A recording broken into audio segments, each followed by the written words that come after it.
is a bit of a concern. He has had a tough series, and on a map like this, you can't have anybody picking up the slack. It just escaped me. No one's won on this map. We're winless. What a time to get it done. Opening time pretty good now for Vancouver. But the trades and the kills all across the board, everyone is getting involved. As we say, it's an engagement-heavy map. Hey, hello, over the top from Gwyn, gets himself 3 in a row. I mean, beautiful start. This is what you want. Foot on the net. Keep it rolling. A 4 spree now from Gwyn. It is a perfect start. You got the right side spawns, and already on P1, a Hellstorm in the back pocket of Gwyn.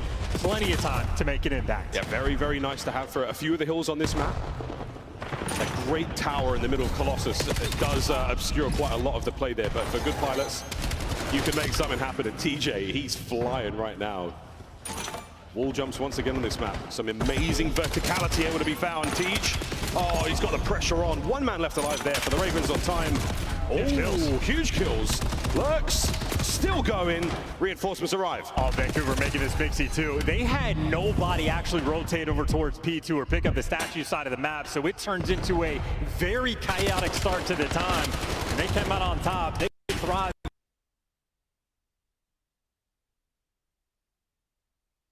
They live for it, and now you got all 8 players nearby. Big hit. Oh, the side door, and it's going to be all 4 down. Perfect break there for the Ravens, 20 seconds to go. That's not technically scrap. That's a good-ass time, in the words of TJ. And instead of a turtled setup, now everybody's pushing out the map, and for Vancouver Surge, trying to track these players as they roll through. Exceed gets caught, and well, maybe just set up the trades, or maybe not. Gwyn takes 2 before he falls. Vancouver Surge, well, you think it'd be enough to win the rotation. Technically, they'll be here first, but they're getting pinched out. They are completely surrounded. And they get hit by all sorts here. There's nades, you name it. Oh, great turn from Teej. 3rd man would have been great, but Crazy is going to be the last man left alive on time. And he's got a lot to deal with here. It's a 2-pronged attack. Again, that tunnel through the middle of the map, such an important avenue to get your boys and get some firepower on towards the hill.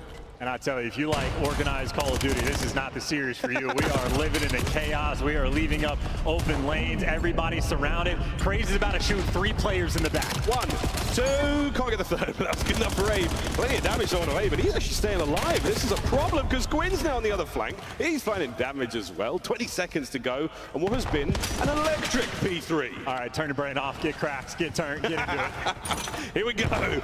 Caution to the wind here on Colossus. Lurks is going big at 12 and 6.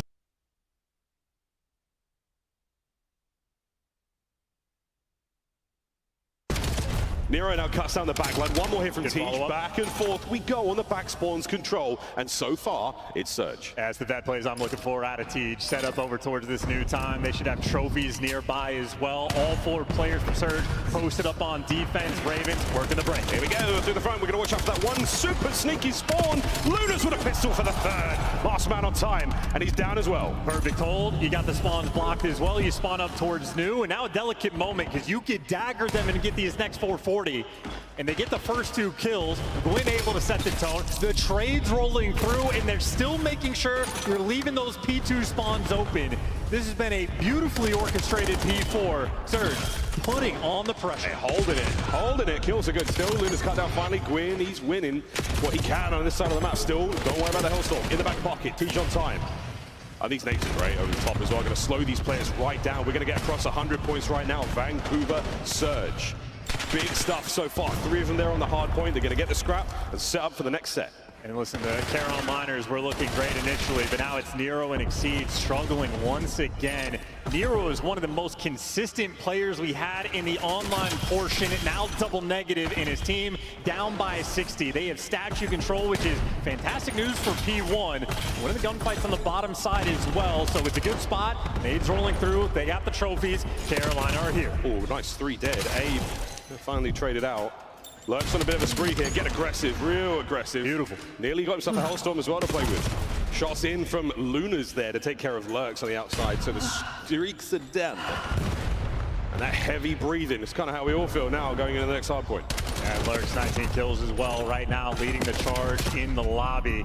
Carolina, that is a very strong P1. They just strung together. They walked into it down by about 60. Well, they've chipped away at that lead. Still, though, down by about 30 going into the new time, but Exceed and Nero, those 2 players are here. Most of the players making their way through P1. Nero's nade might give him some information. You got one man in the middle, Lurks, who's having a great map here. This fourth map, essential. Flank red. Oh, but TJ gets it.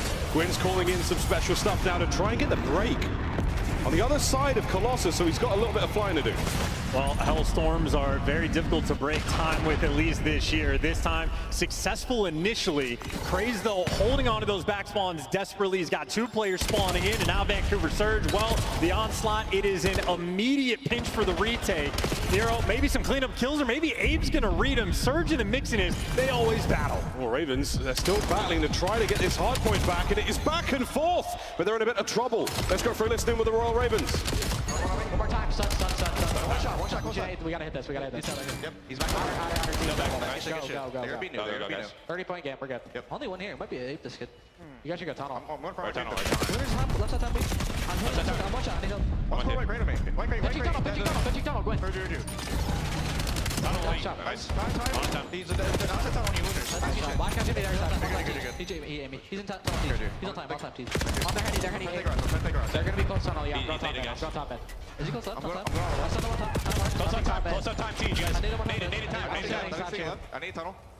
Tunnel, two, one's left and right. I need left side tunnel. Left side, he's weak, one shot. Right side, you go right. Two tunnel. Slow down.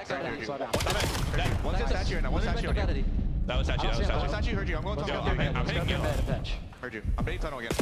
Yeah, he's back yellow, guys. Back yellow, Lunar, one shot. Close on time, one shot back. TK. Tunnel, dead. Nice, one's got it, guys. Heard you. Got heady. On you, Lunars. Yeah, go. That's not the most confident listening we have heard from the Ravens shots. No, this is devastating. In another P4 where it's going to be Surge that at least get there first. Lunar's going to be absolutely battling for these back spawns, and he's going to get outmatched and overwhelmed. Vancouver Surge, just like an actual net.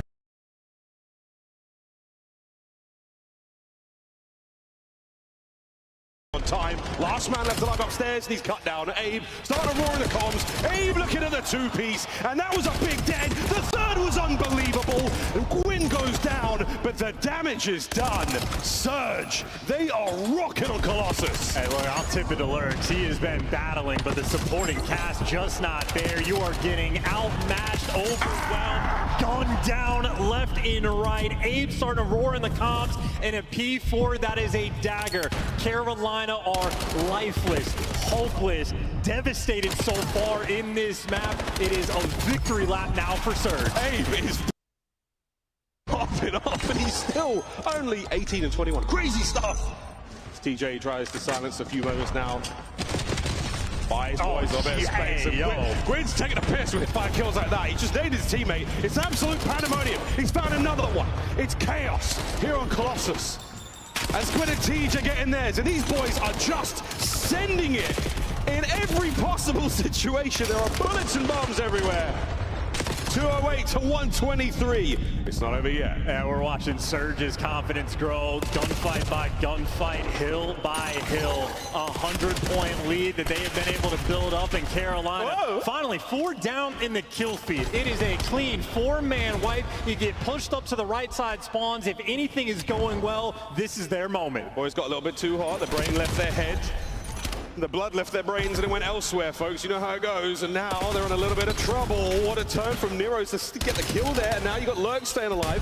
You hold in on the time for the Ravens for a few more moments. You got Vancouver Surge on the row, though. They're going to get themselves in position early on. Craze, can you help the break? Oh, TJ's already picking up the deep pinches, so everything is nice and stable for Surge. It's all guns forward. Oh, it's good. Craze gets 2. Fighting forward, buying space, one step at a time. He gets in there, but now brought down again is Tej. Looking for another win in the 1v1. Oh, what seed over the top. And now 220 and climbing. Can they get him out of the time? Vancouver holds 3 spree for Lunars. This is going to be it. They're going to be forced to flood front. They don't have trophies. They don't have any cuts. This is going to be the game. Final hits. Final moment of the Ravens here at Major 1, and they get the break. Abe on the outside now, playing it slow, playing it steady for the first kill. Spawns now for Vancouver, other side of the map. And once again, it's Lurks that gets that big two-piece to make sure his team has that survival mode activated. Blocking the spawns as well, pushing out, getting some errant kills, but a P3 that both times we've seen it, absurdly mixy from both of these teams. You got Lunar's gonna be playing down low, you got Vancouver Surge. It is the top map spread. Here we go, folks. Deep breath. We go into P3 again. Craze with 2. Okay, clean 4 down. And look at the spawns as well, because you got a little bit of P4 pushed out. Everybody's going to be bottom right. It is, once again, best case scenario for Carolina. Carolina now, all corners covered. Waiting to identify the first attack. Exceed. Exceed. He might be getting 2 here. No, he gets traded out. Lurks. Perfect timing on the pitch. It's another 2 dead. Now it's the Craze to the front line. He's got himself a Hellstorm. It's another down. Another wave eliminated. The Ravens are holding on. Oh, God. We have 3 players around time, though. I'm worried about those spawns. Nope, they manage it. Still just one direction to look. 5 spree for Craze here on time.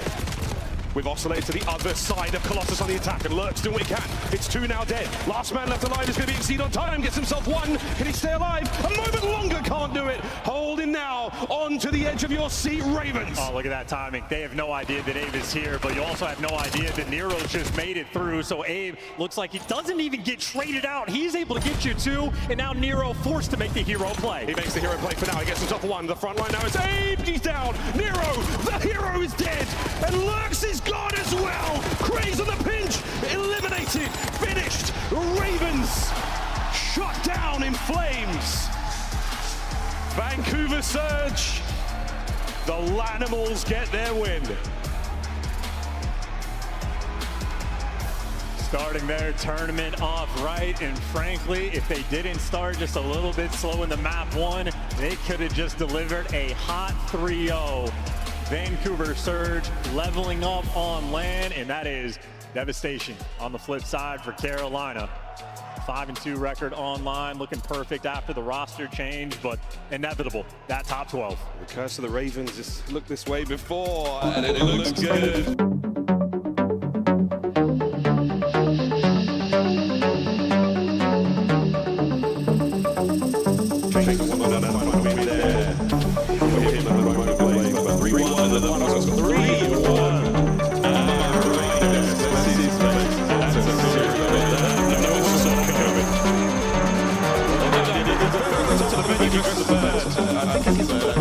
He knew it was coming.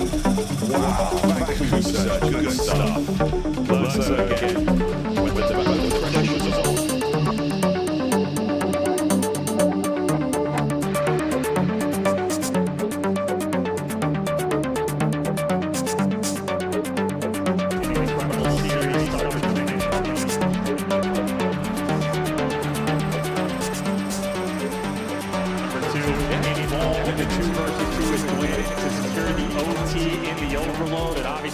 At the top of the leaderboards again in the map number 4. Quite literally from the opening break, Surge had the advantage, and they never let up. We nearly got that game 5 until it was absolutely done. The raid, magnificent, sudden death, dead overload.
14,400 damage. He iced the map in the overload, took over with double digits in the S&D.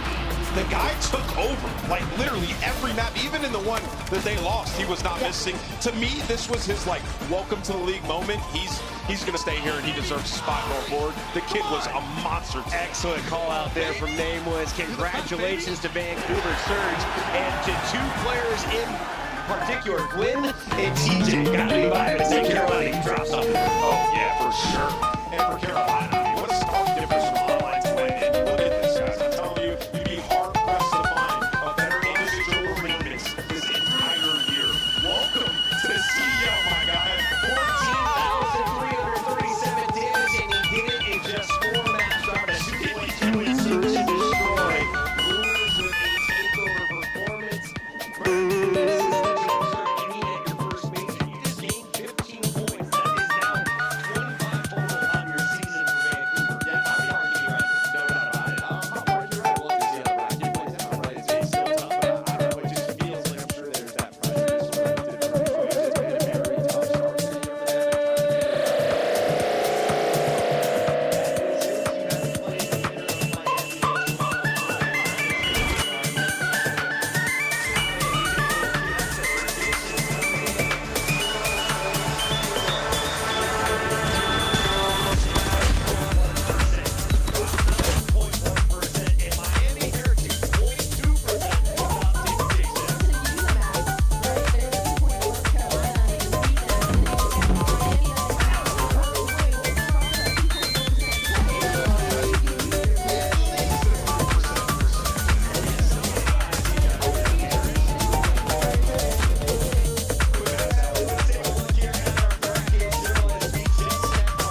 Wow. Okay. Well, something to know. Never dive off that ever again. Wow. Okay. He's usually in every round.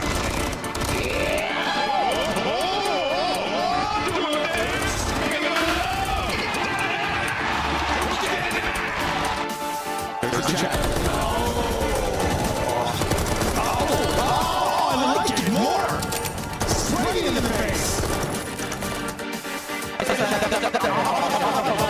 You can see it.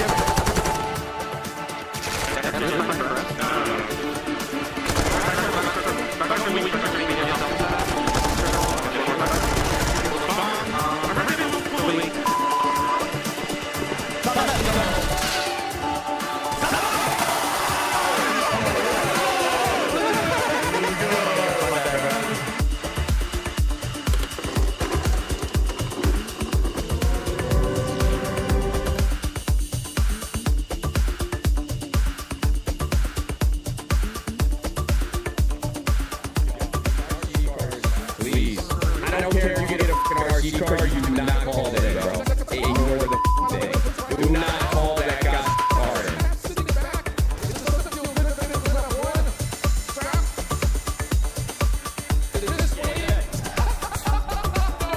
Oh my god. Alright, well, chat, don't put that. Don't fucking put that.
Is it a scary dream? What did it have? Real's playing the Kleenex one. And now Kleenex is in a different spot. And the mojo's going on. How many SEs have we seen in this of Kleenex being the guy on the mound making plays? That's Real now. And yesterday, we saw some strides for on the exposure. They look good there, so hopefully they can bring that next season. On the other side is what you have Miami Heritage, who definitely have the gunny moment. Looking for a record, they are outside our big 80. Look at the team 80, a 1.04. How are you playing this well, but not finishing your game? I need to have a team. Honestly, I was shocked that they were able to make it into that 1 second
screen looking to bounce back today, and it's a revenge match. He's going up against his old teammates. You know he wants to win this one. This boy team is dangerous. Don't get it twisted. They can take over versus anybody. Let's bring out their opposition. You heard it. Don't get it twisted, because their opponents ready to hit the stage for the first time this tournament. Vamos! Here comes Miami Heretics. Dress, Record, Super, and Metals. Ready to turn up here for the first time. Miami is in the building. I understand the worry for the rookies taking the stage with the way that it has looked these past 2 days, but to be honest, when I look at this Miami Heretics organization, when I look at Redcore and Super sitting next to Trace, I just know they got him on lock and they got him feeling comfortable. This is Miami Heretics that probably don't feel like they should have been playing only on Friday. Let's get this started, please. They're looking really comfortable over there right now, Allie, but we know it's a battle, brothers, here on the main stage. It's a lot of beef, but we're about to see who's going to get served up. And to bring you to action, it's going to be shift and study. Let's shift into gear. Pick your favorite watch party for all the drama that's about to ensue for this one. Of course, the rivalry is, well, intense, to put it plainly, and this feels like a matchup that very well could be as tight as we've seen so far this weekend with how both teams have been playing. Oh, yeah, without question. When you looked at the matchups going into today, this one should be the tightest. The HC going up against an IC. A lot of bad blood between these two organizations, not only for the players, but even the content creators on the backside. But this should be an absolute masterclass of the series. Both teams have things they need to work on. Yep, both teams have been struggling as of recent. But I think if you're Miami, you're a little bit more prepared this time around than all the way back to December. Yeah, absolutely the case, and I feel like there is something special in the air when it comes to Miami on land in particular. It feels like Redcore really turns into him at that point in time. Super, of course, also been a main reason why this Heretics organization has found so much favor recently. We're on the other side for Toronto. Who are you looking at here? Because I think it's easy to pick Big Joe. He's been unbelievable, but it feels like the story's going to be surrounding with the supporting staff. Who can really show up and make sure it's not just a one-man show for There's Toronto? no doubt in my mind there's one guy that I'm looking at. It's going to be Jamie Insight. This is the guy that's your main AR player. He had moments yesterday where he was able to spring to life, but more consistently being bad in situations where you're not getting traded. You need to have that on the AR match that you're going to play again today, because you're going on exposure. Redcore and Super are going to beat you to the punch. Yep, you need to win some of those key one-on-ones. Yeah, Miami big when it comes to playing on exposure. You see it there. 3-1 overall record. The rotation percentage is good. Their hold percentage is also really good on this map. So it really is a battle. Who can get to the setup first?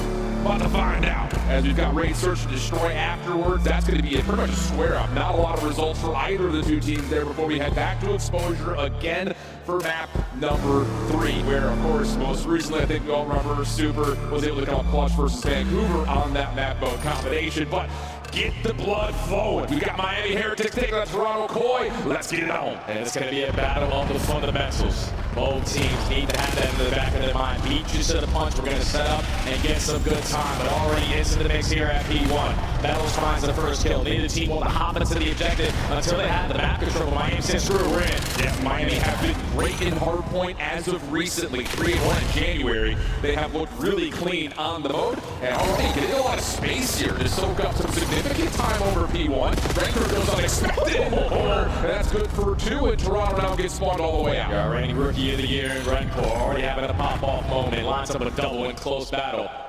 With that AR in hand, allows the rest of his team to just keep on soaking up this P1 time. But now they are going to be late off the rotation over towards new. Players in the positions like Insight looking for a key one-on-one. While you're getting overwhelmed with pressure if you are shooting through the bottom window. He gets one, but now it's a battle off the next. Yeah, Redcore's already found first blood over the top of the time. Battles for this trade. And that will be enough for Miami to keep Toronto blanked.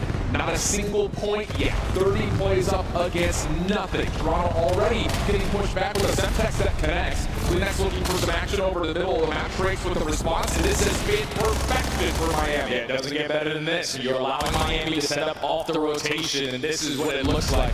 Team that's basically unbreakable. Everyone whipping out an extra AR time, watching it crosses on lanes. But this is when Koi can take advantage. No trophy systems in place, doesn't aid lead to the opening, and the break is in. Okay, first moment of life here for Toronto on that break attempt. They have not been good at breaking in hardpoint, especially in the month of January. So You like to see that, but you also don't want to rely on that as we get deeper into this map. 12 seconds of scrap time. Toronto finding the exit kills on this next wave, and they'll have a chance to set themselves up for early time. Yeah, this is perfectly played so far from Koi. Slaying your way at that old HP, now hitting the rotation through the middle of the map, not allowing anyone to slip by enemy lines. And now you win the rotation over towards that next HP. You just don't have the numbers that you realistically would want, but you're still lighting up the kill feed. You have the numbers now. Yeah, Koi, they seem to know that Metals is also behind enemy lines, and they find him quickly. Perfect response here for Toronto. They're going to absolutely reassess how things are moving and blank Miami in the response here. Now they've got the lead. Yeah, this is what Miami have to work on in their HP, is just setting up these breaks. They're the worst team in the league right now. When they're not initially set up in towards the HP, they're going one by one, consistently getting picked off inside on forward row. Now you got trophy systems to keep you alive. This should be a flawless hold from Koi, and you're earning help from your inside. Looking good as Joe cleans up the last Heretics member. Trace is going to try to push forward and give this one more exit hit. Trying to finesse as much as he possibly can to try to set up a rotation win here for Miami. But Joe has gotten back up through mid-map, and he's got help with it. Clinics are going to join him, so yeah, you may have the rotation for now for Miami. These are going to be 50-50 gunfights, and Joe already wins the first inside the hill. They lose the first one in towards the HP, but Trey 2 minute defenders, keeping the numbers on their side, so no need to be worried. Everybody focus on your angle, and Trace is able to find 4 through the middle of the map to alleviate the pressure. Now you just set up for this next push from Koi. Everyone attacking through low dirt, but they're looking for an opening top mid. Trades come out. Numbers still good for Miami, especially with this long goal favorite behind the hill. Real creates space to the front door. Metals trying to push him out, feeling good about the damage that he was able to put in, and does get himself his 4th elimination. Now Toronto, with only 27 seconds, are being bullied away from the hard point, and it's been this back and forth kind of handshake. 45 seconds here for one team, 45 seconds there for another. We've got an even game. It was a flawless P3 from Koi to get in the lead. Now a flawless P4 in response from Miami. So they can have the lead going over towards 2. It's going to be a battle for this final 10 seconds. Spawns in favor of Koi, but you're not willing to give it up if you are Metals. And now it's off the rotation. The only player in the position for Koi is going to be Joe Deceased. He's just trying to clear out the lane, knowing his teammates are spawning over towards wing. Before the action goes down, then he's going to strike. And Super is just going to hard scope the angle. As Rainbow cleans up mid, he is off to the races, 14-6. But now like this, nice snap from Super, but can't find the win. Now Toronto with the numbers, trying to break over the top of the hill, and they will be successful in that endeavor. Trace last one up the wide for the Heretics, just trying to control it. Hey, just need some big control if you are Koi, trying to hold on to this HP, and that's a big trade there from inside. Now you got to put some focus on it if you are the Heretics, but screw him. Let's just attack the guy on the HP. Let's do that in favor of Metals. You have full control of the hard point, and Super and Metals are combined for kills all alongside dirt. So Miami are keeping the lead on their side. Yeah, even they get the elimination of Pop, so Toronto with only 15 seconds left are a bit split. And Kleenex is read perfectly by Super, who can now take the mantle right back up to top mid. You've got Trace watching the pitch, and Toronto, they're just trying to flood their way forward. They may have caught Super, but he finds himself some separation to his guarantee one. Now we're hitting the reset button. Metals has a Hellstorm in his back pocket. 5 in a row, a minute and 20 in the HP. But now back over towards P1, where we're just looking for a way to kill before we think about the objective. Kleenex is able to locate 3. Koi have everyone off respawn. They got the time. Been very, very back and forth. Miami though outside of the time. Metals working out a route as we jump over, take a listen at the Heretics comps.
Well, you saw the setup and you hear the deflation. Miami trying to secure P2 by Hellstorm, but Toronto with the perfect response. Yeah, they thought that they had it locked in. You got a guy early with the rotation, Hellstorm is in the back pot. You get early comes the 3-2 connector, and you use the Hellstorm, but you get nothing done because Real with the dirty pitch lines up 2, and then inside with the counter, Hellstorm to keep Toronto in the driver's seat. And now they're looking at the same exact response here to blow the game wide open. Uncontested for the first 25, Miami still trying to break through the run. But inside committed here down low, has to swap the pistol, he gets figured out, Rancor on the pinch. Numbers now for Miami, they're going to break their way around through 3. Oh, 6 in a row for him. Has both weapons to play with. Eyes up toward the back door, this guy all coming through. Window, 7-3. They need to take down his former teammates cleanly. 8 in a row. Toronto off the races. Now Miami are looking for the response again at P4. They got the full 60 to keep themselves in the mix, but now you don't have the numbers. Thankfully, Super starts off with the initial gunfight. He's going to fall into the hands of the Franks, who's surrounded by the rest of Koi. He finds one before falling, and now you still have the numbers to hold. And you got Kleenex out of the sub. Able to win versus Super. How long can he finesse for? Rancor matches him, bests him. Miami will lock down spawn, but you have to have urgency in the hill itself. And look at the streaks that Toronto are working with. They're still inside. Rob sees the next one will find 2, and that'll get Toronto over 200 points. And that's a 2v2 in HT. Joe Sees is still alive and Brian. Trying to set up Kleenex for the trade, but Super comes to life for a double. Miami secure the spawns, potentially for the final 30 seconds, but we gotta start thinking about that new HP. You're down 60, Koi aren't gonna be that aggressive. They should start thinking about that new HP. And with that kill going down, yeah, that's your last push. Miami get this time. Okay, and they're gonna get an exit away from the hard point. Trying to cut it off, but we Real at it. Inside, trying to find something down low. Both gonna drop though. Miami's gonna get here first. Joe trying to cover outside the lines. Not able to fully get in, but at least confirm the trade at one, and Real's gonna respond to the Hellstorm. But no one's in a position to get the ball into this HP, even if you find a couple kills here. Spawn's just so far away for Koi, but thankfully Real's able to find 3, and you locate the last guy over towards Ring. Miami now sees the flood. They're stunned and over the top. Trying to get a break with Koi hold of them. You've got fresh trophies in the year. Surprisingly, that Hellstorm found a ton of connections, so Super has to call in one of his own. Hasn't hit anything as of yet. Here comes the call down. Battles for one, Super another. One goes white. Rancor with a big win up top, and Miami will get back to the hill. It's just all about that mid-map control. Get the guy off the HP, have the ARs holding down the lanes, but they instantly get picked off. So Koi, you're looking for a quick break. Right back in for this final 12. You just gotta check your corners, and you don't predict right. Tricks on double-double. Leads all 4 dead. Final 15 again to Miami, and we're going to the third set. And you've got ARs up top right now for the Heretics. Starting to get a little bit intense. Drake's on the corner, stunned. Oh, good discipline. They look at the hip fire for 1. Real for the trade, back and forth we go. Rancor, maybe the difference maker. Opportunity here for Heretics to get on the hill if they want, but the look at kills, and Rancor finds himself on 3 in a row. That's all 4 dead. Someone hopped in the HP, sit behind the blue barrel. All your angles are being covered. Koi, you're trying to work their way through dirt. Real strikes first. You have pressure through top range. So for now, you just got to get off the HP. Play the kills if you can, but now Joe Sees and Real strike for 2. Drake's also drops top window.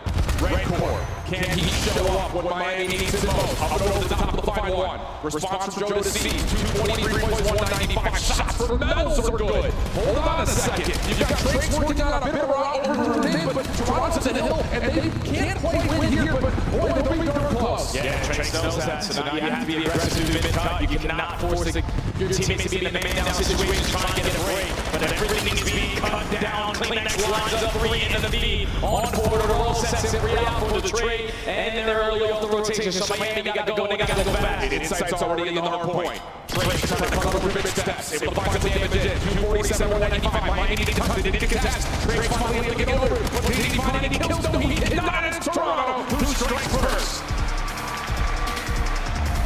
Such a back and forth game of hard point.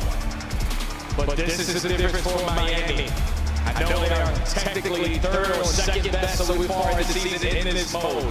But when they don't have themselves in a position set up early at the next HP, and they rely on breaking, that is a struggle for them. You give Toronto Koi the chain reaction from the ending of the P2s to every single P3. That's 120 seconds, uncontested at that hard point. And you made up for it the first go-around at P4 with a flawless 60, but this time Koi had the numbers off the rotation. Didn't allow you to be fully set up. They kept that P4 50-50. Yeah, and it's just another one of those stat lines that really does kind of influence the result overall. Talking about that breaking percentage for both teams not being particularly great, but Toronto being able to just win an extra rotation. I think in particular, it is also the response of the Hellstorm to Miami's call. Real's dirty little pinch you called while we were in Miami's listening. A key difference maker in this match overall. 32 and 26 for Real, getting a little bit of a taste of blood for his former teammates to start things off. Also topping the dynamic for his team. Good share of the hardpoint time as well across all 4 members for Toronto. So that's what you want to see. And to be fair, that's what we saw at the beginning of the year for Toronto and has been missing from them in the last couple of events. The teamwork makes the dream work again. When everybody's finding their one-on-one kills to go their way, opening up lanes, setting up the AOS, being uncontested on the hard points. But Miami just needed to find an answer on this hard point specifically. You're consistently trying to flood your way through top windows, split smalls come in, Toronto still able to read it.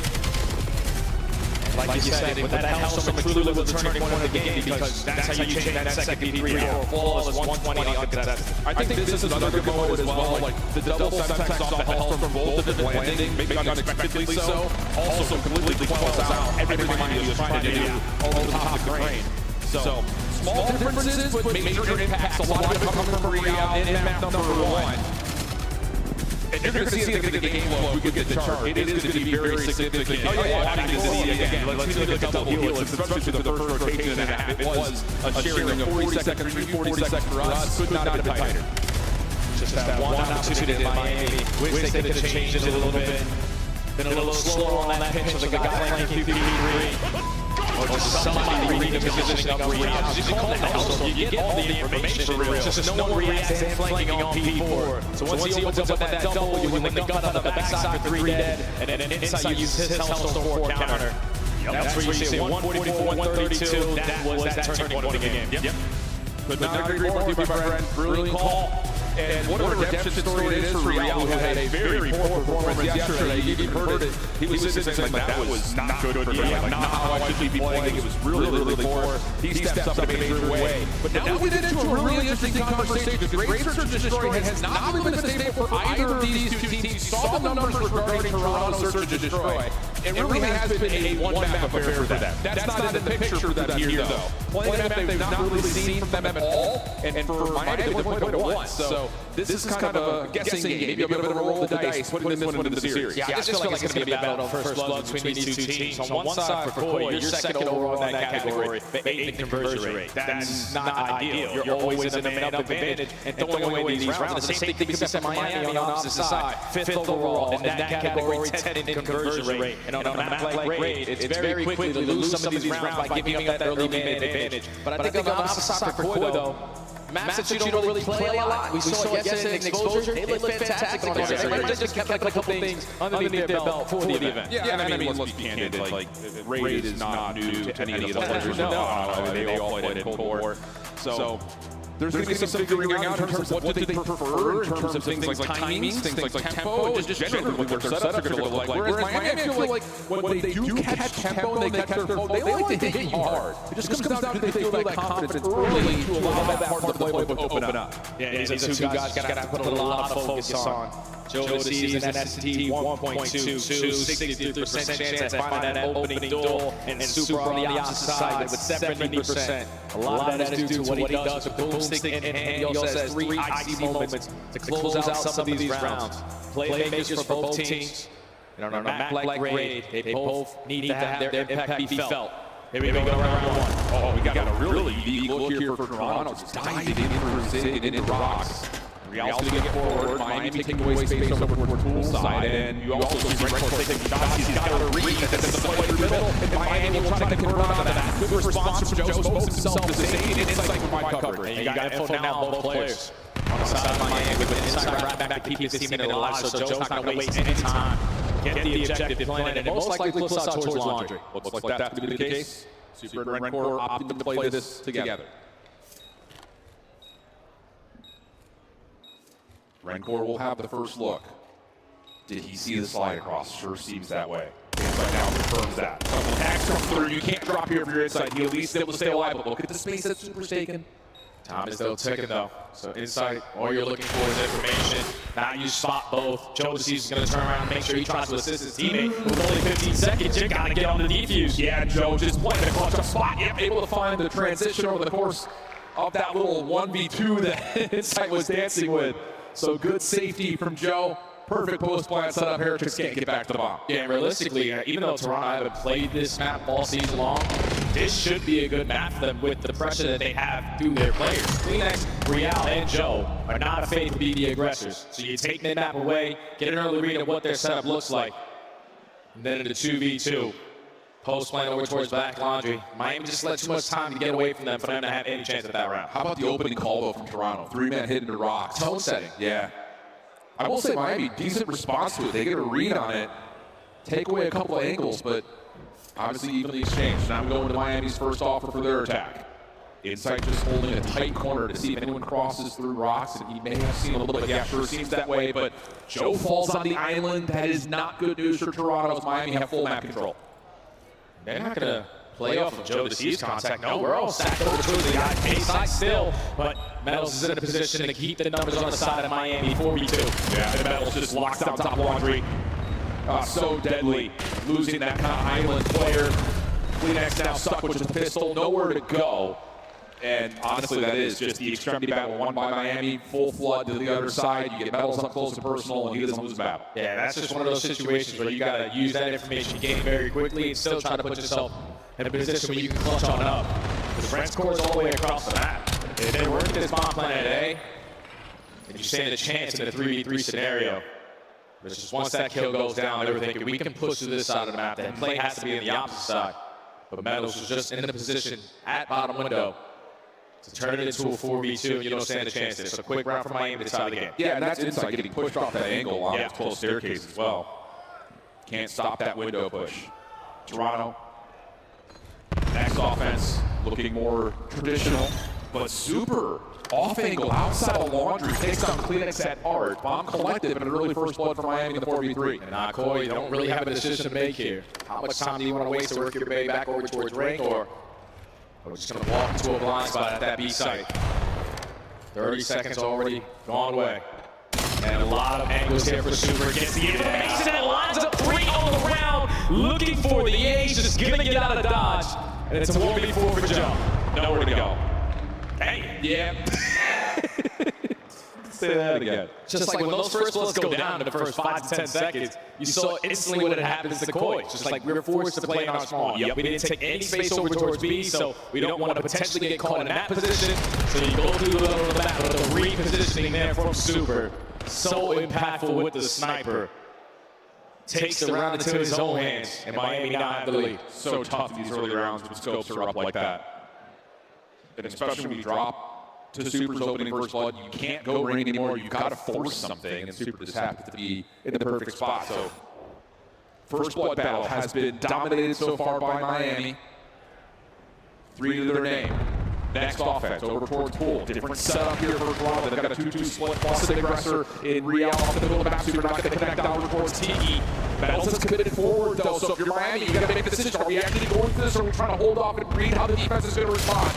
They know that there's at least 2 on the backside of Tiki, and with all that pressure, most likely call-outs are coming in. So you're prepared for the pinch. You find the first blood onto Real. Now an advantage. Want to take your time before you start thinking about this play call, but Drake's just going to take the pressure to him. Catch this guy right around the corner. 4v2. Yeah, nowhere to go here. You got the bomb carrier. Metals making sure that the pinch stays safe, or is it? Pistol out for Super. Ooh, just able to salvage the fight. Now is it to Joe, 1v2. Tries to keep himself alive by way of smoke. Super surely has found himself a weapon, and that's exactly the case. Picks up a stray AR, and that's, I think, 3 in the round for Super. He's still building on streaks here. Yeah, he's flying right now. Doesn't get anything done with the sniper on that round, but it was a Jagger. Pick up an M15 to close it out. And just the patience right there out of Miami. Take their time, spot out 2 players on the backside of Tiki. knowing that they're most likely to give communication to plays on this side, so they're prepared for the pinch. You know, you find that first kill. Koi trying to make up for it, just get caught by Drakes. And just not allowing Joe Deceased to have 2 one-on-one gunfights in that 2v1. 3 rounds in a row for Miami. We need something here for Toronto. First blood engagements have not looked good for them. The initial hit in their opening round was immediately responded to. This time it's a 2-2 split feel out. Lots of nades for Toronto being thrown over towards Launch, though has Miami interested defensively. But the big news is Drake's so bold is already pushed up to a pool, so you can afford to have this stack up if you're Miami. Yeah, no sense in A's connected on the Drake, so he's like, don't worry about the guys, just stack over towards that A side, I got B. The bomb is getting planted, and Koi is looking for an opportunity to push out towards back Laundry. Now you're not going to contest it anymore because that guy got a snipe. Exactly. What does Drake's want to do with this route? Miami now working their way over towards Laundry. Insight trying to watch it. Able to hit the first shot. Off to the reset. Oh, himself a second. Now you need Tricks to show up.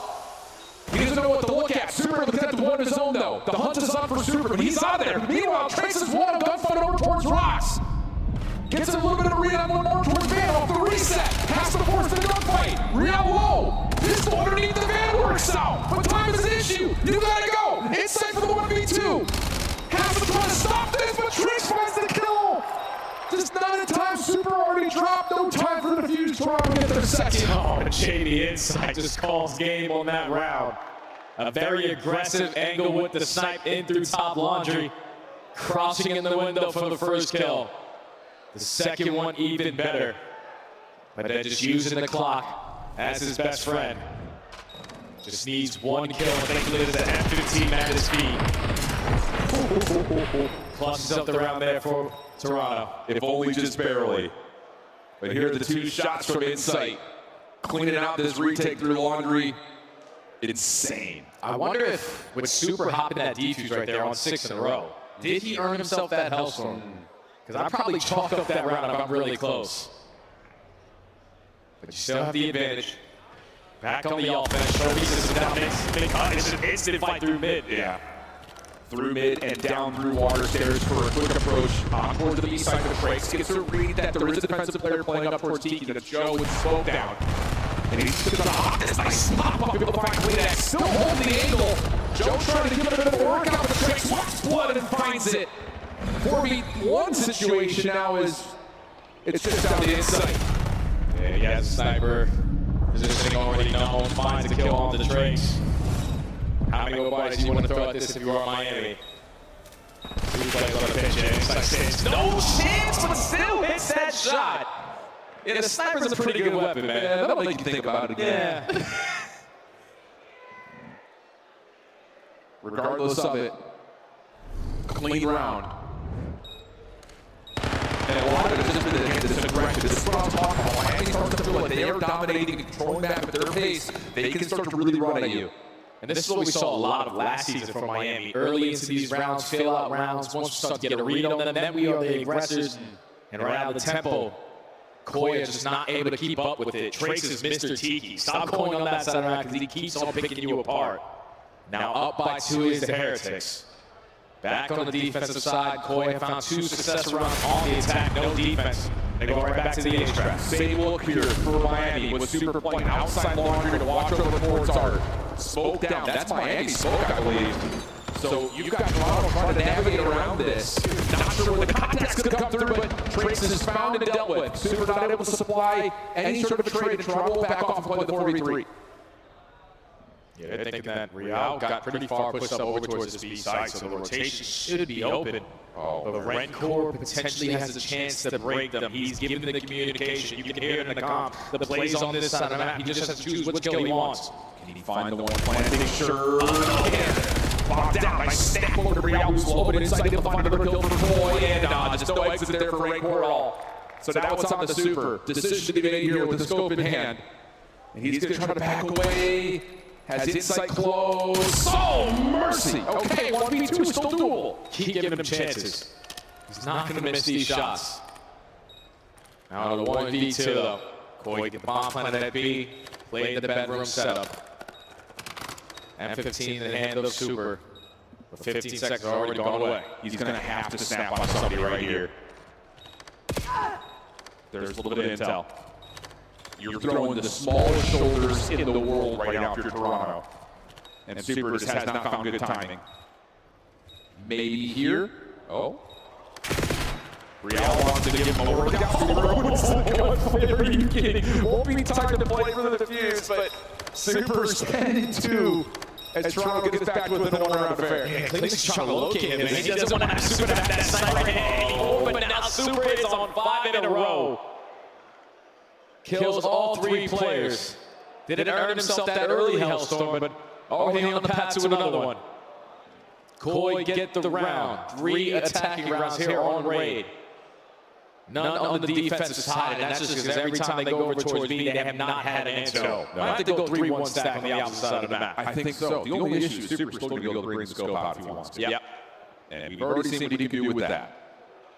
Do you set up your playbook around that, knowing that he's free, likely not to be contested? It sure seems that way! No, right. Drop. Just trying to slide the bunny. Not going to happen. Super's even found a little shoulder there on the inside. But because he was going to be a double pump up top, but no, not the case. And all my air focused on it. Keep taking chances, and he keeps on making you pay for it. But now the man advantage, you have information that stack with the backside launch. So let's go for the push out. They prepared for this play. Real on inside. Already find 2. And now Miami now man down. Oh, the timing. Rancor trying to get on top of the window. And oh my goodness. That little back off for Toronto. The timing is perfect with the route up through water stairs. Miami's making the call. Hit laundry now. No for Toronto's there. Because that setup for Koi is just unreadable. Like the first guy that's baiting, switching on the backside of that wall in the box. He's just stalling time for Rihanna to eventually strike. He was in a very close corner on the backside of Laundry. So once Inside gets that first kill, Miami think, 3v3, we should instantly get the trade. Just unaware of the positioning there. Real keeps the man advantage up on Toronto's side. So they finally get their first defense. And they're stopping the bleeding slowly but surely. Tie game. That's unreal considering they've only had one first blood for Toronto. Insight's 11-6. Early system down. Hard AR focus, just spamming out the windows here. Sig, but Joe has the cutoff. Miami cannot confirm the damage that has been dealt. What also comes through nicely for Joe now on 3 in a row. Toronto have the number 3v2. Already have Real taking a lot of space over towards B, so look what it's doing to Insight. Just wrap it, get it down, potentially over towards basketball. Because Joe Seas has so many angles he has to focus on. Just got to get it down. And this post plant will set up over towards money window and the cutout side of the map here for Toronto. Super nearby, cleaning out laundry. Rancor trying to find something to the middle of the map. Joe Seas those are clean shots for Joe Seas. Last one to find would be Super. He's been pretty unkillable though. But here in Toronto, this is going to pull out, burst forward, deal with it, and somehow, some way, in the face of all the first ones, Toronto take away that. Yeah, Koi right there, just set the trap. That's all it was a bait and switch through the middle of the map. You're peeking at mid-zig just to get the information, but the shoulder seat takes space through the pillars. Finds the first blood, Semtex and Bullets leads the second. And with all that map control, Real was clearing out towards B. You get the post plant over towards B-ball. Joe spots another one through the middle of the map. And now you blink. What is that? 3 rounds in a row. Game point. It's been these mid-round adaptations for Toronto. So quick to make the right calls. Trade things back. Super AR in hand. Inside trying to walk the corner. Just a shoulder. We've seen this defensive setup for Toronto before. And Miami are going to just take a beat and just see if they can get rid of the defense moving around the map. Yeah, they're just relying now on medals. Clearing space over towards Laundry. Not a single player inside for Koi. So the longer you wait to potentially get subjected down, the better it is for them. They haven't punched yet on their setup. No, but this post plant, if Trades could just get over and plant, is all going to be about playing backside ring here. You've got Rancor watching from Rod. Metals is playing contact at Laundry. It's all about Super Trades playing this over ring. Bomb's going to be planted for the mid-map. 4v4 opportunity for both teams. We're going to waste some time to hit some of these long routes. And you better check your right spots. Rancor is calmly waiting in the swamp. And he doesn't need to make any sort of move until there's contact towards A, which it looks like it's about to be on the way. Numbers here for Toronto. Like big focus, just trying to make sure they can work out Laundry. Breaks on the cross to find the first. That would work better like he needs the peak, but maybe a bit too soon. Super though wins one more on the flank. Red Core route back over the pillars. Numbers advantage for Miami. Time ticking against Toronto. Insight trying to get close to the bomb. Not going to be able to, or going around the web. And that's just too much respect given right there to Koi. Just wait for the play to come to them. No one in the position to spot the bomb plan off the exit. Make sure that they don't have back laundry, or they camp in the back of the spawn. Just time gets away from you, you're forced to pull your way to the backside of laundry. Metals almost gave you a chance because you just peeked for no reason, turned it into a 3v3. So it's every other player on the side of Miami unaccounted for. Win their one-on-ones. Now force round 11. And I don't even want to look at the statistic right now. It doesn't seem like they matter. Does not seem like they mattered. It's going to be Toronto on the attack. Miami going with a pretty standard setup. We've seen this before, but usually Super would have a scope. Not the case now. He's just wanting to jump up to catch contact and tally intel. Toronto have not given them much to see, though. And the first 30 seconds goes by pretty calmly. Neither team wants to make a mistake at this moment. Very crucial map for both lineups. Gain some information if you are Koi. They have somewhat of a setup on the backside of laundry.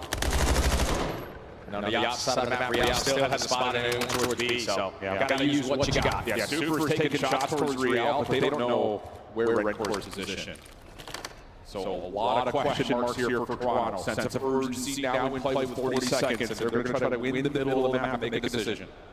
Just try to plant this forward with that. You cannot allow this to be the case if you are Miami. There's not a single player in a position to stop this. And there's so many angles you have to check once the spawn goes down, 45 to go. That smoke doesn't really get to where it needs to go, though. Defensive one will allow Metals to get in towards ring. All this battle happening at pool is very critical. Red Core is in trouble, but is he going to relate two players are here? If so, yeah, you're going to get Miami playing forward. He can find the kills inside the but somehow still alive. Super will find first blood. Time to continue. 22 seconds in the clock. Super, Red Core finding kills. Kid Joe, use the clock as his biggest ally. Through the window, he finds the first, trying to turn for one. Not the case, Miami. Able to respond in round 11.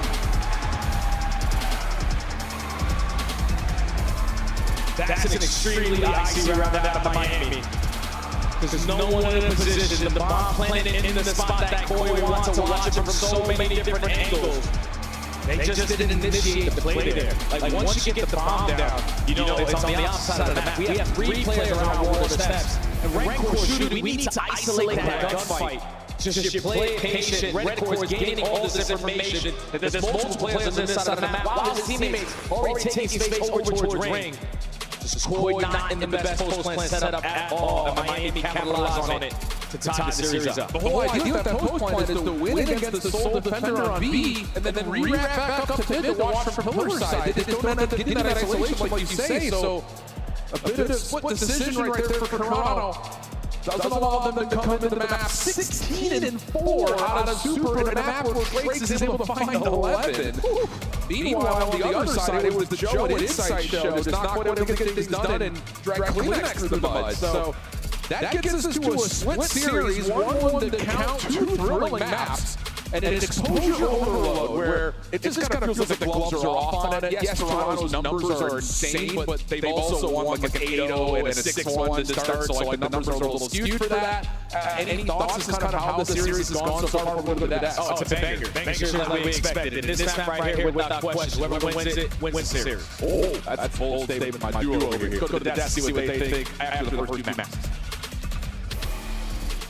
I miss when I hear when Chris would speak, but it's okay because we're going to talk about that Search and Destroy if I have to guess. What's going on? My name's Chris Bucket. No, look, we're located everybody, especially Chris. This is a very, very spicy series so far. I mean, dude, 16. The kill record has been tied by Drake's there. What are these newer players? They are Also, Search and Destroy. Lanimal, a true Lanimal, rocking out under the brightest lights, dropping a tying praise for the kill record entity. That is huge. Huge. Does it work now? Yes. Beautiful, brother. Audio Chords, we love you. All right, let's take a look here at some of the big plays from this game number 2. Rosalie, 16 kills. You mentioned it. It ties Crazy's league record. And this time it's 16-4 with 1,788 damage from Super. What looking get there for a minute too, because they go up with this fierce aggression. You got Super hitting the snipes. I mean, my God, they had like 8 first bloods as a team.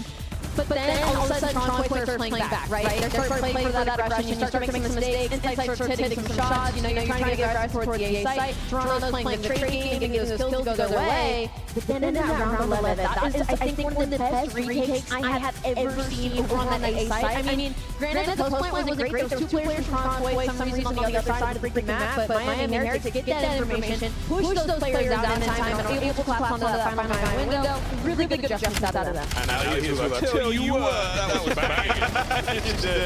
Yeah, listen, this is a prime example of like give and take, right? You talk about Miami, and they were dominating the B side of the map. You have Trace getting pushed up towards TT, they were dissecting them. And you can clearly see how uncomfortable Phoenix is on this new role. Underperformed map 1, they start able to win it. 2-11 here is just not going to cut it. But what that sets up is in the second to last round, they're able to get the A bomb down for free. You saw Toronto stack over towards B, just the cerebral game on the side of Miami. This is what we saw all of last year. You're setting rounds up for late game early, played perfectly on the offensive side of Miami. I thought we'd be able to see another rookie struggle. Drake's leading the way early in the search and destroy. Super's going to seal the deal, and now it is knotted up 1-1 with Exposure Game 3 loading up next. Miles, are we getting to the game 5 we expected? I'm going alongside Jay Study. I think it's not decide the series, but I still think it could go down to a den game 5. Incredibly excited to see how it's going, but Super, my goodness, man. I mean, just the kills, just the damage there, not only the kills, everything is all good for Super. Super, of course, coming up from Challengers last year, instantly making an impact for Miami as they go to multiple podium finishes. Right now, we have more Challengers players live here in Texas, and Blaze is here to tell us about it.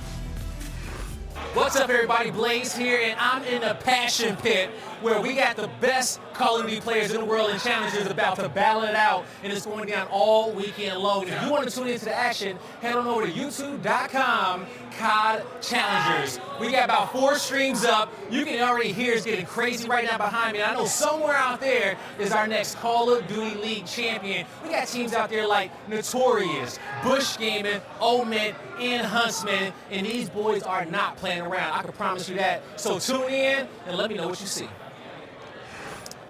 You know, we love challengers. Come on now. Where's my guy Jerry at right now? That's what I want to know. It's going to be thrilling down there in the pit, man. I mean, you've got like Clutch Train coming over from EU. They look good in the EU League. Oh, yeah. Multiple taps, as we often say on Wednesdays and Thursdays. Keep everything open. They've got 4 streams going on right now, so you can watch all the COD action if you don't want to hear it Seattle, which I know a lot of you guys don't. Shame on you. Let's talk about Overload. Biggest thing about it for Toronto. They mastered it at the beginning of the year. Oh, yeah. I mean, they were beating the brakes off kids. But everything's changed here in January. Teams are catching up, and some of the numbers, I think, are a little skewed because of Toronto's early favor. Yeah, I just think, like, if you're playing Overload nowadays, you need to find your kills. It's as simple as that, because your playmakers are your SMGs, and if they're not winning those key one-on-ones to open up lanes, then you're just forced to always be on the back foot. And that's sort of the case for both of these teams. Like Coy, like you said at the beginning of the season, they were great. You watched them yesterday in Exposure. Real's got a .6, Inside's got a .8. It's just not been good for them. But for the opposite side for Miami, neither has it for them, because they don't really have the lane consistency as well. That's true. I will say that they are figuring out Overload faster than like previous Heretics figured out Control.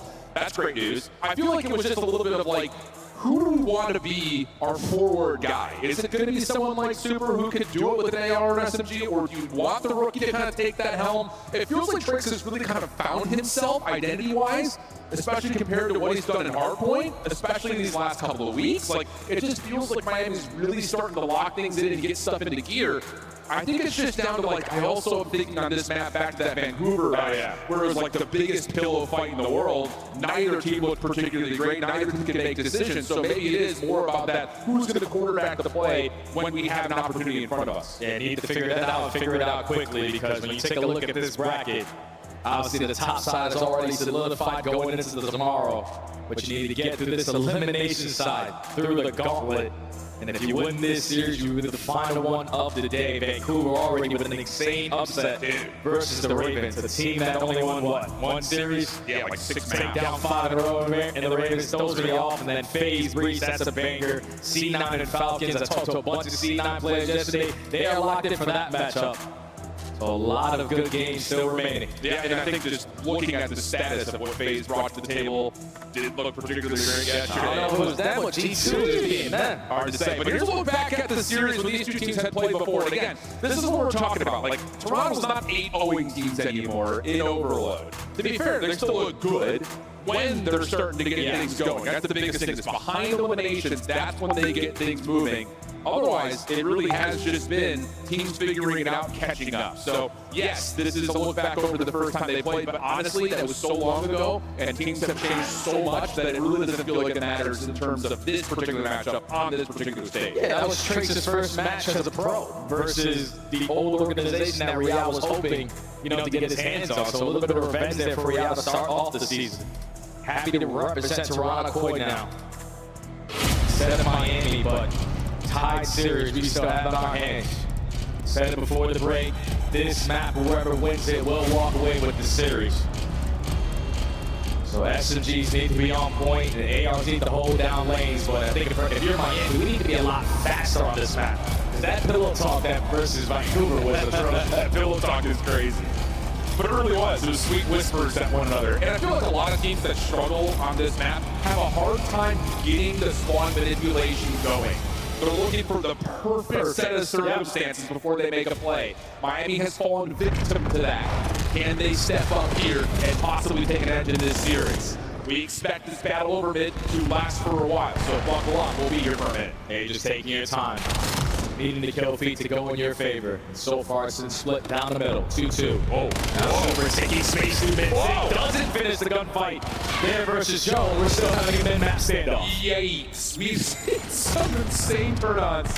That one may have taken the cake. Trace on 2, make it 3 in a row. And they want to bully out the last couple of Toronto players. Oh, the pistol doesn't quite finish the job, but Super has the last lap. And Miami have a chance to control mid, but they're waiting on one more wave of kills. They did get the pull from Redcourt, but they lose Super forward. All right, now they lose their lead blocker. So you're going to waste time off the rotation. Wait for people to get in front of you. So now it's going to fall into the hands of the Metals. Trace holding on their map, does find the initial kill. Now you can overwhelm your way. The Trace finding a double, that's 3 dead. This might be a score. They get the pinch save, but Rancor tries to go forward by himself. They do find the first elimination, trying to hold on and show the seeds. Not quite able to lock things down, and it's Super for the opening score plus exit kills. Hold on, we can relay this with Rancor coming off spawn. Oh yeah, Rancor already in the position. You just needs to keep finding their kills, but they lose the 2 initial fights. So Super and Rancor gotta slow down. Gotta take that extra space and the ARs get it done. 3 dead in the feed, last guy mid cut, you get the trade, let's go. Yeah, you got spawns all the way down towards the A goal. Super lighting them up, bouncing between the generators, and he's got Rancor. Bam! 5 in a row for Super. 2 scores quickly for the Heretics. And now you need to have this bounce back if you are Koi. Oh no. Because the same exact thing you did yesterday versus Gentlemates. You're looking to have that response. Quickly down 0-2. Off the 3rd reset, you just don't have players in the position to instantly play for this objective, so you're just waiting for Real on this pitch. Joe is just not losing these tight 1v1 gunfights right now. But someone else for Toronto needs to have some special moments as Toronto make their way across the middle of the map. We next find each other. Rancor trying to battle back and hold them off, but now called upon to make a play. Not going to work out. Toronto now with control on top and over the top of the EMP. Yeah, now Miami on the back foot. Forced to iron up, clutch up into the fight. Super starts off with the first. Not a single player from Koi has retrieved the EMP, so now it's about getting loose. Metals almost lines up a double, but that push already gets shut down from Koi. Hellstorm burning in the back pocket of Super, and even though Miami are on the back foot, no need to worry now. Race trying to clear out Rain. Does well to set up Metals for 2. Toronto still just playing a little bit of defense, a little bit of keep away over the top of the EMP.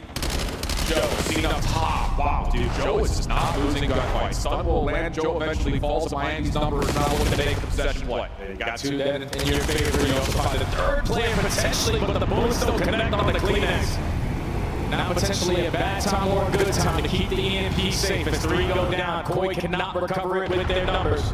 But no one drops to it. Now you can go forward. Yeah, you sure can. And you would have gunfight enough at mid, so insight. Just kind of playing shoulders, play next to the beginning of 2. Wait for the trade under Rancor, and Joe provides it. Just make sure no nades up the top land. Insight, a little labor to get to the goal, but eventually going to get Toronto on the board. Yeah, Miami, they wish they kept that Hellstorm if that's what was going to be the turnout there.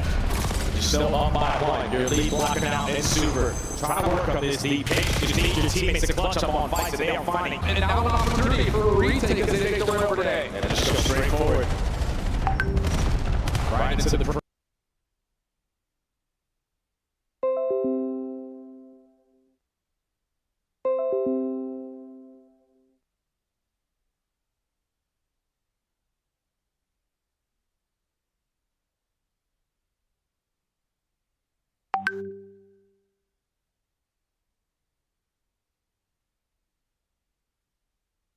As the team shots are perfect. Mid-map though, Real shuts down. EMP resets, and Miami have the kills. They come in and back forward with 30 seconds and a half. And now Joe sees the best as long as he possibly can. Gets one, tries to get out with his life, almost ready for the second gunfight. It's not enough HP for the engagement.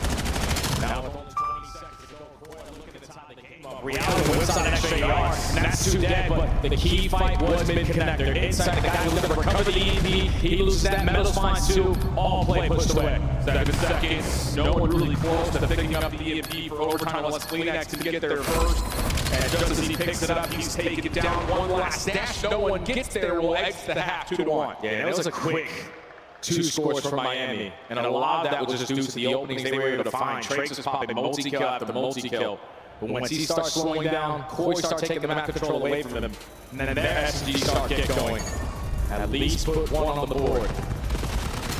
It definitely got out of hand. Yeah, Miami gave themselves a lot of opportunities to run the score up even more, but Koi just had that ice, that clutch gene to win that one key gunfight to slow down the play every time. And it just felt like so many bailout moments early for Toronto even had the score just at 2. Yep. Like you mentioned, it looked like Miami were really starting to get away with moving spawns, how they wanted to, the quick relay opening.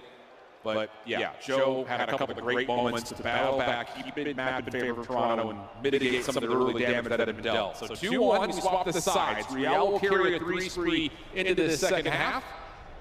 And like we saw in the opening, expect this to be a pretty labored battle over the top of this EMP location. And it's just a tug of war. Don't want to scam. We want to be the team winning the gunfight. But let's just get calm. Jonas already finds the second kill. Just need to look at these final couple of guys. That's 3 dead. Last guy top window. Someone will retrieve the EMP. She already had the lead block and jump through that. Yeah, Joe's able to find his elimination, but Rencor saves the play at mid. So things will reset. Gunfight for Kleenex goes his way. Toronto with numbers over the middle of the map, they lose that forward member into Joe. Meanwhile, take a look at the route here for Soup, way away from this battle. And if he can find a couple of spawn kills and the teammates moving something in the front, maybe there's a chance, but Joe gets the range, shuts it down, and Toronto have numbers. Yeah, now Toronto can recover the EMP. Look at how far Real got pushed up. The lead is ready to go. Can you get another one? He does not, but you give the information to your teammates now inside, watching the cross. That's going to be a freebie. This is going to be a tie game, because not a single player from Miami in position to stop him, and the move ain't good enough. 2-2. Just barely able to slide under the Toronto defense trying to make their way in. Respond with this play over towards tank side. Real gets you 1. Opportunity to collect the EMP and move it around the map if you want to, but inside trying to clear out mid. The rest of Koi trying to flush out this player at handle. Metal's in some big trouble. He will drop, but Miami at least to win the gunfight at mid to keep you pin safe. Yeah, but you don't want to be the first initiator to try to fight that fight if you are Trace. Because now they know there's no one on the pitch. Everybody else is in front of us. We have the numbers advantage. We are just looking for one more kill before we strike it. It's Real from the top row. He finds a double. This is when you start to go forward if you are Koi, but now the last man standing is inside. He needs one gunfight to get this one in. Not going to be able to find Rencor, just anchored up on the boxes. Trace through mid. Big gunfight here, cannot win it versus Joe. So EMP in the hands of the Heretics, but they have to take a moment of pause here. Wait for a play to develop. They just gotten one. Super clears outside towards ring. Metal's going down low. If Super can find a gunfight or 2, should be a free score. But he doesn't necessarily come up across. EMP down. Gunfight's going in Toronto. Trace him thinking about it. He can't quite score. Joe with the one save. Henry with the clear. Rencor on the back has nothing. Toronto saves. Super fine too. It's just too many players from Toronto. And way too many cuts to watch. Another goal line stop there for Koi. EMP in their possession. Your lead blocker clearing out space over towards B, but Kleenex doesn't find that fight. So now it's just looking for the perfect opportunity, looking for the opening kill. And Kleenex is the aggressor trying to set it. Oh, they do find one though. Gives away his life for a day. While making way to the wall, gives you one more. Shut down the Rainbow Super, but Joe with the pistol. Can't quite touch. Maybe one last chance for Insight to win the guts. He's diving for the score and will not be able to get there. 150 on the clock, Miami in possession. Just waiting for those hits to develop over the backside of the flat, but once they only get one kill and nothing else, Miami had the goal line stop in their back pocket. A minute and 40 to go. 2 kills in their favor. Lead blocker and Super sitting at top solar. Needs this one-on-one and he finds it. Let's go B. Once more, able to find some damage and slow down. Take a moment of the day for Ryan Corlett. Plus, this is a little gunfight. Late score for Miami. Insight gives you 2 on the exit, plus a spawn around in the middle of the EMP first and trades. Misses an opportunity to shut down the play from the pinch. Yeah, but thankfully Super wins one gunfight. Still going to be a 3v3 around that EMP, but Joe strikes for 2. Now the last man standing gets shot in the back because Strix is still the last man alive. So he slows down that play. And now going force into the reset. Here we go. You got Joe and Insight playing forward. Here comes Real. No damage off the opening. Perfect shots. Joe has to resolve the kill. Can't find the win. Insight play next. Trying to find a way to recover before the EMP resets. Super off the top rope with Trace. Saves the day again. 40 seconds on the clock. Realistically now, if you are Miami, let's just get that the hell out of here. We don't want that reset to go down with Koi having that control of the map. So play keep away for as long as you can, but Super, he's the only one on the backside here. Everyone trying to watch across. Koi needs studs and nades to connect and find an opening. Joe will fall on the cross, 23 seconds. Insight. Off. And trying to find a way through A. The rest of Toronto trying to isolate. Nade cooked up for Kleenex. There's no trophy system back here. The damage comes through, but trains are even. Last 9 seconds. If it's going to be a play, it's got to be through Joe. Miami's fully prepared, and yep, just hold them in the back of the map. Miami's going to take map number 3 in the nail-biter. A back and forth Olo. A quick start there from the Heretics. Quickly go up 2-0. Koi bounce back. That final score there, just have that goal line stop at that B point. For kills to go your way, and then your lead block going to be behind your AB carrier. The only way you get that is if Red Core finds that nade kill. Finds 2 over the top, you go up 3-2. So many goal line stops and then just not wasting any more time. Not giving them an opportunity. Parking the bus on the backside of the exposure. Leads to a slim margin win by 1 Miami. Now up 2-1 in the series. That wasn't even parking the bus. That was taking the bus back to the warehouse. Yeah, just getting it off the map. Unreal stuff. What a tight affair. And Red Core coming up big a number of individual times, like you mentioned. He gets 4 objective kills, 26-19, with just about top damage in the lobby. Not quite, as he's beat by Joe, but I'll tell you, man, this has been everything they thought it would be between these 2 squads. Very narrow margin between the 2 of them. Yeah, and the issue right now watching Koi in this mode is that, all right, Joe's doing a great job of creating the opening through the front, but we're leaving players alive behind us, and then we're disregarding that guy. Because Joe in that final push, he pops a 2 through dirt, and then Kleenex goes respawn, knows that Trace is behind him, but he's the only one in position to grab the EMP, so he's forced to commit for the objective. And all it takes is Trace 1 kill to continuously keep slowing down the push. So Miami didn't take as many risks, they didn't need to because they had the early lead. But Koi, this used to be their bread and butter mode. They can't figure it out in the most important time. Yeah, it just kind of feels like they are getting stuck outside of the objective battle for Toronto. So many of these scorer plays we've seen have been by way of Real finding a multi-kill or Joe doing it all himself. So again, the conversation surrounding Kleenex and Insight has been, I think, where the vulnerability continues to lie. It doesn't really seem to make a difference who your 4th is. But still early. It's just concerning, I think, especially considering the start that Toronto had, how clean they looked. And now it feels like it's getting a little bit out of sorts. And here's the other issue. We've got Colossus Hardpoint coming up here next, which, again, for both these 2 teams, it's not necessarily been a mainstay hardpoint for them. We've seen Toronto play 4 times, they've only won it once. And for Miami, we haven't seen it at all. So now we can figure out what exactly they see cooking, as I believe this was their map pick. Yeah, it's understandable why Miami don't want to play this match, because they're one of the worst teams at breaking that we have so far this season. 11th overall, and you know how chaotic Colossus can be. And then versus this Toronto lineup who have the pressure. They're supposed to have the pressure. The fact they're 1-3 on losses is mind-blowing to me. We've seen them go up by 100 to letting the game slip away from them.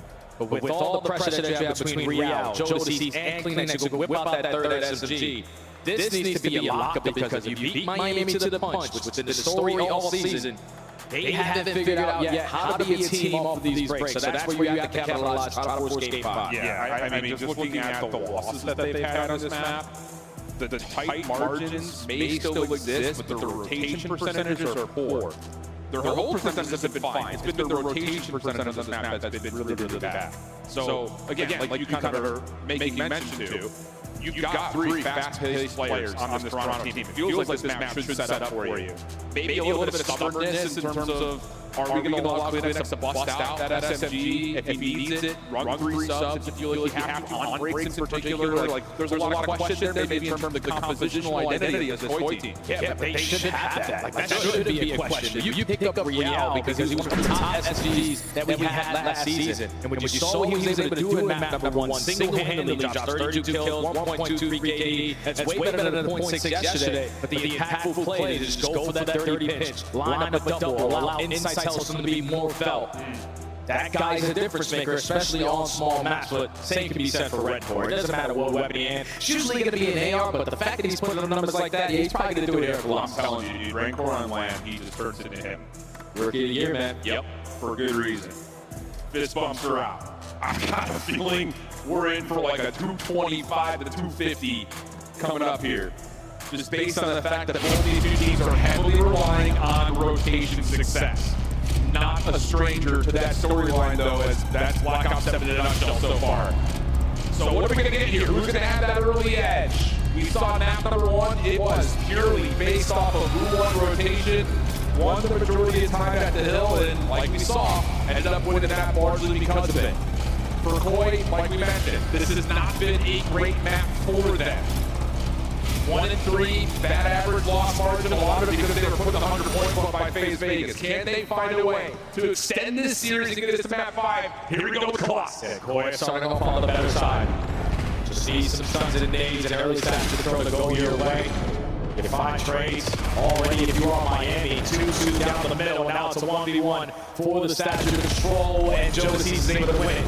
So you have the position that you want, just got to get some money HP. Go off 3-0 start. Has Kleenex set up. He does have that extra SMG in hand for now. Over the top, Red Core shuts it down. Pulling the hard point for now, but Heretics with numbers and now starting to work on that map positioning. Making their way over towards P2, 20 seconds left, but every elimination going the way of the Heretics. And now that's 2 players, make it 3 players for Koi, spawning all the way in Africa at yellow. Now it's going to fall into the hands of Insight. How long can you try to maintain this side of the map for your team? And unaccounted for him so far. But his teammates aren't making his job even easier because they're not finding kills to get even nearly close to him, and now breaks aware. And now despite these sense of signaling saying you haven't seen Insight in a while, now they find him.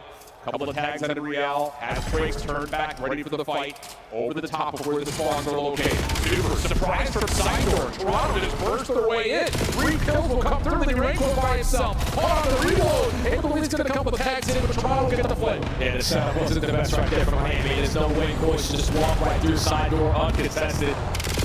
Win a couple of those fights, now flip you all the way across the map. Miami struggle on breaking, and P2 is very difficult to break when you're just trying to find your way through the front door. But he's going to break through side door. He finds a double. This should lead to one for Miami.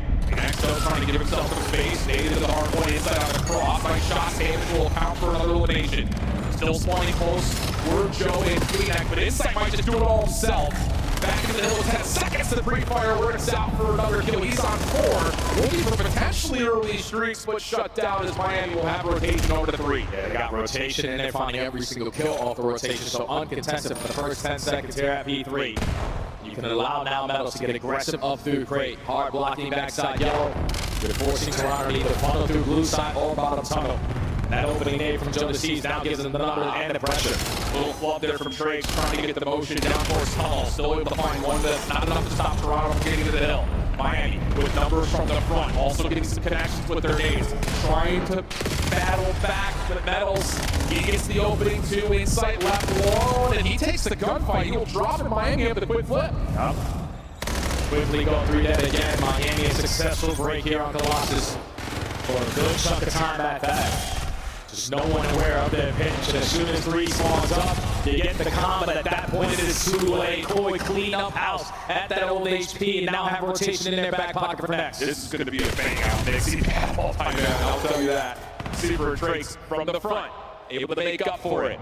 So now it's about trying to win over the spawn. Good gunfight with Rancor. He turns that into a second. Toronto now trying to force this overextension play. Rancor in position for it, wanted the last, but it's going to have to result to the Super. Holding and locking down spawn. Toronto now trying to form up from the front. Yeah, Jones just needs to keep on finessing from the back lines, and his teammates are finding openings to the front, and he finds one on the backside. So you're going to overwhelm them with pressure, spawn everyone across the map. Only one you don't find is going to be Super, but he pops it up and Miami can have a chance here. So much for all those break percentage stats. Jesus, Colossus.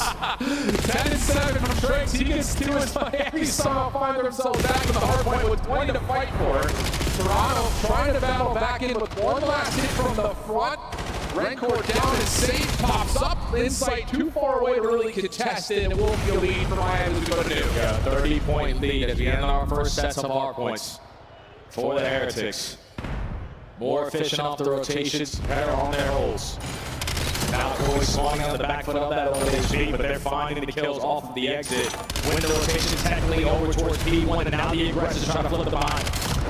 Kills coming out, Cleanex trying for one more, but push this side hard point open for now. Toronto with the chance to surround and get some time to get this thing back to level. Rancor trying to open up space through tunnel. The rest of Miami taking a route around the P2 side of the map, but Insight has got to read out. The team just in a little bit of trouble, so needs that help. Not going to get it initially. Joe trying to follow up. Nice shot to the line two, and all the meanwhile, Cleanex is still inside the hill. Yeah, the dirty pinches keep on costing Miami. No one reading for someone to push through the HB, flank as that statue. But we have the numbers, and now spawn split. Toronto been uncontested for 30 seconds. In the driver's seat now. They're trying to chain this over towards the P2. They're dominating the statue control as Cleanex lines up a double. All 4 dead. Again, Jodeci's watching the EOE. Toronto taking control of this game. A perfect line of scrimmage starts to be developed here for Toronto, but Metals, it went just one over towards the overextension, not the second. The nade over the middle also not creating enough space for Miami to work with, so Toronto will open up P2 to their name. Insight keeping the extension safe. Now here comes the hit from the front. Scrambling back our Toronto to try to assist, and Riel's already dropped. Chance for Miami to hit this from the front. And these rank coordinates are so impactful. Finds the opening kill. Now you have the numbers to flood your way through the gates. But Rancor with the team kill instantly takes that away. So Koi hold on to the first push. Still 30 seconds to go. And Miami haven't scored a point in quite some time. Yeah, but now they have numbers to degree out by himself. And yeah, he's pulling down the trigger. Will find himself a second. Turns almost finds 3. Joe coming off the respawn. The rest of the Koi are here. And they will clean up the final hit from the Heretics. 15 seconds of scrap time looking good. And Joe will make sure of that. Yeah, now we got to cut our losses, man. Just too bad. Cleanex is thinking the same exact thing. Wins the initial fight. You still have one over towards statue, so instant 4v2. Make it a 4v1. We just got to take care of Super, who's been Mr. Multi-Kill in a bunch of clutch situations with his shoes wrong. And now Jodeci finds that break. And hold down this tunnel position. Metals trying to be bullied out. Sunland, but does not matter. Joe back to full health, 3 in a row. Trying to play off the corner. Free fire comes through, able to find himself another. Toronto really starting to cook Miami in the hill. We'll take a look to see how Koi comes through this break attempt for the Toronto listening.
Huge hold for Miami. Now in the lead by about 10 points to get to our third set. And honestly, this is feels who wants it more. Joe or Red Cold, they're both taking over.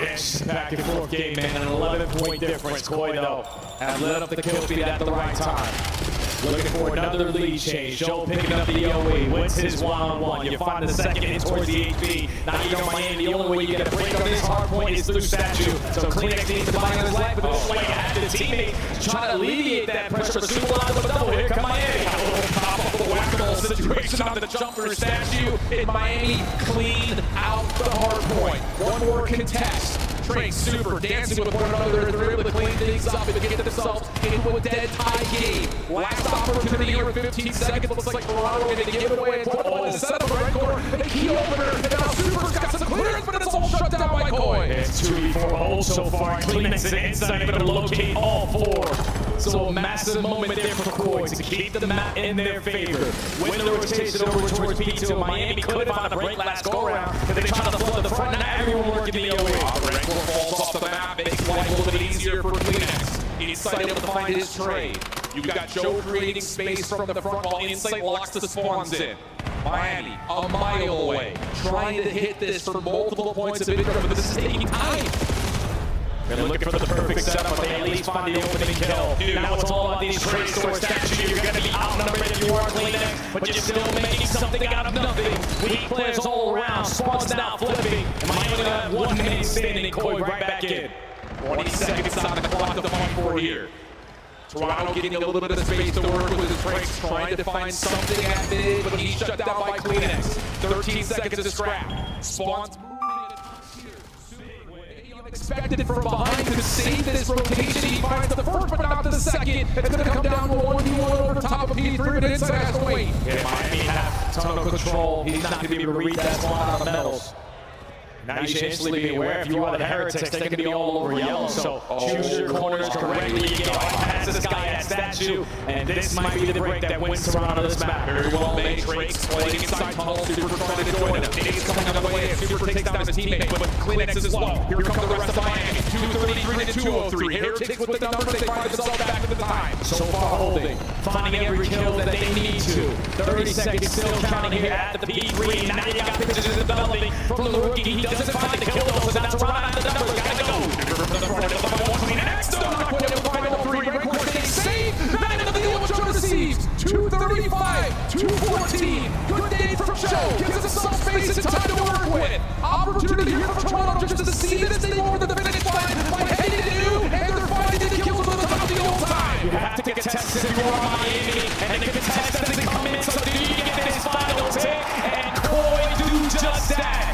Ice up at the ending of that hard point. Colossus has treated them well all season, but you get it done in a very crucial position. Now to force game 5. Unbelievable. That last little dive in looked like Miami was just there to contest, not quite the case. And honestly, it looks like at a certain moment there, Super is like way out of the way through tunnel. He somehow keeps the hard point contested and neutral to give Miami another chance, but it really has been Joe Decease just willing this Toronto team forward. What a story that map 4 is going to end up being in this overall series. Heading now to what's going to be just an absolute square up map 5. Oh man, Dan search and destroy. It's going to be able to grace to sit in the game number 5, but they can look back at these stats. Everyone was popping off. Renko was the deciding factor to Miami getting their time. He's always watching the OE, winning gunfights he's not supposed to. But Joe Decease, on the other hand, was doing the same exact thing. 30 non-traded kills, almost 4,500 damage, and they were unbreakable at that P2 HP, even with Real going double negative. Yeah. Pointed 3 before ice up. Yeah, different performance from Joe. So again, kind of like we saw in map number 1, back and forth affair, the same comes true in map number 4. Let's take a breath, because we're going to need all the air possible for Den. Absolute square up map. Again, just based on the Search and Destroy map pool, neither team has a lot of favor after the vetoes have come out. This just feels like whoever wants it more can come away. And I feel like both teams have enough reps on it to understand what the other one likes to do. It's just if you allow Super to have that same exact impact that he did with Sniper, like on Raid, here on Den, you're not going to have a good time. So Insight, you need to block him. Okay, that's the story. Map 5. Take a moment to breathe, friends. Don't go far. Actually, just don't go anywhere. Just sit down, relax for a moment. We're about to turn things up. Again, the drama, the feud between both of these Spanish organizations coming to its ultimate climax of map 5 on Den awaits us when we come back.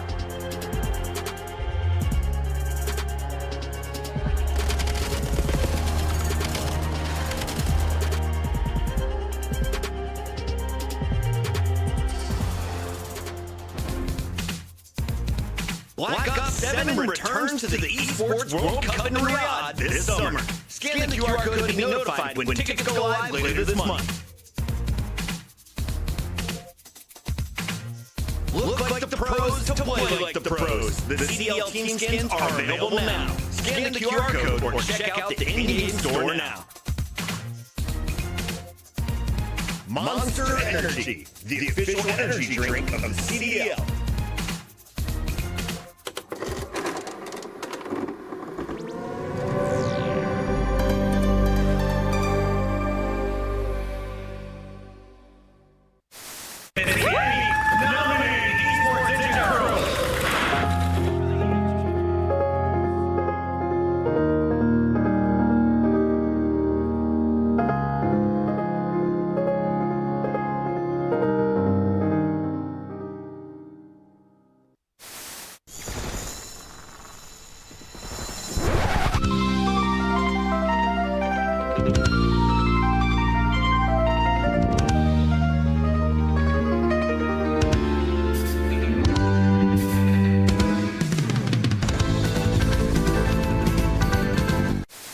But now Chiz is in a great spot to find the first blood.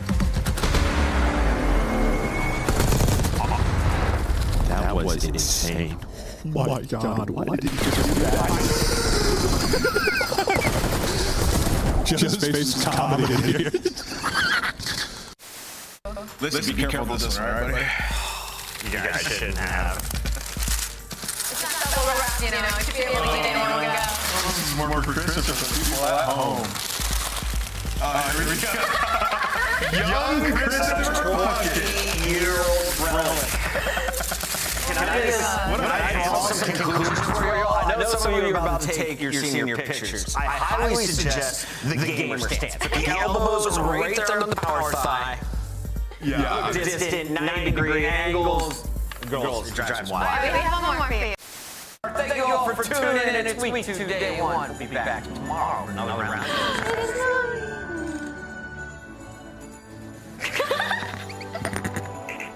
It's vibing here, man.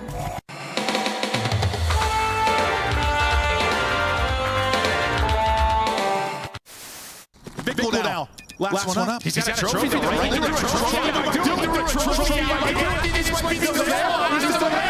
got it. Oh, he does it. It was too high. He just ups it right away. Nobody checks the bomb. Perennial matchup here in Dallas on our Elimination Friday. Toronto taking on Miami Game 5. And if you missed any of the series so far, I'm sorry, but you're tuning in at the exact right moment. It's Den. Map that both these two teams have a lot of reps on. The statistics are also very tight to one another, but I think in both of our minds, we're kind of sharing the same thought. First blood battle in map 2 looked great for Miami. That may have been the difference maker there. Oh yeah, what was it? 8-3 in map 2 and you win 6-5. So not as clearly as you want in a lot of these rounds. You still get the job done. Just the only thing I've seen Miami play Den all season long. Same thing could be said for Toronto. Even if Miami find the first blood on Den, they sometimes throw away these situations situations, and then the same thing can be said for Koi. So this is just an absolute square. We're sitting looking at the numbers. It's basically a mirror on both ends. So who wants it more here in Game 5? And let's be candid, like looking back over map 2, especially for Super, he was doing it all himself. I mean, it really was like 2 players for either team in double-digit kills. The other 2 really kind of absent, but Super was getting it done with the scope. You have to feel like that's going to be a major issue with this particular map. And overall, you see it first down the board. He has been a difference maker for Miami. And how big are the Heritage fans going to be him? Oh, that's really demanding because ever since you added him to the lineup, to the organization, he has been the difference in your search to destroy. A little bit slower of a start this season, but when he's on one, you see what his impact does on the map. Now it's just one map standing between both these teams. A well-polished map for both squads, a lot of reps to look at. But you lose this one, and Major 1 top 12, neither team wants to feel that. Let's get locked. Miami on the opening attack. Looking to see if they can get a feel out.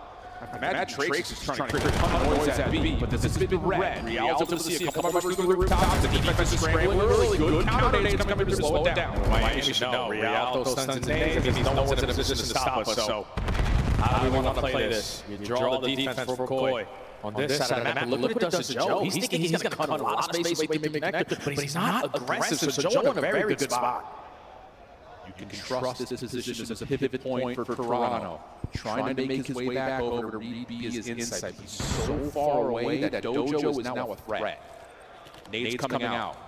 Really well placed by Rencourt, gives him the opportunity to plant. And the post-plant setup is going to rely on what Miami sees here. They want to get Dojo, but it's not a guarantee. And there's 2 players on both opposite teams hitting long routes. Super on one end, Joe on the other. The chaos is brewing over towards the B point, but Super's impact will be felt. Joe, you got to strike. Oh, but Super gets a second. So now you can push out towards Dojo. Even if Joe finds this kill on the flank, even if he does it, they may not make a difference. Super's impact felt first in Miami to get the opener. Joe was in that spot for so long, man. He just doesn't spot anyone cross. Miami don't scheme with anyone trying to jump through mid-connector.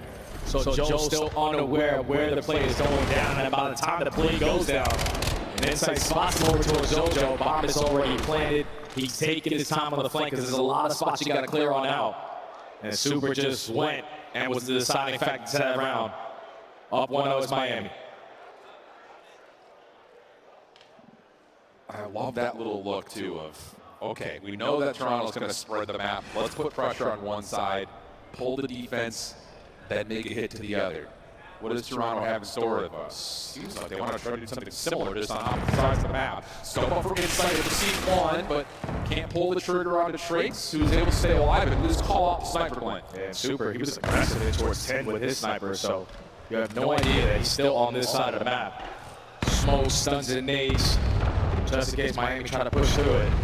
But nothing connects. You're just waiting to stall time now for Real to make that same pinch play. But Rencourt's watching. Yeah, it's watching. I think that was a defensive smoke, too, just trying to put some pressure, saying, hey, we can retake through Dojo here. And they get first blood. Trace able to find onto Joe. They also take shots towards Real. Metals follows up a perfect defense.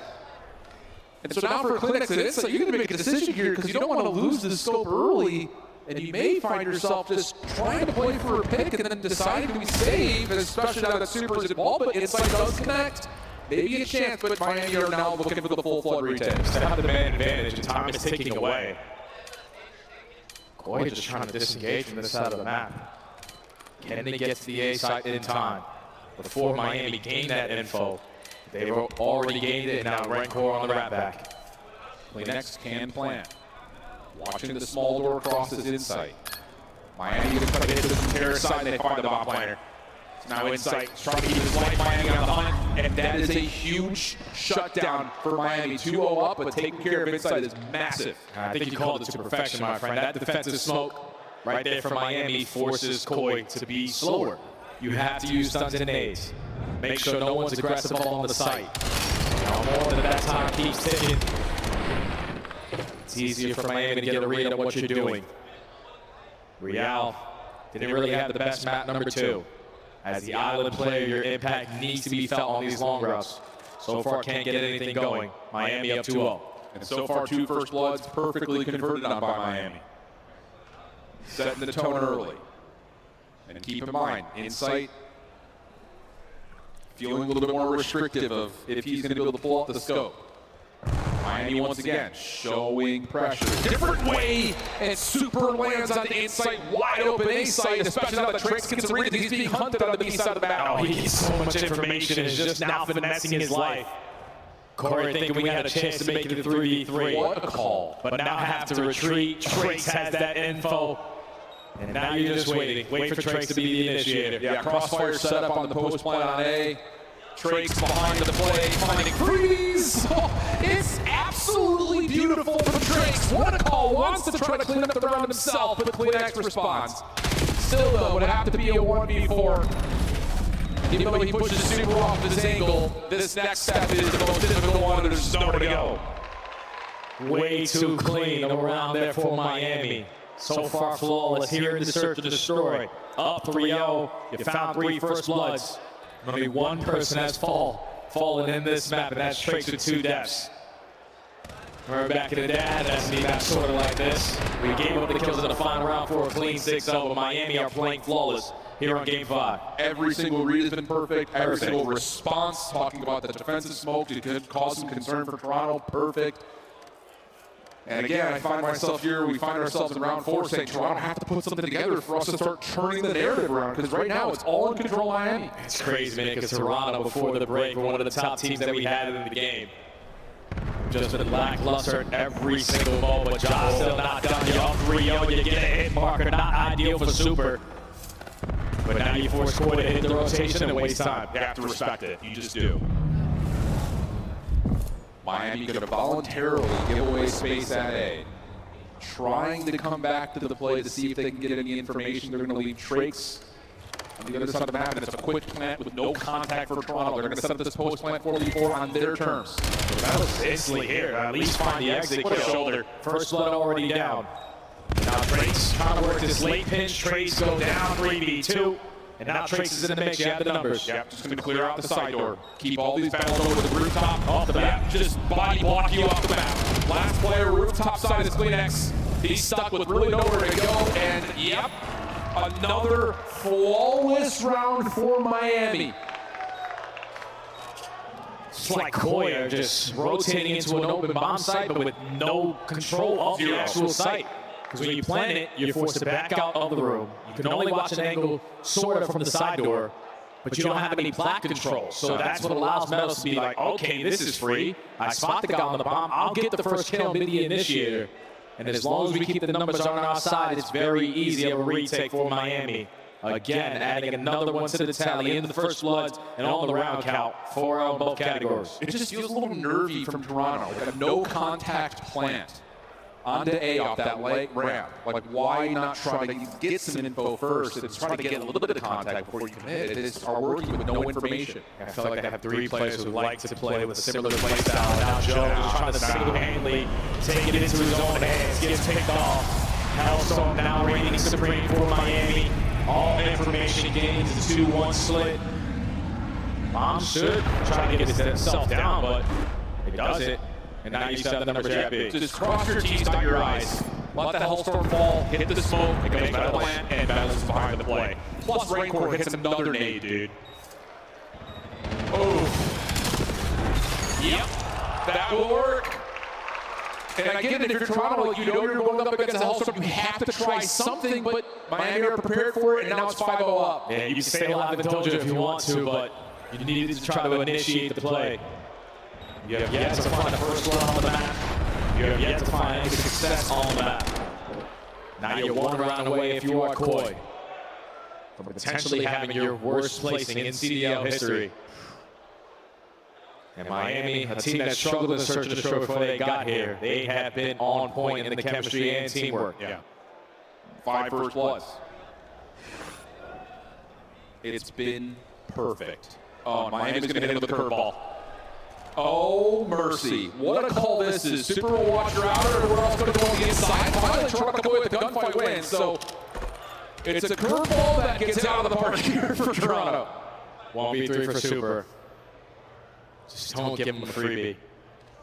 Know that Real still nearby, but just picks the wrong direction. And finally, Koi with the aggression, able to stop the bleeding there. Even though it's complete blind count on the side of Miami, you just gun them to shreds to put your first one on the board. Now we're on the path. We open the window for a potential full sell. Yeah. The thing about this for Miami, though, is like being up this massively. Take risks. You can unlock your playbook like crazy. That's one of those you sit in the comments like, guys, just want to 4-hit roofs. Sure. Why not? We got time. We got rounds to throw away if we want to. But Toronto at least sees something over the finish line. They get a first blood, they convert around. But we got a long way to go, especially from the defensive side. Insight will be by himself as Miami just go back to another setup of let's just full 4-man hit something. Yeah, they get the info quickly onto Insight, not going to waste any time on this objective. And Koi needs to be a lot quicker on this pinch. 45 seconds to go. Need the retake to stay alive. Little stun check from Rencor. That doesn't actually land where it's intended to go. So now he's got to do this the old-fashioned way. There's the double info. You can take your numbers, over to Dojo's side. Just make sure no one hits you on your cross. Take Dojo, set up your post plant there. Really good smoke again to slow down Toronto. The defensive days on this post plant now starting to come through his inside to the final first one. Rencor into trouble at 10. Dealt with by Real. Trey trying to find the response. Only gets one. Just down to Super. 14 seconds on the clock. Needs to hit. Finds the first. Joe still holding and will just get over the finish line as Super tallies another.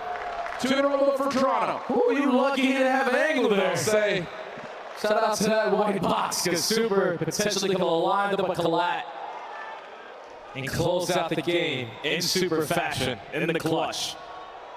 But Koi is a lot more aggressive on the map. Peaks at the right time and just chooses the wrong fight. And Joe's like, thank God I got that one off. He's clenching. Player cam was mint. Toronto going to give us something new here. A little bit of look up toward mid. Same idea for Miami. Super likely with the scope out as all 3 Heritage members hit the rooftops and Kleenex has got the full read. Real up top, clear space for this play through mid. Should be a quick play here at B. Just have to keep Kleenex stay alive, and yes, he just gets out of dodge. Yeah, he's got to get out. Now the map completely flips on its head. Trying to hold the post plant from Dojo is ideal. And Real has the pitch covered. It's all about stalling out the game clock, and Miami are wasting a lot of time. Yeah, you can see that Toronto are not guaranteed with confidence that there's no one on the long flank. So there's an opportunity for Miami to try to work their way through. There's also a trophy system for Kleenex, but it isn't place it. So now there's a smoke here for Miami to work off of. Joe in the corner still staying alive and healthy. Able to find one. Response from Kleenex to another. Red Court mid shut down, and Toronto are starting to put them together. Okay, I know we said earlier you can throw away some of these rounds, but for committing everyone through rooftops to set up a retake on the pitch, this took way too long. And Koi, the post plant set up a stack over towards Dojo. They take care of Super. Don't know if he's going to have the booster for the rest of this game, but Koi starting to come alive. 3 first bloods in a row lead to 3-round wins. And now we're in the swing round where now Miami are feeling the pressure a little bit. Pretty sure Joe is working on a pretty hefty streak in his own right. Yeah, he's on 5 with the health store. Okay, hold on a second. This will look familiar as Toronto will pull kind of the play out of Miami's boat by taking the early rooftop play. It's like getting a little bit of information that there is some aggression at mid, and that's going to call for Koi to back off and try to reset the defense. See the way that Koi playing this. Let's shut down the same site. Use the house for information to shut down everything at B. You're going to force Miami to be indoors. They just don't do anything active-wise, but you do find the kills, so main advantage for Koi. Can't plant yet either if you're Miami. You need to find an elimination. Or you are going to commit to it if you're Rencor bold, but it works out. Battle's making sure no one crosses that bit. Same can be said for Super on the other side. Full player, now we're the pressure. Battles gets one, slips away. Kleenex has a chance to double down, he will. Super, last one left, tagged up, held very far away from the bottom. It's a quick one here for Toronto. 6 in a row for Joe, but all of a sudden Kleenex is on 4. And we got a brand new search. It's starting to get a little nervous. But not only the players, but everyone in the crowd. Pressure at its highest. You lose this, you go home top 12. We open up the door for a potential full sell. and Koi have rallied back to back rounds, all off the first blood. One round away from forcing the round 11. Miami are feeling it now.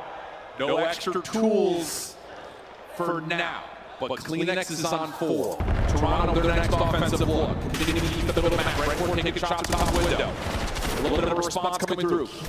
Go on medals in this cross. They do get Real forward. Miami have to be careful of this. And Toronto to back off and take their numbers to beat. You just want to make sure you keep your teammate alive in red court, just in case the SC decides to jump up through the window, but now your back is exposed. They get the info, they get the first blood. Peyton switch potentially for the second. Trace has to make a play. Real needs to get one to this position. Back around, he's under pressure though. No help nearby. 3v3. Trace still staying alive outside mid. Up and over. And himself one. Hold on a second. Miami now starting to overwhelm. Kleenex stuck in the corner. Looking for contact around the smoke. He's going to find Drake, but no. Drake only kills. This is not the inside. Finds himself two. Can he get through what he won?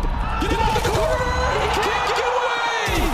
And Miami are able to find the final word of the series. And the rookie gets the last laugh. It was a Game 5 duel to start the season. Everyone was saying Real potentially should have stayed. When he decides to go to the opposition, and you're bringing in a new face all the way from South America. And the guy is not afraid to make plays. Miami ice up in the Game 5. They move on. And Koi, you're going home. What a series. But an unbelievable result. Toronto, at one point in time, you go back a week and a half, 2 weeks ago, they were looking like the best team in the game. Lots of vulnerabilities across our other standings leaders. Toronto was the last one standing, but then it's just been this constant slip. And this one hurts a lot, not just because it's a top 12 finish, but you lose out to this Miami team that has been fueling the fire across social media. But a 5-0 edge, too much to overcome, even in the face of streaks. And honestly, it just feels like Super and Red Court showed up on Miami when they needed it most. Yeah, there's just a clutch factor out of Super and Red Court, just the setups that they had. You know who you're playing up against. You just see with the guy across the stage last year. His play style is easy to understand. So when we're stacking one side of the site, he's most likely going to go for a pinch. We don't allow him to get comfortable. And when you go up 5-0, only needing one round, just need to fix a couple of those things to close out the game. They got nitty, it got gritty. But the Heretics, last team laughing. And Koi, yeah, that sucks, man. You gotta go home. That's tough. What a fall from Toronto. Whereas Miami now have a chance to continue this lower bracket run after just barely missing out on the winner's bracket thanks to all the tiebreaker situations that we had. But finally, here in Dallas, we got a barn burner. Map 5 affair, every map feeling really tight. Miami surviving. And we've got Blaze with the Rook. Trace to give us his thoughts on stage. Yes, sir. I got one of the newest rookies on the scene. Make some noise for Trace and the Miami Heretics, everybody. Vamos, man. That series was a hot one. Going to game number 5, man. How does it feel to get your first win on the main stage here in the CDL in front of all these fans, Trace? I mean, this is my all-time dream. I always remember about it. And playing with this beast is just like, it's beautiful, you know? Like, I feel great. It is a beautiful scene here to be on this stage, and everyone's in love with you, man. Let's talk about this series. It was a dirty Neslo here in this one. You guys dropped both of the respawns. What could you guys have done better to take those respawns? Because we know you guys are a really good respawn team, but you were falling short. I mean, we are making a little mistakes on the map. Now we're gonna fix it, focus on it. But we're confident ourselves with winning our Neslo, you know. Fuck it, if we're gonna do a Neslo, we'll do it. You're gonna do what you gotta do, no matter how dirty it is. Now, let's talk about the S&Ds there in this series, and because, you know, Super 25-7 there throughout the two S&Ds. You guys had big leads, but Koi was starting to come back round after round and almost forced another 11. You know, what did you guys do right in that series? I mean, having Super with Sniper was the shit, always taking first blood. I make some first blood. After they were doing the comeback, we should say, let's keep the same energy, you know? Yeah, that's it. I don't know how to explain it, but we just knew we were going to win that shit. Yeah. You guys never, lost confidence at all. And so now, here with the Miami fans, at first they were like, is this going to be the guy to replace Real and be here on the team? And I think you proved today that you are that guy, all right? So now, what do you want to say to the fans that's been supporting you guys? You can say it in English or Spanish as they continue to cheer for you. Muchas gracias a toda la gente de Latinoamérica, de España, mi familia, mis amigos. Orgulloso de representar a Argentina, toda Latinoamérica, los quiero a todos y ¡Tecma y vamos! You heard right here. Thank you to all the fans. That's going to do it when we meet Trace here on the stage. Chris, take it away. Congratulations, Miami Heretics. A huge W here in front of the fans in Toronto. Koi, the second team out of our bracket. Not many saw that one coming. Miles, I want to start with you.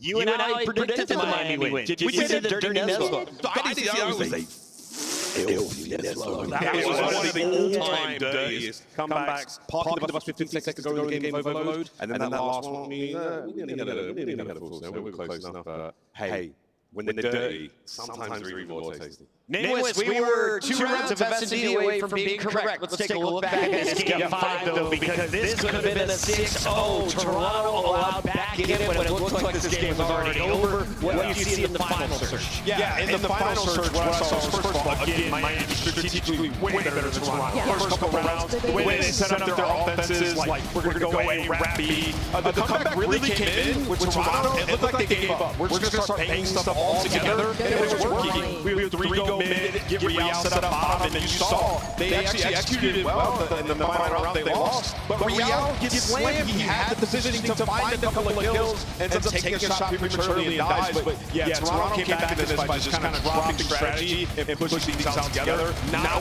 sustainable and not a way to win. They have to get in the lab search. I like that call out. Even though it worked tonight, it's not the future. Can I ask the hard question? Does this roster stay together for Toronto? All right, I'm going to jump in this quick. I'll say Kleenex needs to be on SG.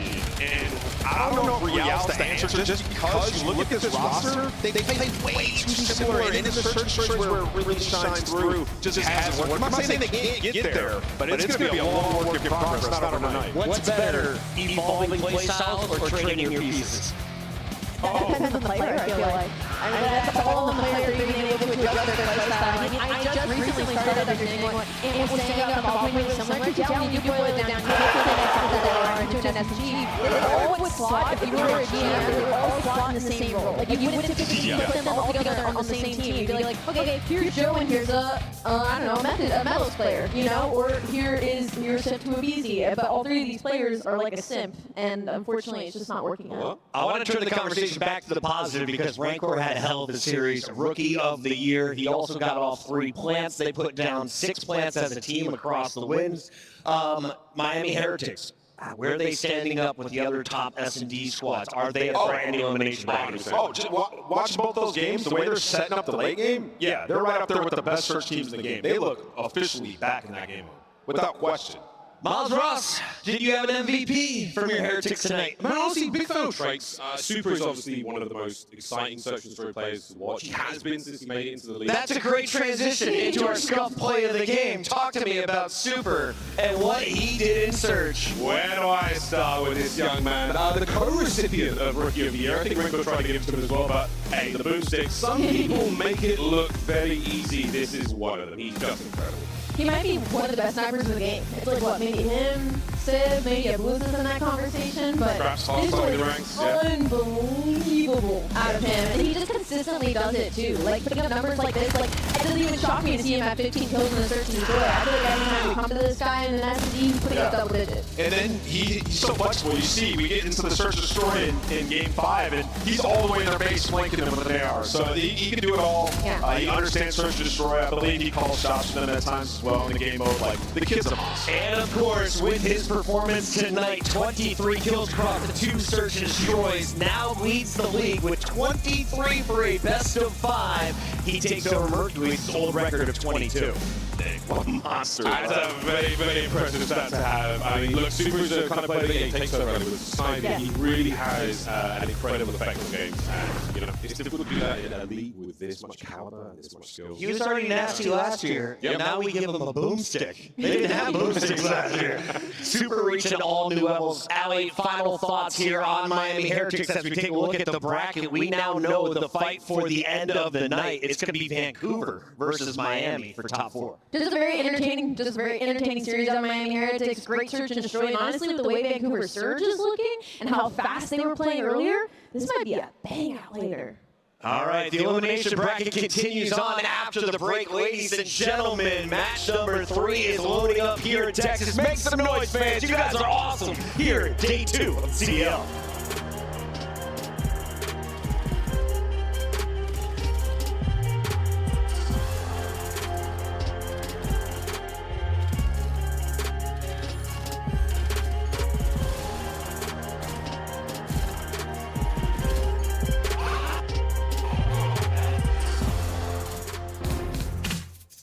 Monster Energy, the official energy drink of the CDL. Scuff, official controller of the CDL.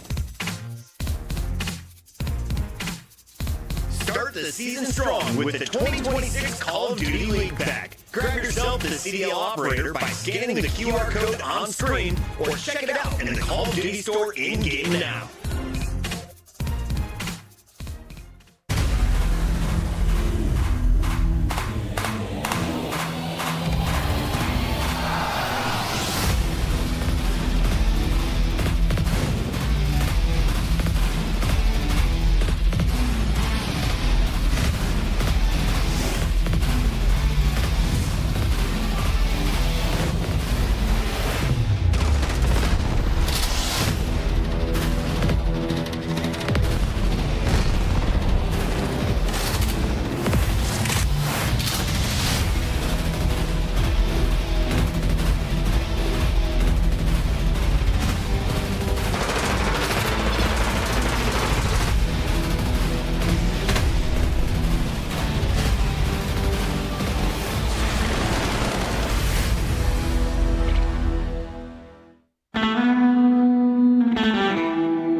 El otro tiene que estar por delante, creo. No, el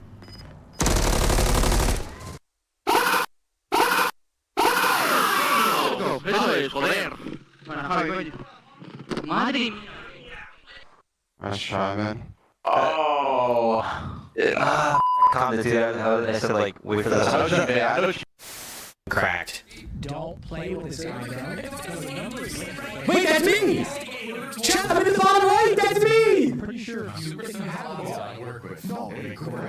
on the broadcast! Chat, that was me! No way! That's what he wants to do! That's me! Okay, that's how the series ends. Oh my god! Down the staircase.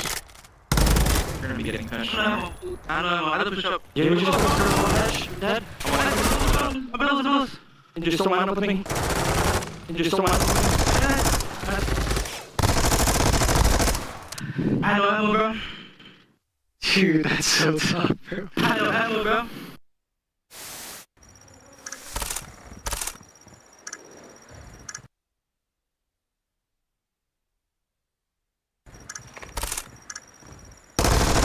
Just push you up, push you up. You're right. Oh my god. He jumped right in front of you, my boy. That was unlucky. He jumped on in front of you. That's him. Bro. Hey, come on. Go. Holy shit. Good clutch there.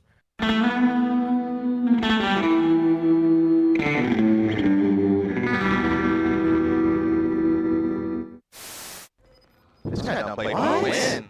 What? This is criminal! What was that? Play for the win. What? Why is he laying down though? Because he don't play for the win. I get like, You know where you thought from? This guy's not real. What do we pull that out? Because I knew you said it the whole time. this code, bro. The 420 broke it. You are no longer. You are no longer. You're free, Tom. I'm free! One of the finest hall players. Tom, you're free. I'm free, guys! You're under the first set. You gotta delete the emote, Tom. You gotta delete the emote. Thanks. The 423 is no longer mine! You gotta delete the emote. It's no longer yours. Texas, they found a Good job, Tom.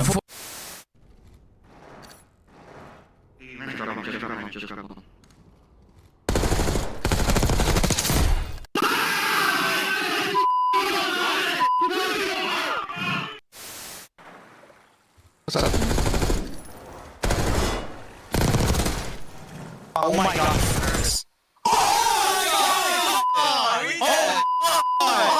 MC, you're better. Oh my god.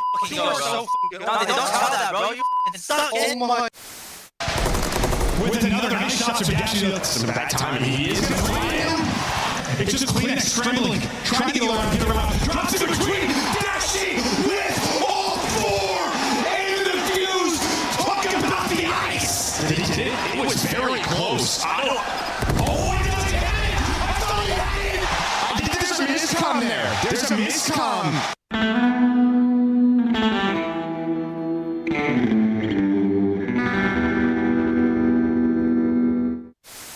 Sound with a very quick listen in.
The Falcons entered Major 1 with a top 3 seed after dropping their first 2 qualifier matches. After that, it was 5 straight wins until yesterday when they ran into Optic Texas here at SMU campus. Welcome back in, everybody.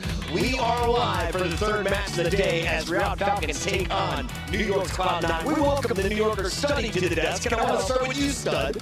What's going on with Riyadh? What have you seen from them in the qualifier? Where are they at today? I don't know. I'm sort of comparing them a little bit to the Ravens, man. You were the best online. You go lose your first 2 matches, win your next 5 straight. You're great in every single mode. But then versus Optic yesterday, I couldn't even watch that overload back and understand it. So Riyadh weren't the team that they showed that they were online. They need to be better today. Ali, for those who couldn't get out of work yesterday, let's catch them up on the bracket and show that fight from the upper bracket. It was Optic versus Falcons. Historically, Optic had beaten Falcons at the very opener of the season. Yeah. We didn't think it was going to be a thrill, but Optic handled business. Now, if you're the Falcons, you've got a very tough road in this elimination bracket. It starts with Cloud9, but then you play the winner of Boston or Face. Yeah, it doesn't make it easier for the Riyadh Falcons, but I will say, like, it felt more like they just weren't prepared for the Optic Texas they were going to get yesterday. The way Optic's been looking, I don't think anybody expected them to play the way they did. So yeah, it wasn't great. It wasn't no 3 loss. The .8, 18 KD. Hardpoint hasn't been great for them right now. It's probably their biggest struggle. SNE has been awesome. Overload's been pretty good, but they're sitting at 5 and 8 Hardpoint, losing the last 2, and even worse, their map 1 record 3 and 5. So they're putting themselves in an unfavorable position really early in this series. Name what you said somebody wasn't playing right yesterday. Who was it? Oh, everybody besides Celium. Literally. You go back and you watch that, Jay mentioned the Overload, one of the most bizarre, mini-map performances I've ever seen, but the sub-duo, I mean, Exit and Pred, like, they were so electric online, particularly in that game mode, in Overload. Mini-maps did not look the same. And, for this Riyadh Falcons team, they just got to calm themselves down. You're playing up against a team in C9 that has been perennial breakers. You just beat them a week ago, dominated the first hard point. You get to that game 5, it was 6-1. So definitely confident coming into it. Just show up like you get on the line. Should be fine. Let's take a look at 2 of the impact players. It'll be Pred for the Falcons. On the other side, Mac has been the X factor. When he takes over, Cloud9 goes to game 5 and falls short. But they've gone to multiple game 5s. I'm looking at Mackenzie Nuts going up against Pred. How do they do it, though? I want to switch over to Cloud9 because this is a team with just 10 points. You win here, you're getting 15 more. Yeah, it truly does depend on what maps they decide to play versus Riyadh, because you're always pushing yourself to the distance. But a lot of these maps, like Lost, Hardpoint, they always go down to the wire and you lose track of it at the end. But Gamecocks are truly their issue. And when you take a look at this graphic, like in the series, 11th overall, map 5, dead last, Hardpoint dead even. Everything is dead even besides Overload, and Overload is about Sling. And right now they just don't have that defense either. What is the difference between game 2 search and destroys and game 5? How do you lose 5 of 5? You lose 5 of 5 by just not having any teamwork for Cloud9. I mean, they also just don't have the slaying power. I feel like that's been really lackluster when it comes to this roster, but it sucks because you think about Vivid, like the engagement king, you know what I mean? Like you think about these players and you think they should at least be a middle attack team, and their biggest opportunity is going to be that hard point in the series, unironically, because that's where Riyadh Falcons are struggling. That's kind of the strongest one New York is working with right now, and that's been gracious, 6 and 6 across the board, but it's just the map pool that might hurt them here. Yeah, make like micro adjustments. When you talk about the Overload, take a page out of Riyadh's book. Like they're last in the league. They allow the other team with the most possession time versus anybody they play. So like take the ball, hold it for a bit, let the other team make a mistake, and then talk about the surge. The reason they're so bad in game 5, 3-0 on Den, 2-7 everywhere else. So you gotta think they've been in the lab trying to get a map added to their map pool. Jay, I feel like Vancouver changed a lot of people's opinions today, especially Lunars with his performance this morning. Is Cloud9 in that same situation? I think so, man, because you got nothing to lose here. Everybody's going to count you guys out. Nameless literally told me before we came back, like, Vancouver got to win. Cloud9 technically are the worst team in the league right now. But you got a chance to turn it around here and win game 5. Let's talk about the roster here. What are the ceilings? What are the floors? Who's got the? Let's start with the floors. Who's got the higher floor on both sides of the ball? Oh, higher floor is going to be the Falcons, for sure. I mean, you talk about the C9 team, though, their ceiling is unbelievable. These players, that's been their issue. You guys talk about the slaying. Yeah, all of them, 40 to 44. That's where they sit in overall KD in the league. There's only 48 players. And you look at it, Afro and Matt can take over games. We just don't get that consistency, which is why we go to these Game 5 series, where ultimately they fall in 5 of them. Are there snipers going to be involved? We just saw Super with the takeover performance in Search and Destroy. Oh yeah, Mr. Beans, man. We know what he does with that boomstick in hand. We've seen it firsthand on Colossus. That's going to be the map 2 in this series. He dropped 14 last go around. If you allow that guy to get hot and dictate how you're going to play Search and Destroy, you're not going to have fun if you're Riyadh. Ali, nobody has expectations for Cloud9, but Riyadh is starting to feel the pressure after falling to the elimination bracket. They need to make a run. What is the vibe right now for our green team taking the stage? I mean, I feel like they're pretty okay. I mean, obviously, losing the way they did the Optics sucks, but like we saw pretty okay series out of Celium, didn't do too bad. Nobody really had like a huge thinker. It just wasn't going their way. They just couldn't get the ball rolling. Optic Texas just looked night and day like a different team. So for Riyadh, I think just stick to what you know. I mean, this team is going to be good at Search and Destroy, and their overload already looks fantastic. They're fine playing on exposure or den, so that gives them a lot of control in the middle part of the series. I think they're going to be. I mean, I'll tell you what, look back at the last series you guys played, which was a week ago. Exit popped off. He had 103 kills. That's the most. Like, when we were watching Exit yesterday, so many moments where he got loose, and I'm like, okay, that's Exit we saw on stage, and then he just wouldn't commit. The hesitation, found himself in a bad spot. So if you get that same Exit, maybe it just unlocks the rest of this team. I do feel like he is the X factor in the win condition for them today. Where is Exit most dangerous? Let's take a look at our maps and modes. Allie, where can the SMGs take over in this best of 5? I mean, wow. Map number 1, I mean, even like Plaza's map number 2, I think the SMGs are going to have a great time across the board in this one. Yeah, I mean, I think the start of the series is sensational. If you're the Riyadh Falcons, talking about Blackheart, they've been a team that has loved that since the start. So after that whooping yesterday, got us off. Exposure's good for Riyadh there in the middle of this series. I mean, New York just really doesn't have a map pool for you to be excited about any of them for them.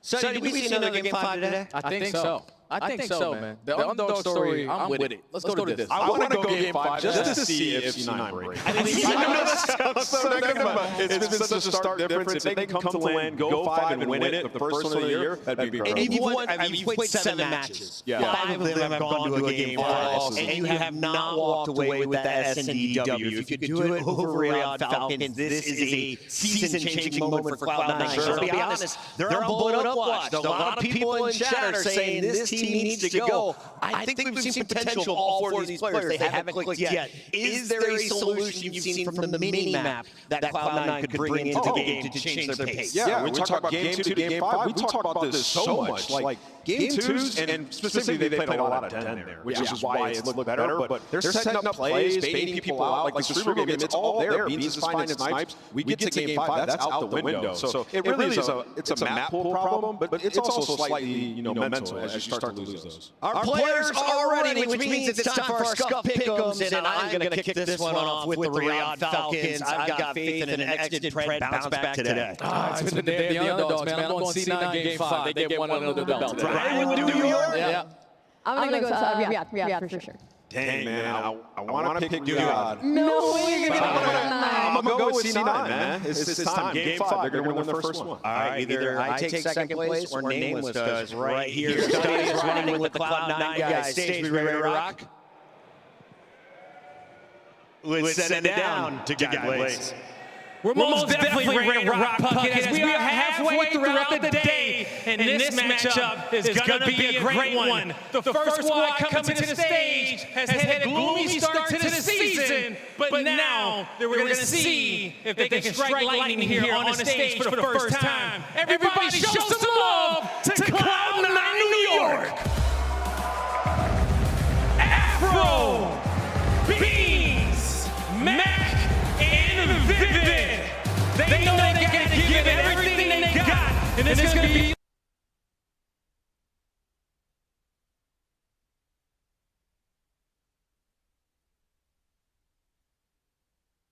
like a buck to. It's Cloud9 New York. Yeah, you can see them walking onto that stage. They faced a lot of defeat, man. It's been Game 5. We've been talking about this since the start of the year.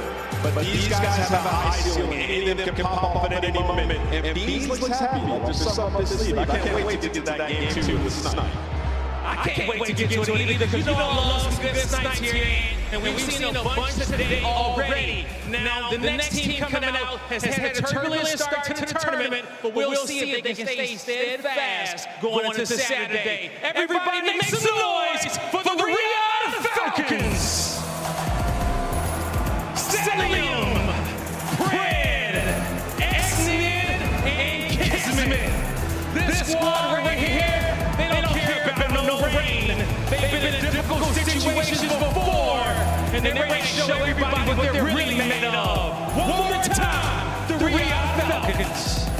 I mean, you got 3 walking champions on that stage. Listen, these are guys that know how to win and also know how to make a big turnaround when things are going south. It was not the result that they wanted yesterday, but they got another opportunity. They faced against Cloud9 that has been struggling. This needs to be a statement match from the Riyadh Falcons. Let's get it going, Blaze.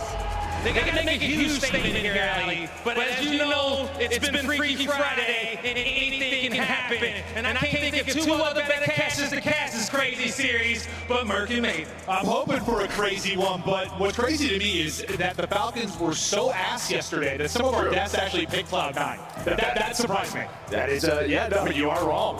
Yeah, no, they had to bring him out, out after their match. It was an ugly one. They did not play well. A lot of mistakes, a lot of nerves up there. That's crazy to me. Like that they're picking Cloud9. I mean, it has been an odd day. Has been an upset day. You never know. I guess so. Yeah, we've had a lot of upsets. But that shocked me. I thought it was going to be Falcons across the board, but yeah, I think they played awfully tough yesterday. Maybe that's the case, but they kind of slid over and got smoked. It was not pretty at all. Not to take away from Optic's playmaking ability, but the Falcons didn't look like themselves we saw online. We were talking about. I feel like in the past couple of years, we haven't talked as much about online to LAN because it hasn't been that big of a gap for a lot of teams, but we've seen some this weekend where it's surprising. Well, I think the last couple of years have really just been really revolved around 3 or 4 teams, right? Like our top 4. Yeah. And that's really been the main storyline. They've rarely had hiccups. But this year, there's just been so much parity where you have these teams coming in. Falcons earns a top 3 seed. So yeah, I think there are some question marks for some of these. Well, usually, yeah, to your point, like it's the team that's going to pull off an upset, maybe be the dark horse, is like a top 6 team. Right now, it's like a top 10 team that might actually walk away with an upset or make a little bit of a run. So no, it does speak to the parity of the league, and it's very awesome. What are your thoughts on this matchup? Just, I don't know, generalization of it. I mean, listen, we just saw it like a week ago, 2 weeks ago, whatever it was. I mean, it goes all the way to a Game 5. Some very close maps. So we're going to see 4 out of the same maps. Okay. And this one, the only difference is map number 1. No Colossus. That was one that New York was going to often. 1 and 3 on that one. So they're just going to veto it. Blackheart, they have not played on the year. We know, though, this is a strong one for Falcons. So we'll see if they come out stronger than what they showed yesterday versus Optic. I think there's a lot of teams that need to. I mean, we were looking at Ravens, that didn't happen. Look at the Falcons, is going to happen. Vegas is going to happen. It's a team that really came out flat and at risk of getting knocked out into the top 12. Or how we just saw Toronto. This is the first top 12 since Major 2 all the way back to Vanguard, which is insane. Where are the other upsets going to come from? But let's get right into the battle now. Blackheart to start us off. First time seeing it for Cloud9, as you said. Yeah, but I mean, that's been a big trend too, right? Teams who struggle online with specific maps, it just said, screw it. Let's get it out, let's try something. Maybe it'll be a little bit different here on land. We'll obviously practice it, but let's go for it in a real match, and you're getting that here for Cloud9. It's just one of those maps. Maps like your ultimate guy, like that X Factor guy, he takes over. That's your winning condition. I mean, normally I would say, yeah. But I think just this team, there's like 3 of them for me. Like, I think that in the past, we've talked about that with Vivid. We've talked about that with Afro. So, I don't know. Yeah, but I just think you need consistency from a couple of these players on C9. Well, no, even Beast, who was kind of like a consistent guy, he's been a little more inconsistent. So, yeah, it's like, when are they going to pop off, and are they going to pop off together? Nice early start to the first start point, but Falcons turn now to answer. Acid leading the way so far for them. But if it's spread double, that'll alleviate some of the pressure. You still have one player lurking, you're finding an opening. It'll be Vivid, just trying to buy time for his teammates to get back to it. Or just get past maybe as long as he can. Finally going to drop, right after he dropped his teammates getting here. It did divert attention to him, so it makes some open lanes for them to collapse. Chance for the break, and it looks like they're going to get it. Well, that's just it. Yeah, you buy, 5 or so seconds if you are Vivid, can text a little bit. Like, he didn't kill anyone, but like 2 or 3 people had to come back to deal with him. Yeah, and then Mac found like a knife in the middle of the map. That was the first domino that everyone else falls for Falcons. So a nice break there to get the last 25 seconds. Now, pressure on this rotation. Falcons don't have the numbers. Just going to be Mac pushed on up, and I need a response here if you are Riyadh. Not able to really respond that I like to in the P2. Another opportunity now. You've got pushed out so far. You have the back spawn covered with hill control with Celium. These mid gun fights are massive. You get numbers quickly if you're Cloud9. Should be a spawn out now for Falcons, or is it? No, one's going to spawn close. One spawning out a little bit. It looks like they're going to try and instantly flank this. So you deal with it. That's why you want to have pressure all the way out mid from your teammates. It gives you like another chance, another safety spawn, and as I'm saying that, it's gone. Yeah, I mean, they tried to do a little bit too aggressive. Nobody blocks the back, and yeah, just some miscommunication there from Falcons, and then you give Cloud9 an opportunity. You lose that gunfight inside of windows, and there is a break again with 30 seconds. Yeah, it's been pretty much deja vu, right after the P2. At some point, it's like, what's going to change here? Is it going to be this continual pattern where at least if you're Falcons and you're getting about the first half of the time, you're going to stay in the game? If the break comes earlier for Cloud9, they might start to run away with this. If Cloud9 get early set up and are able to hold control, it might be nuts. So we'll keep an eye on that as this pattern. When will it be broken? Because it's the same thing here again. Falcons, rotated, set up. Can they hold this time? Again, has some really pressure really through the front. The only player who's pushing through the mid, that's going to be Beans. Probably going to be the first guy up. But Beans is going to find that kill. And well, there we go. So C9, they have the numbers and trying to attack it. Well, you lose the player in the back, though. You see one player that's spawned back there. Everybody else is out there for C9. You hold with the first push, and this is where things have fallen apart for Falcons. This second push from Cloud9 is where they're able to get through, and it looks like that's going to be the case again. All going to be an exit, and he's going to be dropped. The second push off spawn has been so good for Cloud9. Whether they've spawned out, whether they've gotten the back spawn, whatever the case has been, they've gotten the break that die. I mean, yeah, it's just two similar instances where you're just going 1-for-1, and then the back spawns were open, and Cloud9, they die in. They spawn up, you have a player back there, and then things just get messy for Falcons. So someone needs to hold on to these spawns if you want them. It's just so hard to do once you get that first fight kind of mixy, which it was. It came down to one player. It's not like that first wave that Falcons and Hell's been clean. The second they get like a clean hold on that first push, I feel pretty good about it. That just hasn't really happened. It hasn't happened again. I mean, you go on 3 for 3. At least you still have this spawns this time if you are up, but there's immediate front pressure. Yeah, that's just it. Selling fell off the map. So, like, you had the numbers, but with him falling off the map, a 7-13 start from him, it got a little bit mixy towards his P5, but they have recovered for now. Recovered enough to fight here for a moment, but as you said, for a moment, instant pressure from Cloud9, a triple dialed in for Mac to keep it messy here. A multi from Predable at least keeps a little bit of a presence for Falcons. We continue back and forth, no team really able to get a ton of this time. But yeah, not a lot of separation just because the story's been the same just about every hardpoint. Early Falcon setup broken by Cloud9. This one a little bit different, a little bit split, but from a score standpoint, pretty similar. Yeah, maybe an opportunity here for C9. They're going to be the first ones to build finally towards his P1. Well, you lock it down. Well, another teammate does come in front, though, trying to do what he can. Shoots the wall a little bit, able to find Matt. She's been the last player alive. C9 hold on that first push. So assuming we have a similar pattern here with early Falcon setups, what really needs to change for them to find more success in the second set? I think, yeah, it's got to be cleaner off that first push. You either get someone push out a little bit more, figure out where that push is coming from, and get that first pick, and then make sure someone plays safe to block the spawns. Well, on the other side of that, how do you, if you're Cloud9, get to be ahead of this? Like, so you're the team that's rotated. It's a hard pattern to get out of sometimes. It is. I mean, honestly, I don't know if you do if you're Cloud9. You won the half, right? You're winning the map, so it's like it's working. Yeah. I mean, because a lot of times the way you get into that is you get smoked on the hardpoint rotate early. Yeah, it doesn't happen. They're able to play. And if it does happen, then they have to be able to respond. Yes, absolutely. So we'll continue the dialogue and see if things shift. For now, it looks like it's going to be pretty similar. It's going to be Falcons rotated. New hard point popped. One player drops is going to spawn out. It's going to be Pretzu. Numbers here for a moment. Cloud9 trying to get it done. The 3 for Falcons. Seemingly holding down. Okay, that's exactly what you said and we were talking about. They need to get a cleaner hold. They're able to do exactly that. So it's not that mess. It's not that immediate pressure by 30, 40 seconds. It still could result in Cloud9 breaking around 30 seconds. You want that first guy to hopefully get a pick, but Cloud9 ends up getting spotted. Nice shots by Exit. Him and Jimmy got his back, and now they're very dead. So, what do you know? Yeah, and not as chaotic, so now you flip that dialogue. Cloud9 has to respond at this B3. Just how different is it when you rotate the team and you win that first fight clean? I mean, that's a lot different, yeah. The lead. It is so different. Lead change. Falcons going front, finally able to get a solid hold. Let's see the countdown from Falcons.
We saw pretty much exactly what we were talking about. If Falcons had a hold, it was going to be Cloud9's first time with the rotation, basically, having to answer.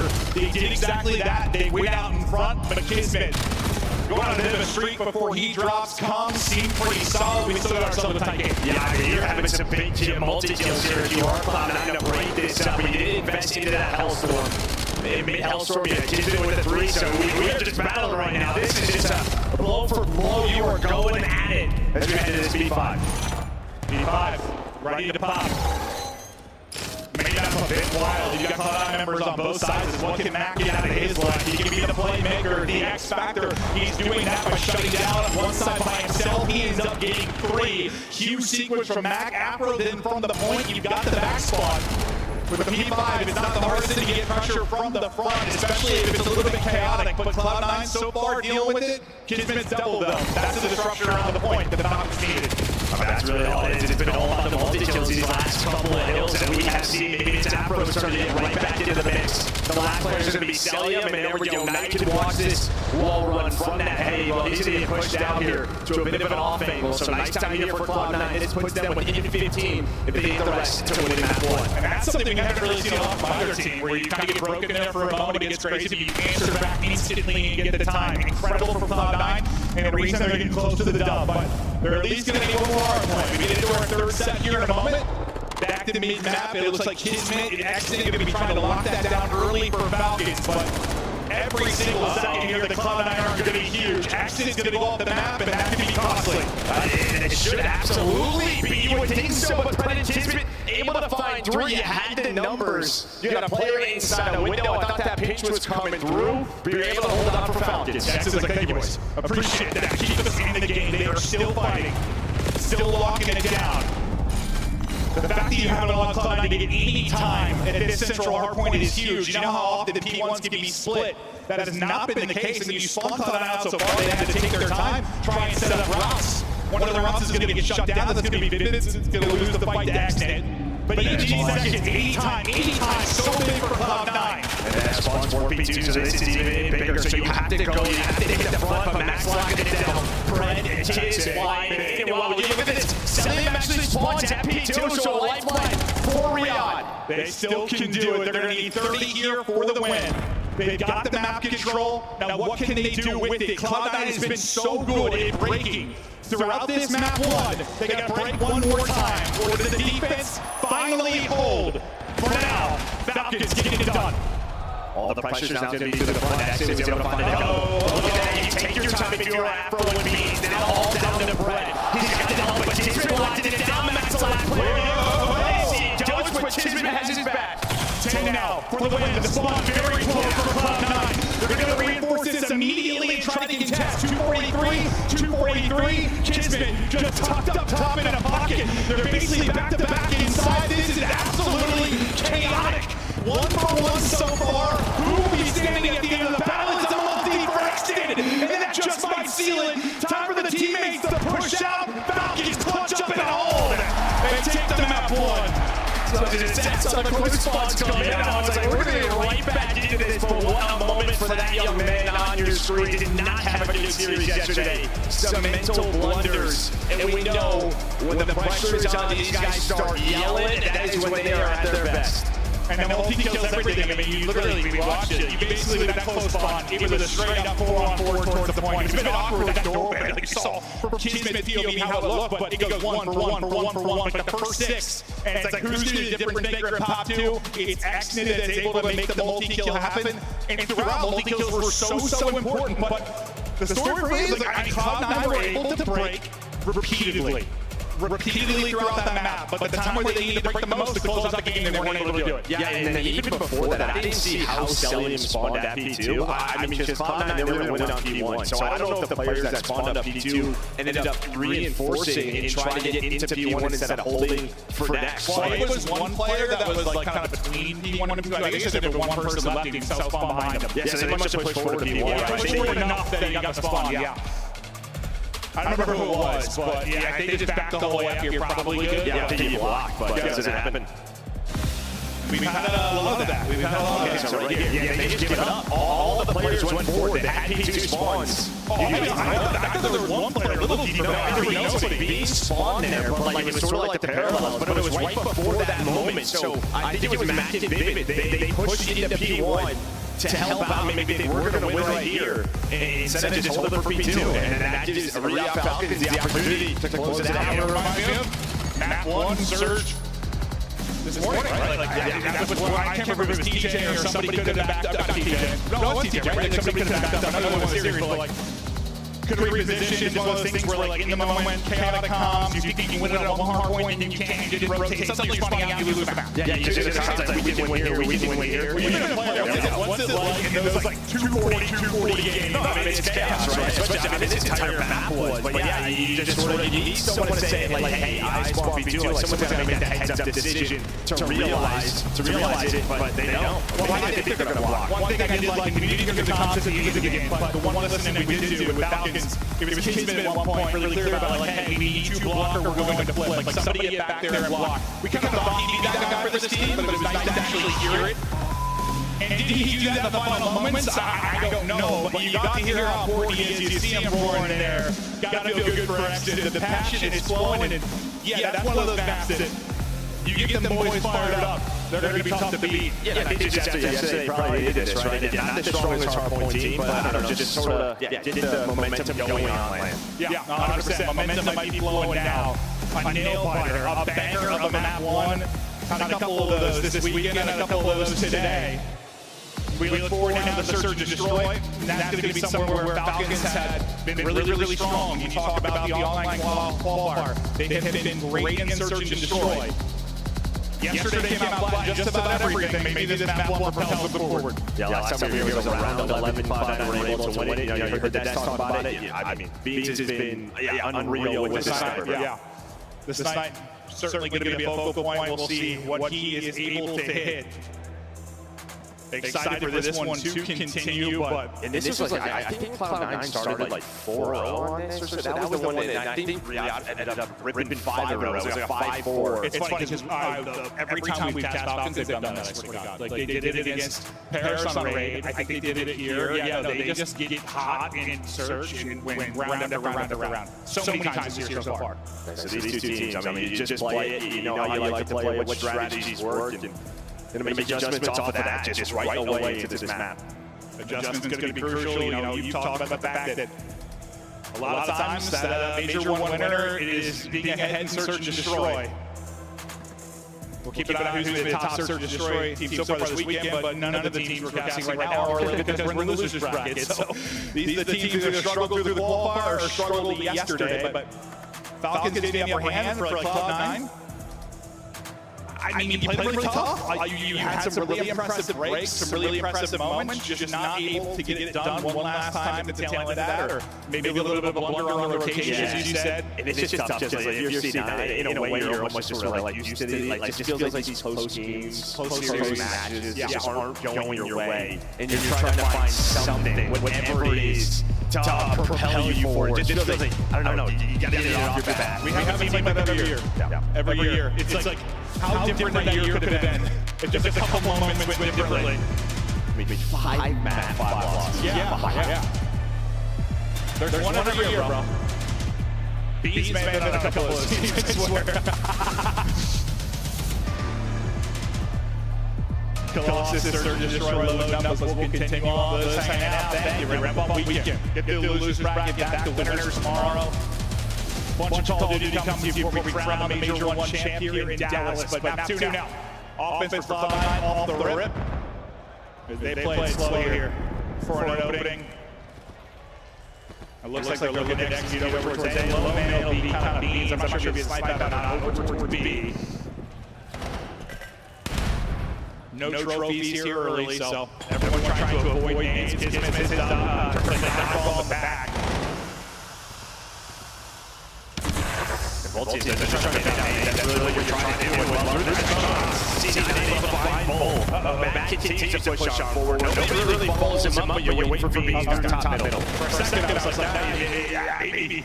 Just hold, you have advantage, you got bomb, you lose bomb through there, and things get messy. I mean, honestly, I think the craziest fights on the map are right there, like I got that corner. Just the smoke gets thrown, and it's like, who the hell knows how to do which angle you play, right? Who's going to hit the wall bounce? Who's going to find the multi-deal? But it feels like these guys are able to track through the smokes on C9 to find those first two. But you saw the way Falcons were playing. They were just trying to use their nades. Maybe beat that player on the bomb, but that never really happened. I don't know. I'm whirlwinding in smoke, but sometimes these guys, like, what was the one yesterday? It was like into the exposure, like P3 went no, just someone got laced, and you were like, He must have yeah, got a name, got something. Shot looking sticky. But nice round for Cloud9 and Vivid. And this looks like some jetpack COD here in a moment from Falcons. It is group up and hit it. They've all pushed up, but the problem with this is you don't really have a whole lot of information on the rest of the map. So really what Afro is in the attacking spawn. Well, he's going to win that gunfight, and now you need to collapse from elsewhere if you are C9.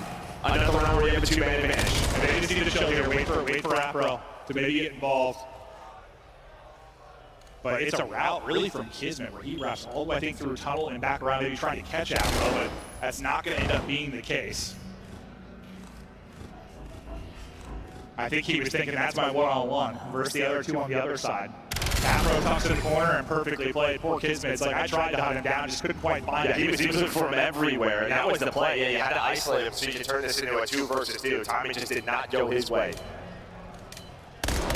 Cell 1v3. Very little time to go. And they're not going to give him anything. Another solid round there from Cloud9.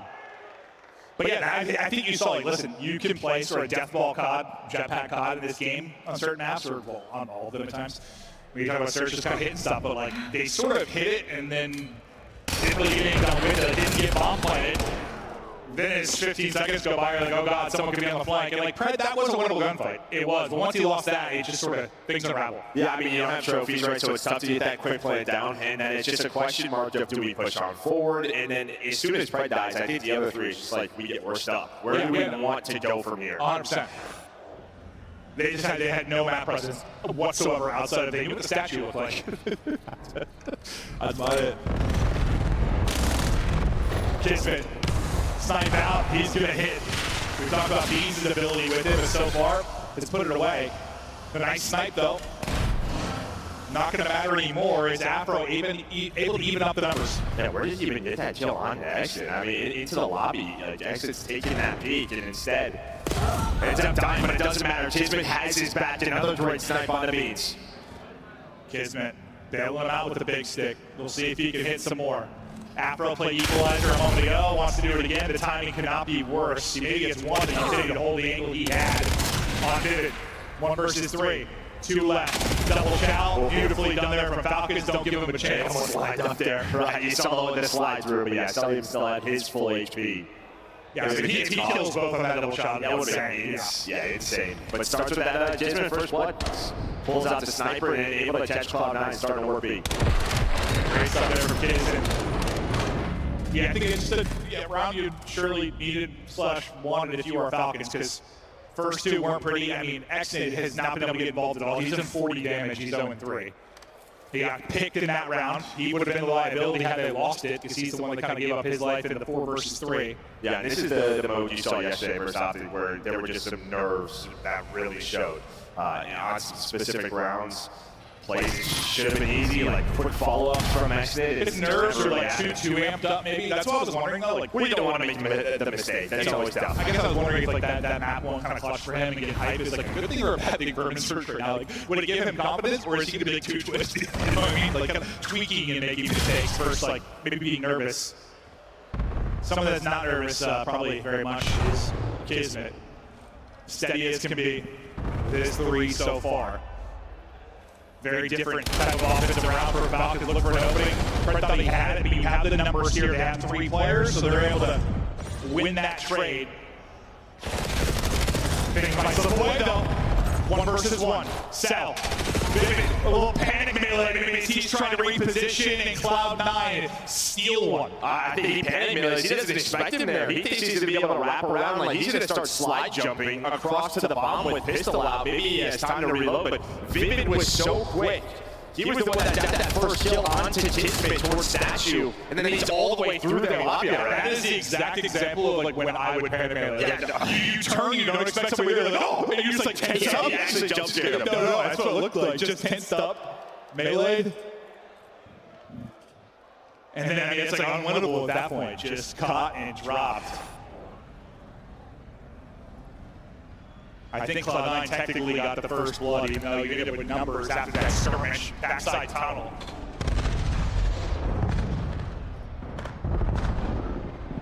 Oh, let's see this. Where's Kisman? Okay. Hold up. Dude, it's like he likes to get vertical. Look at this. Write that down. He has a very, very strong left foot.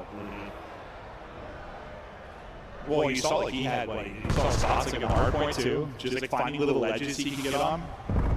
That's what that team was known for. He didn't expect it. Clay's his coach. Yeah, I mean, he didn't expect that whatsoever. Tisbit's going to pop out, but the problem is it's a 2 versus 3. Rumor has it Clay's still at a 3 somewhere. Didn't rip, but holds it, able to win it, gets back to the heady.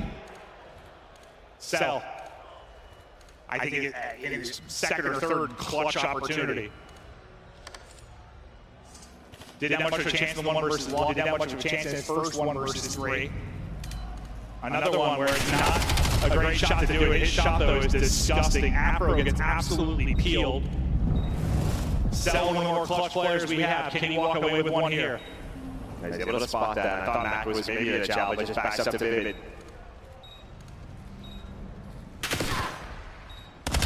Takes 25 damage. Guns 1. 1 versus 1! It's Sell! Give him enough opportunities and he's going to take one. 1v3.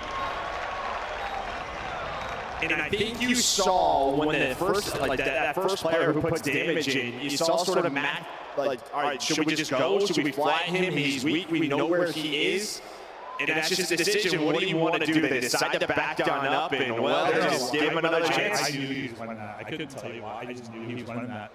The first kill is just, the second kill is just a little too clean. Right, you kind of see here. Watch. He took 1 bullet on the cross from Mac.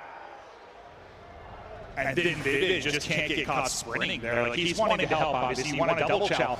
But because the angle Mac takes, you just end up having 2 1-on-1s. Like, that could not have been more awkward. You shouldn't lose that ever. No, I mean, this C9 team, they've had these mental mistakes throughout the year. We'll see if they can recover. And not take away from Sal, that's just a disgusting individual play. Quick game pause, not sure what the deal is, but we'll let you know once we know. Hopefully we'll be back into this in a moment.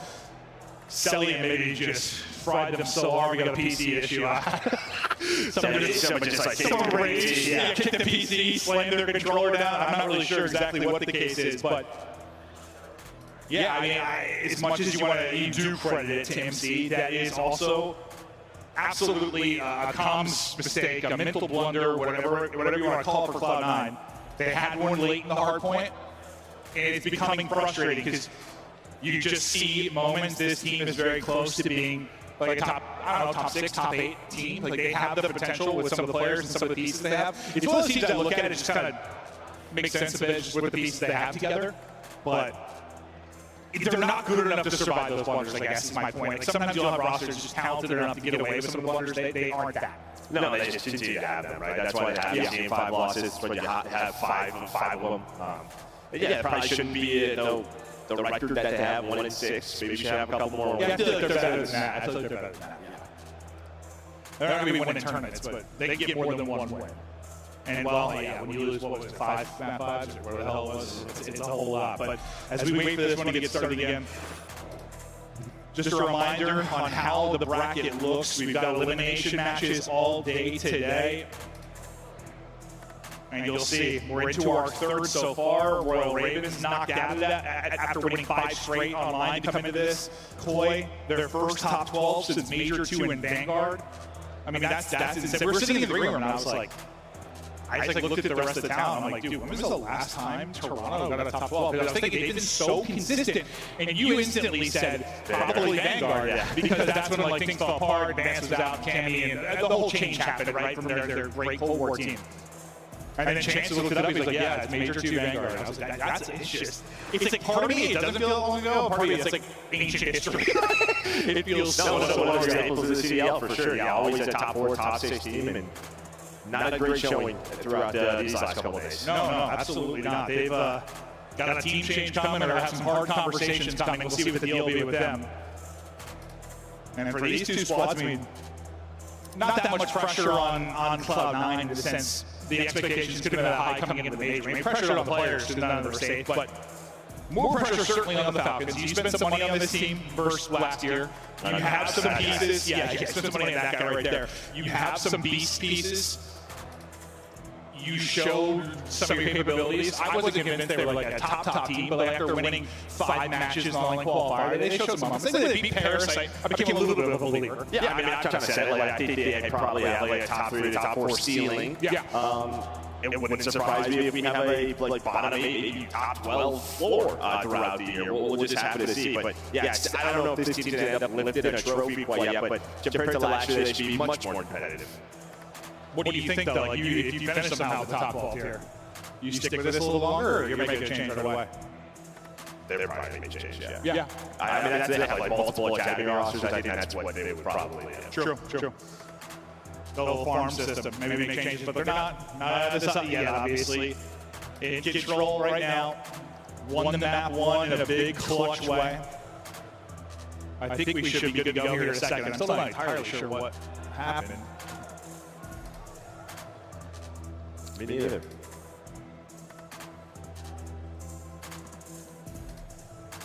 I think, I was just hearing from our producer real quick. I guess we're working with comp ops or whatever the issue is. So once we have more information, we'll let you know. I just shut up for a second because I was listening, sorry. But Vancouver, Carolina, just to recap while we wait for this to kick back into it. First match of the day. Listen, when Lunars came into the league, I'll be honest, I don't watch as much Challengers as I used to. It's more like if I hear a big name, when I hear someone's incredible, I like to watch that person, that player. Like I like to see the up-and-coming stars. Like I've always been that way. I want to know who the next up is, right? Like I heard a lot about Lunars. I had a 1.2 like everything, how good he was coming in. And there were a couple maps here and there. There were flashes last year. Flashes, but like, I mean, you blink and you missed it type moments. This for me felt like this might be the turning point. Like where this guy's getting comfortable, this guy's getting confident. I hope so, at least. I hope this is a turning point for him because he was the best player in this lobby by a wide margin. I hadn't seen him being in play with confidence like that since he entered the league. I'm excited for him. No, 100%. I mean, just for this roster, right? Obviously, you had the early shake-up. Yeah, TJ's just going to take some time. I mean, TJ and Gwen, they had some success. They've had some success, and you heard this sort of the post-game interview from Lunars, just like, I'm playing with my brothers, man. Like, I think they're just comfortable right now. No pressure on them whatsoever. No, none. And still an impressive win over a team that certainly was the favorite Ravens. I heard we're getting game ready, so I think we're starting back up here in a moment. Thank you at home and the audience for your patience listening to Joe and I bullshit for 10 minutes while we wait to get back into this. But I think we're ready to go. And it's like you kind of ice the Falcons a little bit after that crazy cell clutch. He gets out to 6-3. Yeah, it's like we don't have timeouts, but that was a built-in timeout for Cloud9, right? Okay, here we go. Into round 6 now. Cloud9 trying to rebound after the cell clutch, and Falcons trying to ride that wave. You gave him too many tries to clutch. Eventually, he's going to walk away with one. You got the trophy recovered this time. You want to play a little more aggressive, maybe get that opening quick plan, but you don't like what you see. I was going to say, big shot there by them to take care of that, right? I mean, they're thinking, let's put this thing down right away. I have the trophy if you are selling it, but it's gone now, so you have to slow it down if you are Falcons. Unfortunately, put the trophy somewhere you can just get shot. Now we'll see if they opt to play this a little bit more aggressive. Just don't feel safety in the plant down at all. You can see the 4 white arrows. We got another one. In a position to quickly reinforce. Second trophy, that's probably going to be the plant. You see him slide across, I believe, so... Well, he's still a trophy too, he's still throwing some utility here. Kid's been able to get his life, that's the big thing, and turn it into a kill. Kid's man doing it all! And he gets the plant, he gets 2, he gets 3, and then he drops 1 all around from Kiz. And I know a couple players are weak, I know he's got some coverage, but that is a frantic moment that he capitalizes on. Yeah, I mean, he plays it bomb right, gotta give him special love on that. It's his trophy, but makes the big time play.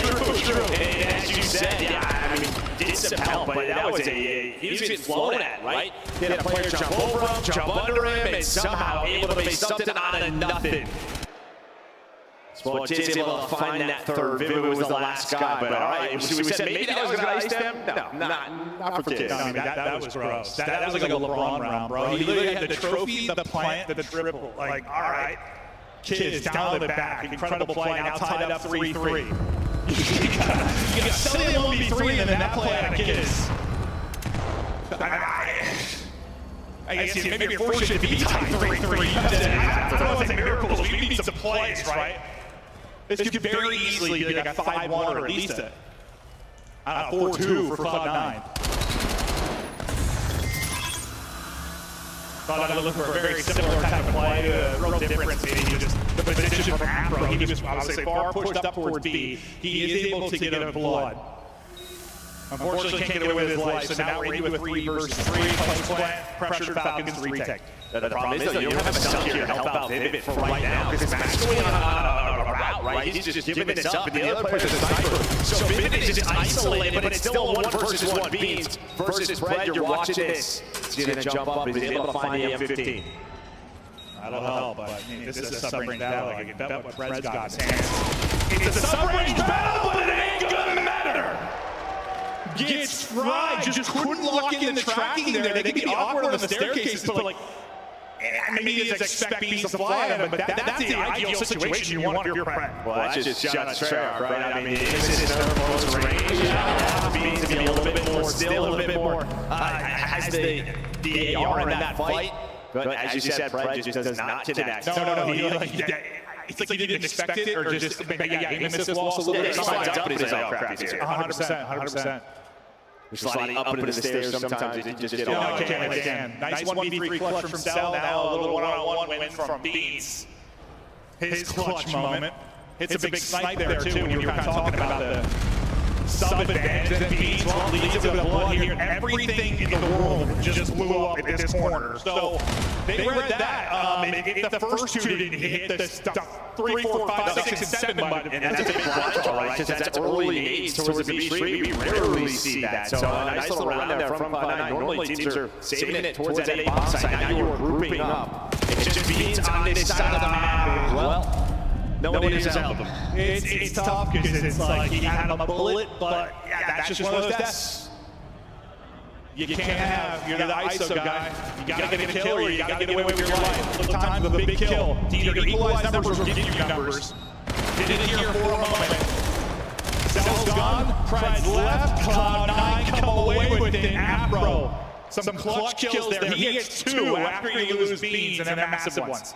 And that was one of those rounds that potentially could have been another one you should have won, but you hung on to it if you are Cloud9. Right. Like, it's just crazy. They could have a more significant lead, but they're doing enough.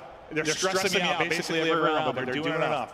You saw them in that ball. 3 of them just sort of left Beans, and Beans just in a spot where you either stay and you're playing for the info, going for that gunfight, or you're just running. And we saw yesterday, like Braxton online, at least in search, seemed pretty comfortable. He hasn't here on land. He's 1-7, like 500 damage.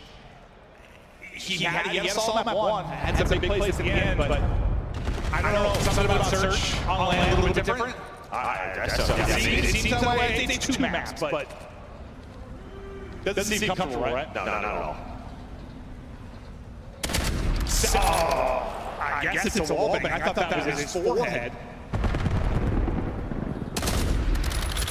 Can't hit on the second flick. Nobody else is giving him another chance except for Cell. Like, honestly. Oh, no, this is a repeat. Well, we've seen it a couple times. Well, I mean, over the years. We have that all the time. Like, remember he uses the challenge? He loves the challenge. Yeah. I can still beat you. Vivid. Another one for Cloud9. Vivid. Shoot. Good damage again. 9-4 map from him. Love to see his success. He's been the scapegoat at times for teams, but playing well here in this map too. Mac looking to plant the rock. They hold on a 4v3 and they'll tie us up at 1-1. Another hit marker, this time from Kismet. Big hit to the snipe. They've been here on some of these rounds. He's on 16. He goes for the reload. He's going to get caught. Exit will fall. Everybody drops. Cloud9 survive. Some sketchy rounds, some scary rounds, but honestly, 6-3 wins still looks good. It could have been more. Some really great plays in the S&D that was a staple kind of for this Falcon team online. It has not looked good on land, and specifically, like, I don't want to put it all on X-Day, but like, he's had some stinkers in search. We'll see if he can turn it around. Yeah, for his map 1 was excellent, but I mean, for C9, he needed that get back into the series. Yeah, Vivid touched on it. He had a great map 1, so put themselves together a nice series here. He really is. I don't know if, like, for accident, he had that big moment map 1. I thought maybe, like, if it was a confidence thing, you know, be on land type thing, that was gonna, that would help, right? Like, sometimes, like, a big play, a big moment that just kind of turns around how you feel. Wasn't the case. He did get a couple more after the 1-7 start, but unfortunately it doesn't lead to a round win. At least, like, to be fair, you know, we got 800 damage. It's not one of those where, I think I pointed out when we first started, it was like through 3 or 4 rounds, he had like 50. So we started at least get damage in, which is an important thing, obviously, but statistically, we'll see if he can improve. Map 3 is going to be exposure overload. Talk me through your thoughts on that. Yeah, I mean, this is sort of Valje's like favorite overload map. So they're going to be very comfortable here. We saw them play it. Cloud9 going for the rematch. Okay, rematch in the map 3. These teams fought a couple weeks ago, went to a map 5. We'll see if we are headed there again. Exposure overload coming up. Don't go anywhere. We love you.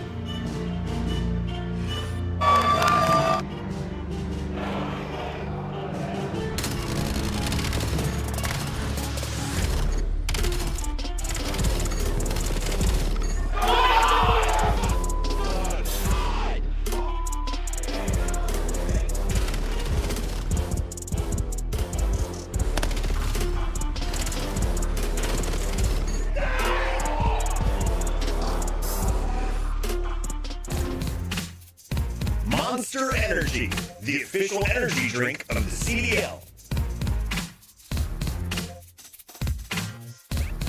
Scuff, official controller of the CDL. Start the season strong with the 2026 Call of Duty League Pack. Grab yourself the CDL operator by scanning the QR code on screen or check it out in the Call of Duty store in-game now.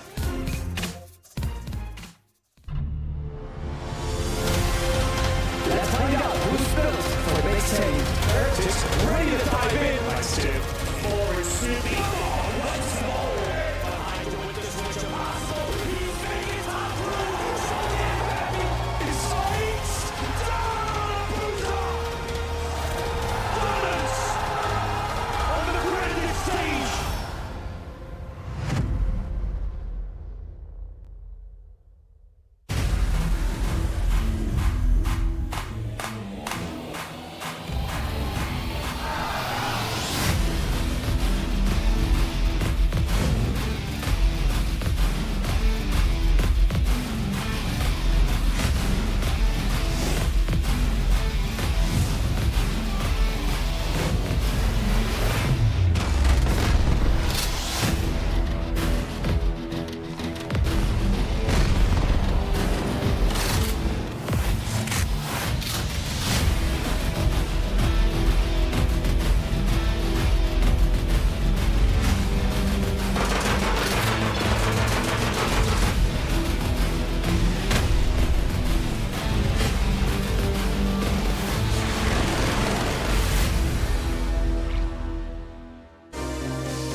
Was he as great as that British? Oh my god. So good. It all comes down to this. Make sure to learn it down. He's trying to know. So Ricky trying to know. Oh my god. Oh no. Oh my god.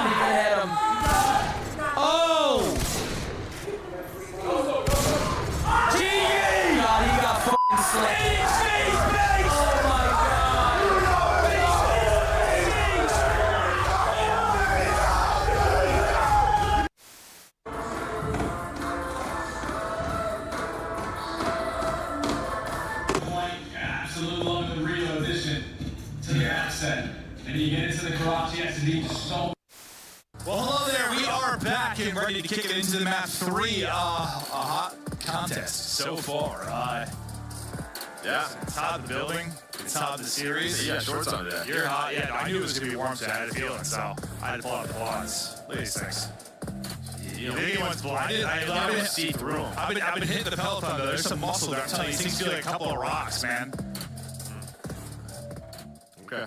I'm so sorry about that, everybody at home. Hopefully, no one... Viewer discretion is advised. Have their vision affected by the bright lights of my quads. I'm getting sick of myself from CDL TV, but we get back to those are your moments. Yeah, no, I am a jackass, it turns out. I am. We are tied up 1-1. Map 3 ready to go. Falcons, you talked about the fact that this is one of their go-tos. We got 3-0 on exposure. The other one is for Den, where they play a lot. Right? We've seen their sort of strats on that. But, I mean, for Cloud9, they're going right back to it. Yeah, we just saw this matchup. It was a close one for both of these teams. It was a close one, and we're expecting this to be a battle as well. Clay talking through it with the squad. Falcons head coach, 19 major tournament winner. You know what a successful career this guy's had. He's a little dangly early. I saw it, dude. He's dangling down there. He's a bad man. He's a bad man.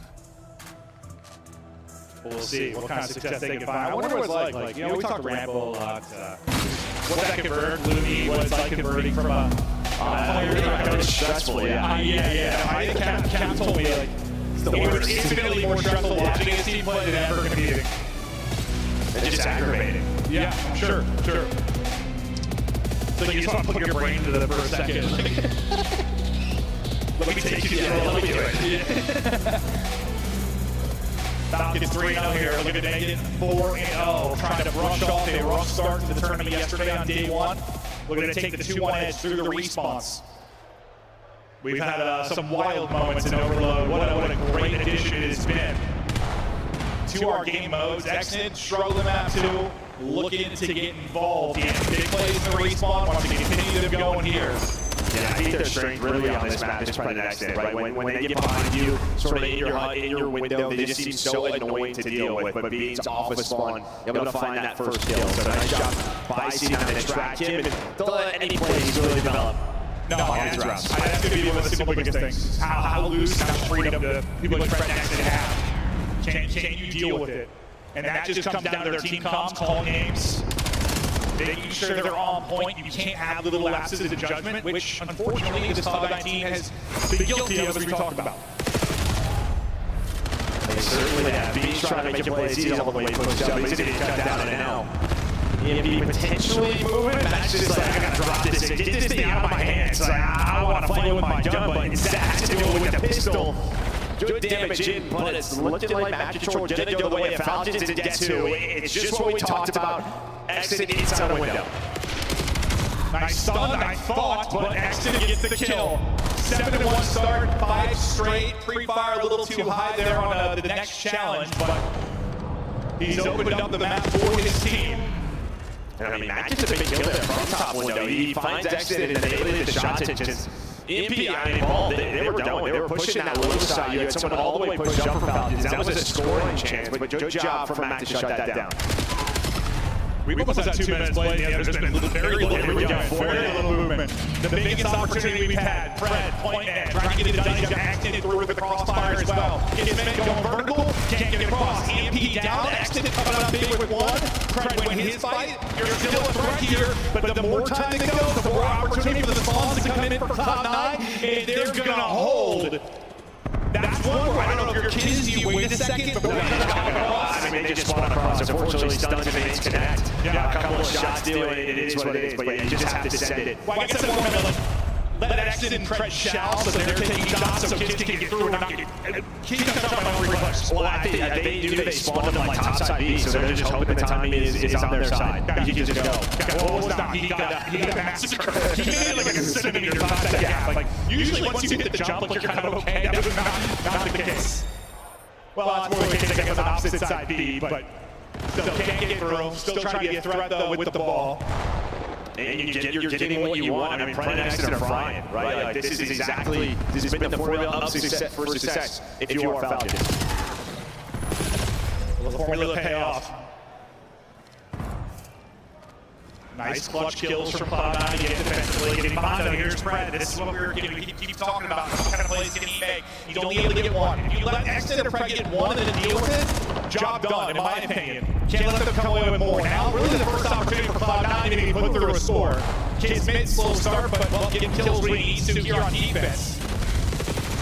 Buys time for his teammates to kind of rally back in it. I mean, this is looking more like a spar scoreline or something so far. 0-0 and 90 seconds to go, and we don't have a lot of 0-0 halves here on Exposure. No. It just feels like it's one of those games where, I don't know, Falcons, they're so close to getting into that setup, right? Getting the ball rolling, sort of chaining a couple of scores together. But C9 just credit their defense. It has been good enough. Maybe opening here, not gonna have time to get through. Maybe just tries to push it up forward, but he's by himself in between 4 green arrows. Gotta be careful here. You certainly do. They lose both. Getting in position, that'll be Afro to try and stop this, but he's gonna have to get a multi here if it's gonna be done, and he comes away with the multi. Still a threat though, still bodies here. They'll get it in despite the 2 from Afro. A blunder there for Cloud9. Yeah, I mean, they diamond mill map and Vivid's all alone. It's just like, where do you want to go with this? And well, you have to take it solar side, but that just gives them a free push towards B. And then I think Beans on spawn, instead of wrapping back towards his side, tries to take it mid-cut, and that just takes way too long. Way too long, and well, they finally get a score through. Falcons, he felt they were close. They finally get it done. Kind of on the counter there, and a chance for more. 3 going to be dead. And this is absolutely a score. They're going to try and turn this into 2. It's going to spawn bottom now. All the players from Cloud9 coming off spawn and trying to get back to it. What a closing 60 seconds this has been for Falcons. Still a threat. Still finding kills in volume. That's everybody dead again. Look how far pushed that number 4 Kismet is. From 0 scoring to a lightning strike. Falcons go wild late. Oh no, he didn't get it in. What a nade! Yeah, just the defense has been keeping them in this one, and it happens again. It looked like it was going to be a 3-0. Oh my God. Hey, I mean, you shut Kismet down early with that jump across. You get the stop right here with the nade. We're taking some of the highlights, but yeah, I mean, that very easily could have been 4-0. Very easily. Oh, I mean, no doubt about it. Yeah, you had plenty of opportunities if you were Falcons, but yeah, I kind of said it. Just felt like it was going to take one, and then you had Sully on the 7-8 spree. He was able to earn that Hellstorm, able to turn that into a second and almost a third to close out that round. Here's what I said, Afro had to walk away with a multi. He did, but it simply wasn't enough. I thought if he got 2, it might buy time for one of his teammates off spawn to help, but didn't end up being the case. You just simply got out of the way. Got to be better here from Cloud9. I mean, the defense was pretty good considering how that game played out, but the fact is you're going to have to turn this into some offense. And maybe now with the flip, this is where they can take advantage. Cellium's streak is still going, by the way. He's on 9 in a row, has the Hellstorm, Kismet working towards 1 as well. Afro will put him down, that'll be 3 dead. First big chance for Cloud9. I don't think Afro can take a shot there, just puts his head in the chest, and then Prince 2 shut down any conversation of a scoring opportunity for Cloud9. Yeah, I don't know if his head went to his chest, but yeah, went right towards it. Yeah, Prince able to find that freebie. Yeah, that was your chance. It felt like Matic all going your way, but then it's 4 kills in a row for Falcons, make it 5, and this is just a pure counterattack for the Falcons. Counter maybe slowed, stalled out. This does deal with Exton still. Recovering from a stinker in the surge, have a nice map here. He's gonna sit dead and neutral at mid-map, so big gunfight just from map control for now. Getting in behind enemy lines is going to be Vivid. We'll see what kind of play Vivid today. He's trying to get to the P4 window. Exactly like this. Now he's just got to back up and try to help. So you'd love for that route to be helping your team score, but you lose everybody. Yes, you just run a lap. And while he still might get caught, he just wasted it. That's some tough time, and your teammates go down. There's no angles for you to help out, and then you're like, all right, I have to get involved. You end up dying, and now you have Kismet all the way pushed up towards top B. You see where Cellium is going with the EMP, another chance. It looks like maybe just going to see down 3, loses the gunfight. Cellium able to win it, and there we go, 3-0 for Falcons. That sequence was painful. That was real frustrating for Cloud9. Maybe an opportunity for mid-map control, but not going to have. The gun simply frying on the side of Falcons. 3-0, looking to make it 4-0. Got a little 2-on-2 here. Cellium gives them numbers, but puts damage in. That's the opening. Braxton, the flush it on in. 4-0 advantage, and still, like, it's hard to think of a Cloud9 comeback because they just had no offense. There's been no opportunity. Yeah, and this is just a question really, I mean, sort of like Vito's, right? Just map pool, what do you want to play versus this Falcons team? And just giving them exposure, they look, one of the best exposure leads that we have. Oh, no, they're a step or two ahead, that is for sure. Cloud9 are able to get one through. Still a lot of work to do. Now, granted, we've seen some crazy comebacks. I think the phase G2 yesterday, phase were up, what, 3 with 3 to play? Something like that, and it slipped away. Maybe a little tighter window here, but don't count out Cloud9. The person that can disrupt this is number 3 on the flank. Exit can peel this apart. He's able to get the kill. He gets both, by the way. Exit gets 2. You're worried that he doesn't make the play. You need to rely on the streaks. You call this in. Not even sure you needed it, but it's a safety blanket that he's going to go ahead and use. Well, I guess what you have another one on Celium. So that's the big concern. It's like as soon as you do get some momentum, you have the base of Falcons. They're just going to use their Hellstorm. So maybe another chance here. I mean, you just, unfortunately, it feels like, well, how many times have Cloud9 got like that 3 dead? Yeah, and the last player that pops a double. It's been Kismet, it's been Pred, it's been Exton. I mean, we talked about that, like, honestly, across, I mean, that was a conversation in CDF. That was a conversation like all of our like, game 3 modes. Like, but that's that last player alive. If they get a double, that changes the game. Yeah, I mean, because really, what's the combo? What is everybody doing when you see 3 dead in the feed? It's just sort of like sprint, right? Like go forward. Bad timings happen. I could not think of the word control right there. I was trying to say control. It's like, CDF, control is a big combo. Really all of them, but some really clutch moments from Falcons. And some of these 3 deads, like, unfortunately, Cloud9 had more. I think in the second half, it's just been too late.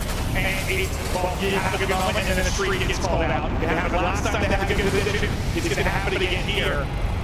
And what is actually they got a double during the streak. This time it's Fred that finds the double. It feels like deja vu there. Beans the only one in threatening position, trying to do it all by himself, close to getting across the gap, but not, oh my god. We're breakdancing. I mean, Fred is dancing on the stage right now. 6 in a row for Fred. 29 kills. That would be insane. DNP not going to move from the right side of the map. They're tucked away in their team turtle. Well, let's not follow this. Just, I don't need to see 3 to 4 minutes straight again. Talking to you, Clay. Here, though, it's fine. We're at the tail end of it. You dominated this map. You dominated possession. You dominated scoring. You dominated the slang. Great effort from Falcons to answer back. They'll take 2-1 edge.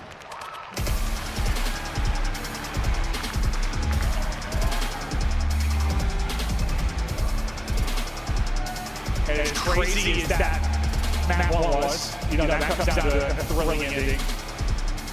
As crazy as maybe moments as we had in the Search and Destroy, that really wasn't crazy. That was all Falcons, all day long. 4-1's not the craziest scoreline we've had. Maybe we've had 8-0 blowouts. I mean, that could have been 8-1. Yes, no, it very, very well could have been. That was very, very dominant stuff. And just take a look. I mean, just the slang, what are they, plus 20? Somewhere around there? If not plus 25, I mean, that was absolute and crushing dominance there from Falcons. They've won both respawns. They'll take that 2-1 edge. They'll see if they can close up Hardpoint. But, I mean, for Cloud9, they're not easy to beat Hardpoint. This is exactly what happened the last time these two teams played. Cloud9 was able to win the map 2. You get to the game number 4, which I believe is dead, and that's where they were able to win. So you get to your map page in Hardpoint, can you send it to another game? Yeah, seems to be a whole heck of a lot similar. Honestly, we deserve some bangers today. Give us some map 4s, map 5s, with how yesterday went. We were so excited. Dude, that's just how it works. We were so excited to look at those round 1 matchups. Like, all of these are great matches. You get all pumped, and it's like 3-0. It's just, we cruise through Thursday. So, looking for some more riveting ones today and tomorrow and into Sunday. Maybe check out, peek the highlights. It was a lot of Falcons all the time. And yeah, I mean, the Cloud9 defense was clutching moments in that first half. They honestly, they don't collapse really in that final minute. Maybe it's a little different, maybe more of an opportunity in the second half, but Falcons never really give it to them. Well, I mean, you just never really got even the objective pushed up if you were C9. Back control a couple of times, but it was for like 4 seconds. And then Falcons would take it right back. but some clutch plays from Kiz. That was one of them right there. Fred had big multis, an example of it right there. Same can be said for Exton, and then it was so dominant, at least in the slaying column. It's okay to get outslayed. You can keep a game close when you get outslayed. On any respawn, like it's possible, but getting outslayed and giving up streaks, that's a problem, especially depending on a map like that that's really open. That's a problem. Yeah, we've seen teams do this kind of slow down scores or turn it into 2 or 3. So you had like both of those chances if you were Falcons to do so, if you needed to put up more points. No, it's funny because we were talking about sort of the G2 comeback yesterday. I was like, well, it's possible it's 2 minutes, but yeah, I literally forgot from them that 2 That makes it so much harder. Because if you're scoring through a Hellstorm, I mean, that's unbelievable. It shouldn't happen, especially in a map like that. It's just so open. You should at least be able to shut down the EMP carrier. But they really need to, because they got the kills with the Gunny as well during those sequences. Real now back in control. Feeling good after the map 3. I think both teams, well, not both teams, but they really want to get it done in 4. Let's avoid a map 5, because as good as the search was online, it hasn't been good here. It's going to have to click at some point if they're going to make a run. Don't get me wrong, but like, I'd like to, let's think about search next series. Yeah, but I mean, it's like, and then for C9, they would have another chance. Maybe get over that sort of like dry spell they've been having in those game 5s. Yeah, and they look really good in game 2. Like, they honestly, they let, okay, there were some sketchy rounds they let slip away, but for the most part, they had control. We're taking some of the map 1 stats and the hard point before we hop into game 4 hard point. Some of the guys that really showed up and showed out, and that's going to be Kismet and Mac, the 2 to watch, 37 kills apiece. And what was like a 242 or 250, 243 bang out. And I love to see Kismet playing well. I mean, listen, we're entering an era where it's new blood coming in, and some of the old heads are on their way out, but seeing some of the guys that have been around for a long time still getting it done is awesome. That's Silver Mac, man. He's been doing this since Old War now. True. What was that first team? Was that in NYSL, right? Yeah. Going back. You see the den stats for Falcons. Yeah, but look at the margin. They are losing games at map by 3. And what does that look a whole lot like the map 1? They were able to win. Can they be clutch here? We get the Cloud9's pick. Their hard point choice. Do they come out firing? Beans, Afro, Mac, Vivid, battling for their tournament lives to get this to a map 5. Afro getting forward quickly. I don't know how he's still alive. I think the nades connect to back up some of the players. Finally, he will end up dropping. So you're doing a good job if you're Falcons. You're getting time in the P1. You're looking good holding on to P2, but on the second spawn, or first spawn, with a Cloud9 player, somebody trying to take a route. It looks like, well, I thought for a second maybe Mac was going to, but he gets cut down at mid-cross. They're still just trying to battle this through the gut, and they're getting hammered. I mean, the fact that you're hanging on to this, right, just see now they are spawning up, and you attack it, but you see those spawns come in, and well, Pred and Kismet, they have an idea that this could happen, so they both back all the way up. That's just great spawn awareness, and well, they find both of the kills. Bottom side of the map is open, so the next player up for Pred's going to be backed. Well, what is this time in the Dolan? It is going his way. Beautiful stuff for Falcons. I mean, that is Kiz spawning up and saying, this is what we're doing. You saw him, like, Fred's off and running, Kiz just was pre-aiming instantly. Good reads there. Felt like he was probably leading one up, but there you go through the P1. Exit, you have to drop. You're set up in the P2. Is everything you want more for Falcons early. Now you've got Cloud9 spawning out, having to push across the rooftops. Can the subs find an opening for him? So far, no. It's the subs of Falcons that close the door. I thought Beans maybe was going to push on through and flip his spawns. It's all Falcons run right to the hill. But you got to safe spawn if you were Kiz. He's going to spawn up and hit a nade. Well, this is as good as it gets for a P1 into a P2. I mean, you've got 6 total kills if you were Cloud9 right now. Well, that was a big problem in that 3, right? Just nobody could get anything going. I mean, yeah, Beans just got his first. We're almost up with P2. It is a very, very slow start. Down 80. Now your turn to answer. You've got the run out here to P3. Number 8, Vivid out of the play for now. He's watching kind of that full wrap through it. Anyone pushing through the roof side, they've all grouped up and hit it front and through mid. Yeah, he's really playing for it. His mid-cut is wide open. Everybody else is dealing with this front push. Now he's going to turn. That fight's going to go down the middle of the map. The rest of the pressure is on his teammates. And, well, they are going to lose those gunfights. As here comes X2 to find a double. Uh-oh. This is where it can get real ugly. And unless Mac has something to say about it, that's a huge double because you get the rest of this time. I mean, Falcons are going up. You're 100 plus. You are in the absolute driver's seat. You need a solid sequence. You got to imagine the guns are going to warm up for Cloud9. It seems like the feed's starting to shift a little bit. Trent heard me and said, shut up, Baldy. He pops the double to kind of slow down that surge. Well, not only does he do that, he goes all the way through the middle of the map and through Dojo. He's the one that flipped those spawns. So his teammates died, but he set them up for this P4. So great stuff on a play. He set it up, and now it'll be early control of the hard point. Someone's going to get in the actual hard point. There we go. Point off spawn will be the one to skip. He's like, I set it up, all right, I'll get the time as well. I was wondering how much time was going to bleed on this before someone actually gets to it. They had all the control they wanted. They get every single kill. And this is almost like the Blackheart was. In the sense, Falcons were ahead on most rotation. It's just Cloud9 were able to break. But Blackheart, you have more opportunities. You spawn a lot closer. You don't get punished maybe as much as it did. It's not looking good. Well, you know, some of the spawns. I mean, just break Cloud. That guy is dead. Just double check. He was injecting him with CPR via bullets. You ever resuscitate an arm with a gun? Self-revive this little thing. Yeah, there you go. Another double from accident, but for the remaining scrap time, looks to be Cloud9. We get into our second set, and well, Cloud9 have a lot to improve.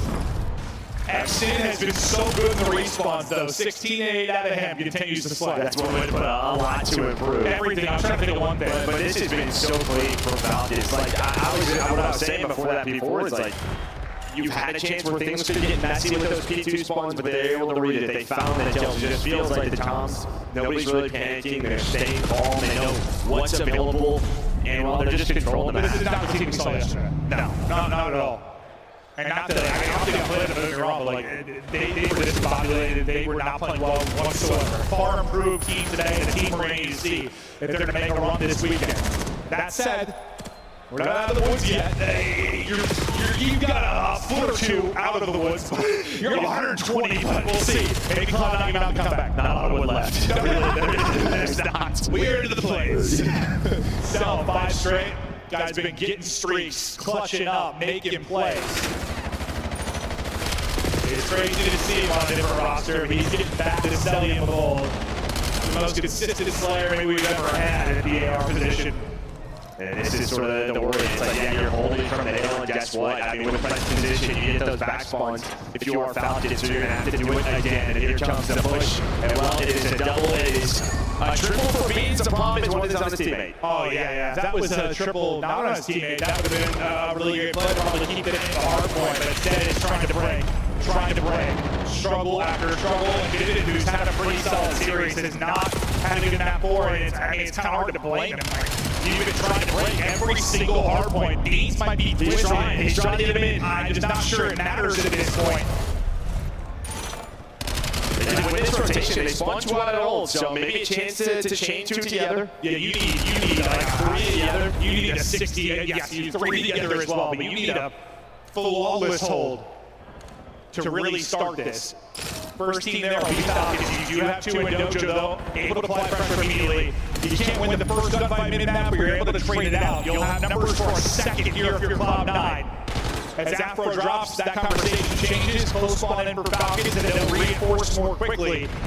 Back into the hard point. Well, they've been spending a lot of time inside of it. Yeah, I mean, Beans is coming, but he's going to need some help. He needs everybody else to step up. We're going to need another break. You get some split spawns, and here's maybe your chance. 30 seconds, we're going to head to a P4 and then have the spawns for now, but it looks like Jitsu's going to go all the way around. And this is what Falcons did last time. All right, we'll give them some time, but we're going to make sure we're playing for next. All right, Beans was holding that for a while, but right as he gets it up, Kismet get through. Now Beans has got multiple to deal with on Dojo's side of it. You'll see Kismet kind of win that fight. Still, the time at least going to Cloud9, but now this has to be an instant break. This has to be first fight you break, or you're losing this match. That is not exactly what you'd like. a team kill starting off the push, and your teammates be spawning out so far. Cellium just locking it in the back, playing that anchor position and just shutting it down now with trophy covers to go as well.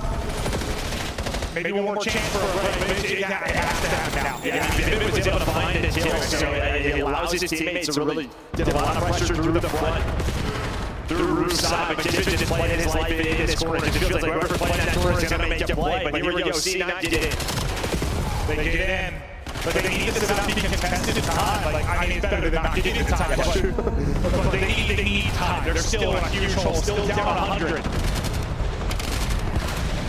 Another team kill on an 8, unfortunately for Cloud9. Every second feels like a pain point for Cloud9. Falcons getting closer and closer to victory. Not going to be able to seal it here. Accident continues to slay. Sets up Cellium for his kill. But that streak will continue. Back out the mid-map. Unfortunately, it's can't toss it a tag. All right, so here, you got to be locked down on this first hard point. And somehow where you really struggle with that P2.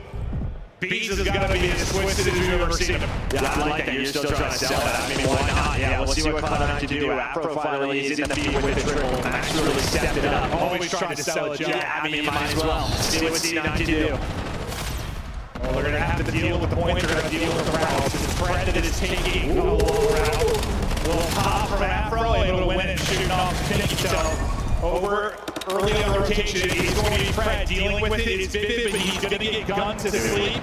Try to get them spawns again. He's had a couple great moments like that. That's what I was going to say. He's had some key gunfights that have given them a chance to close this game out, but he's going to need to do it again because Cloud9, they're starting to win them all. So it's all down to Fred. Hold up. Now we have a chance. Oh, but the spawns, I don't think you're going to be missing for Cloud9. Let's see. Are they going to turn? Yep, turning instantly. It might just be too late. They're already there. Yep, already there. Now it's going to get frantic. They're going to lose multiple. It's going to be double for Accident. It's so difficult to read. Fred's opening play. Maybe a reason why it gets a little chaotic with the spawn. It's going to be a frustrating one for Cloud9. Mac, though, trying to keep them in the fight. Another team kill is going to come in for Cloud9. They have another body at all times to keep them in it. You win that, maybe a shot, but Fred takes him down.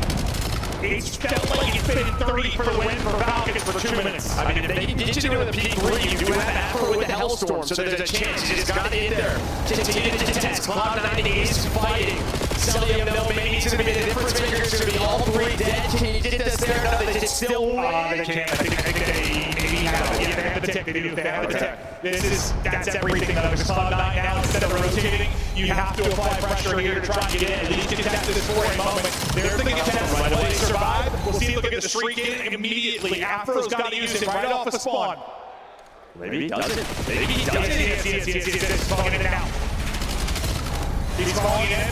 Streak is in the sky. His teammates going to get the kill. So if anything, maybe it's just going to keep the Falcons players at bay. Somehow, Cloud9 still battling. This would be one of the more insane comebacks of the year if they could do it, but only 4 points needed for Falcons. 1 break, 1 punch, and Cloud9 are gone. See, Falcons taking their time. You just continue to flood if you are C9. And while they are winning the gunfight, 1 play left, it's his. And they're just hanging on. It just hasn't been clean these past couple of these. Falcons have been given a little bit of time, and it adds up. At some point, Cloud9 have to be flawless, and that time is now. You have to hold here, not allow any kind of sneak play for these final 2. And you have to win the rotation, not going to happen. Too much to ask for Cloud9. Falcons take a minute, but they close it out in 4. Yeah, I mean, we were really trying to sell that jump back. To be fair, they were stretching it out. I mean, they were really stretching it out. Didn't seem possible, but it seems like that's what the success in what we saw in map 1, right? When it is sort of this mixed bag, right? That's how they want to play. Falcons just didn't allow that to happen on that first set of hills. Yeah, you just go down. 120 might have been the worst. We haven't. Yes, we've seen them come back from that deficit, but too much to ask for there. Falcons simply too strong. Maybe starting to panic, get a little bit stressed towards the tail end of that one, but able to shut it down. Some big rotations in plays from Fred that we highlighted. Accident, terrific through the respawns. Maybe some, you got to figure out Surge to get comfortable there, but the respawns has been good. 4,600 damage out of Accident. Drops 38. I think it was 37 out of Kismet in map 1. You'd love to see those two having monster maps. So as much as you'll knock the search maybe, I mean, the respawns were terrific. That's a hell of a map at X. Yeah, I mean, just really, going around those post hard points, right? Maybe stuff that wasn't happening versus the top teams. They get some more reps here to continue on the tournament. Get some momentum, get some reps. A disappointing performance yesterday. They'd love to still be finding out the winner's bracket. The fact is, you got to do it the dirty way. Do it through losers. You start out strong here with a nice victory. You win the 3 respawns. You move on to see another fight. How far can this team push? I mean, that's a question I think everybody has, right? It just depends on the matchup. I mean, I think they have the opportunity based on what we've seen. Win another round or two. Is this a player of phase G2 or? Yeah, I look at it. We just showed the bracket a little bit ago too. I was trying to think what their next matchup was. Phase boss. Oh, phase boss. Yeah, sorry. Phase 2 was yesterday. My bad. Clay got to feel good about the turnaround today. Some big improvements for this team. Yes, it wasn't nearly the test that Optic was, obviously, but it was just some basic stuff. It felt like they weren't doing yesterday. They were a little out of sorts, seemed to be more locked in today, and it was fun to watch. A guy that was making some real heads-up play, especially in that map 4, he was head on rotation, he was winning monster gunfights. It was Fred. We've got him, guy plays.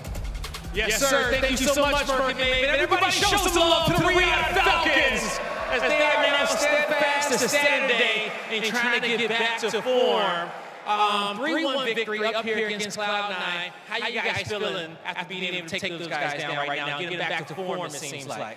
Yesterday was a bit disappointing. Came out flat, first time I landed as a team, so today was a good bounce back.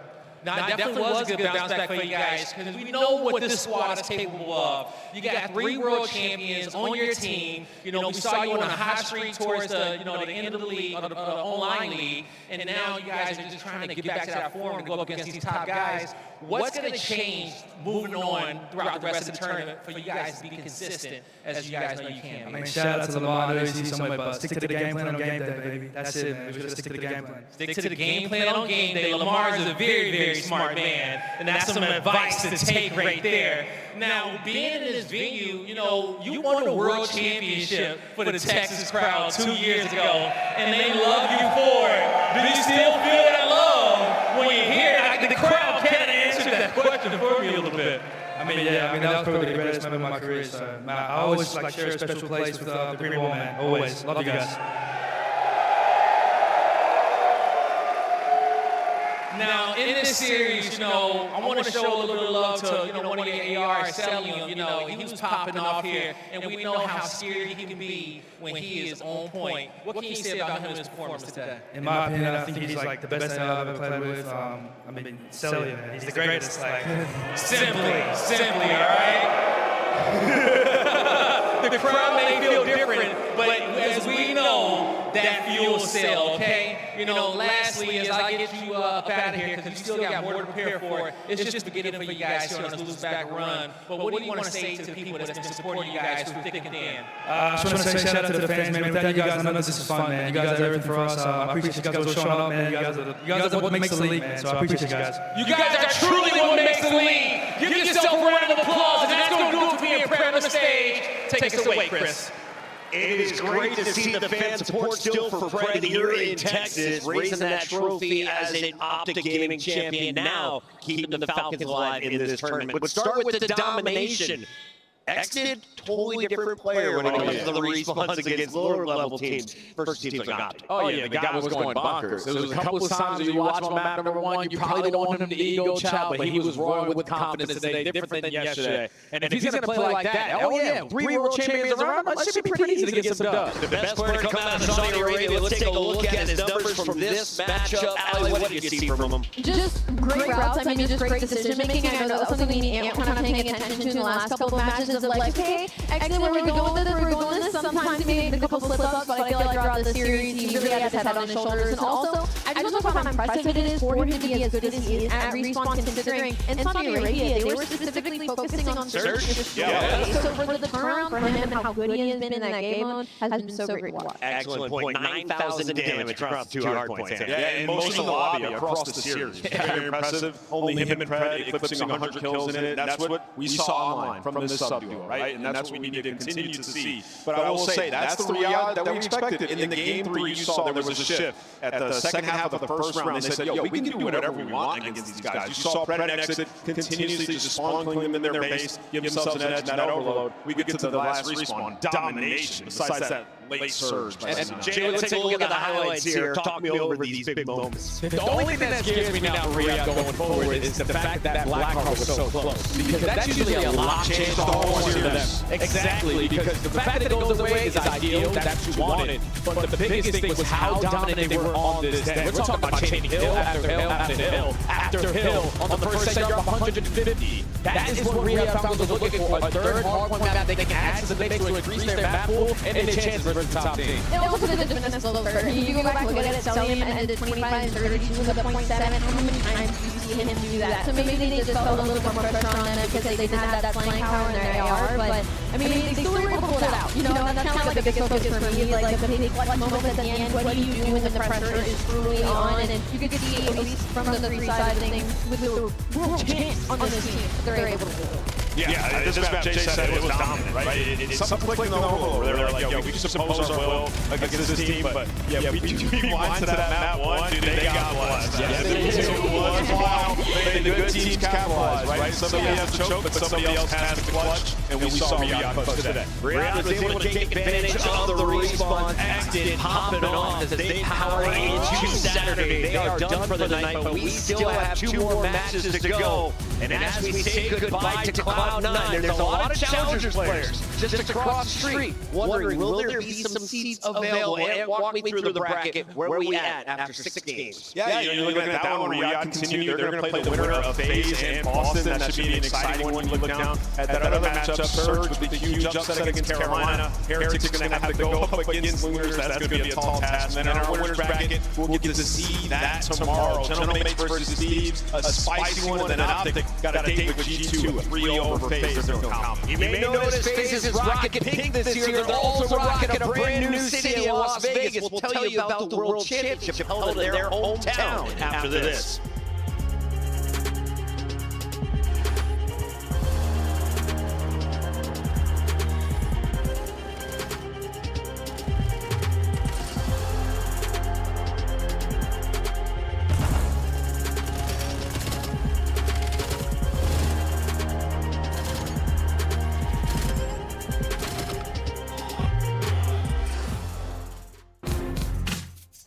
Monster Energy, the official energy drink of the CDL.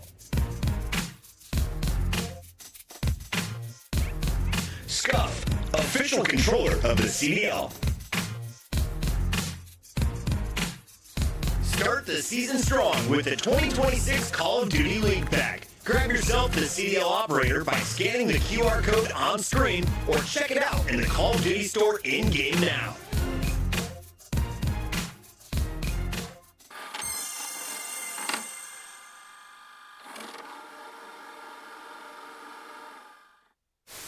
But the Miami Heretics are hungry for a win. Can they end this streak?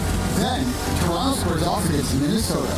The Walker will need a masterclass from the rookie Linton. What is Ben doing here? Marnie or top guy? Wait, I think they're probably working on it. Yeah, they have Deggy, by the way. Sheesh, bro. Hold that. Sheesh. Bro, my POV that. You're better, bro. You're so better. You're good. We were hyping this up, right? It's the 4th matchup, and seeing you guys constantly in grand finals, you guys came out and made that look easy. Yeah, I mean, like I said, we've been saying it online the whole time. Online respawns are different. No sound EQ, we're a way different team, and we just showed it right there. Also, people seem to forget who built that camp.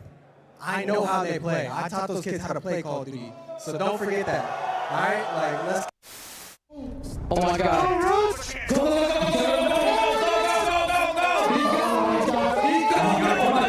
my God!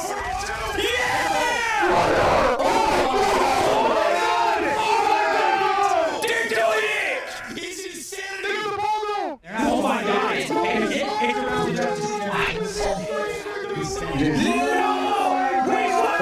We scored for free! Let's go!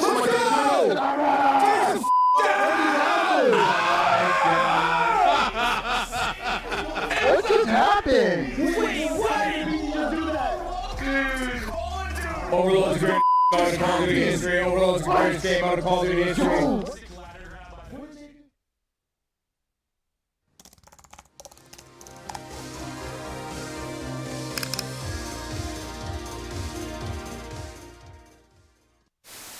We're gonna have some laughs during this match, Maven.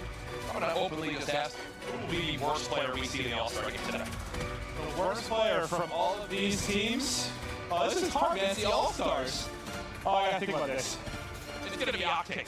Is he gonna be Octane? He was a beast of it. He was number 2 overall S&D. Yes, he has, but guess what? Octane's had one good event since like 2016. I'm going with Nameless just because he can probably hear me right now. He's gonna choke big time.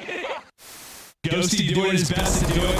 Here we go. 3 are going to drop. A chance to go. One person. It's Ronson's got to go clutch. From the position we saw Crip do it. He doesn't do it. Ghosty able to put it down. They get over the point. Everybody's up. That's not going to hit. 2nd minute progress done. They got to surge on forward. A BC with 1. Can't get through. Oh, it's a connect. But you win it if you're Crip. Of course it's Crip. Time and time again, he wins his 1-on-1. You're better, bro. You're so much fucking better. You're good. You're good. You're good. You're good. You're good. You're good. You're good. You're good. Oh my god. You're good, bro. You're good. You're good. It doesn't matter. It doesn't matter. Yeah, I'm gonna clear this back. You're gonna win that. Nice. Go, baby. Good job. I couldn't stretch it. Let's go. Good job. Needed that. Let's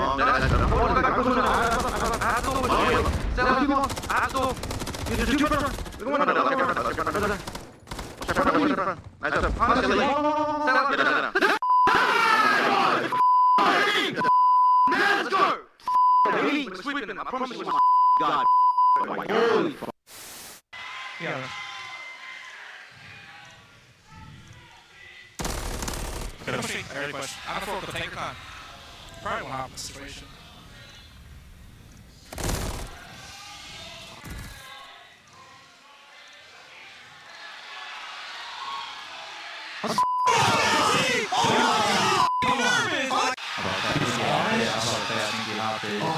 See that, dude? I couldn't see you. I thought I had my crosshair.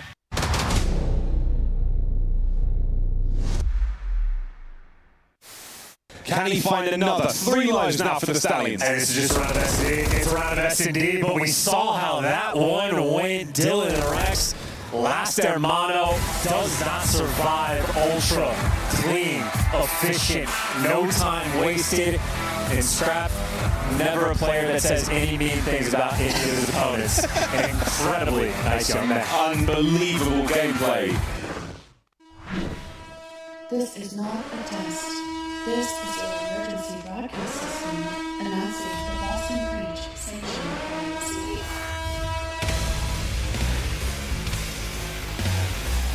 All weapons have been authorized for use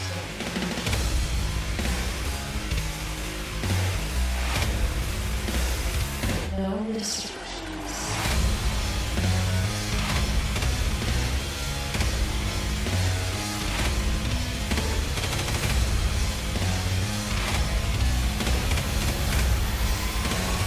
This is Breach, not a test.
The 2026 World Championship will feature the largest venue in CDL history. 12,000 seats available at the Michelob Ultra Arena as we head to Vegas July 16th to the 19th for the World Championship hosted by Vegas FaZe. Guys, this is going to be such an awesome event. There's no better way to celebrate the end of a season than going out to the blackjack table after Vegas. Did you say 12,000? Yeah, 12,000 seats. Oh my God. Cheers, my guy. It's going to be a blast. A lot of people. It's going to be exciting. Clint, you excited to go back to Vegas? Yes, I mean, it's dangerous for me sometimes, but Vegas is a party. You know?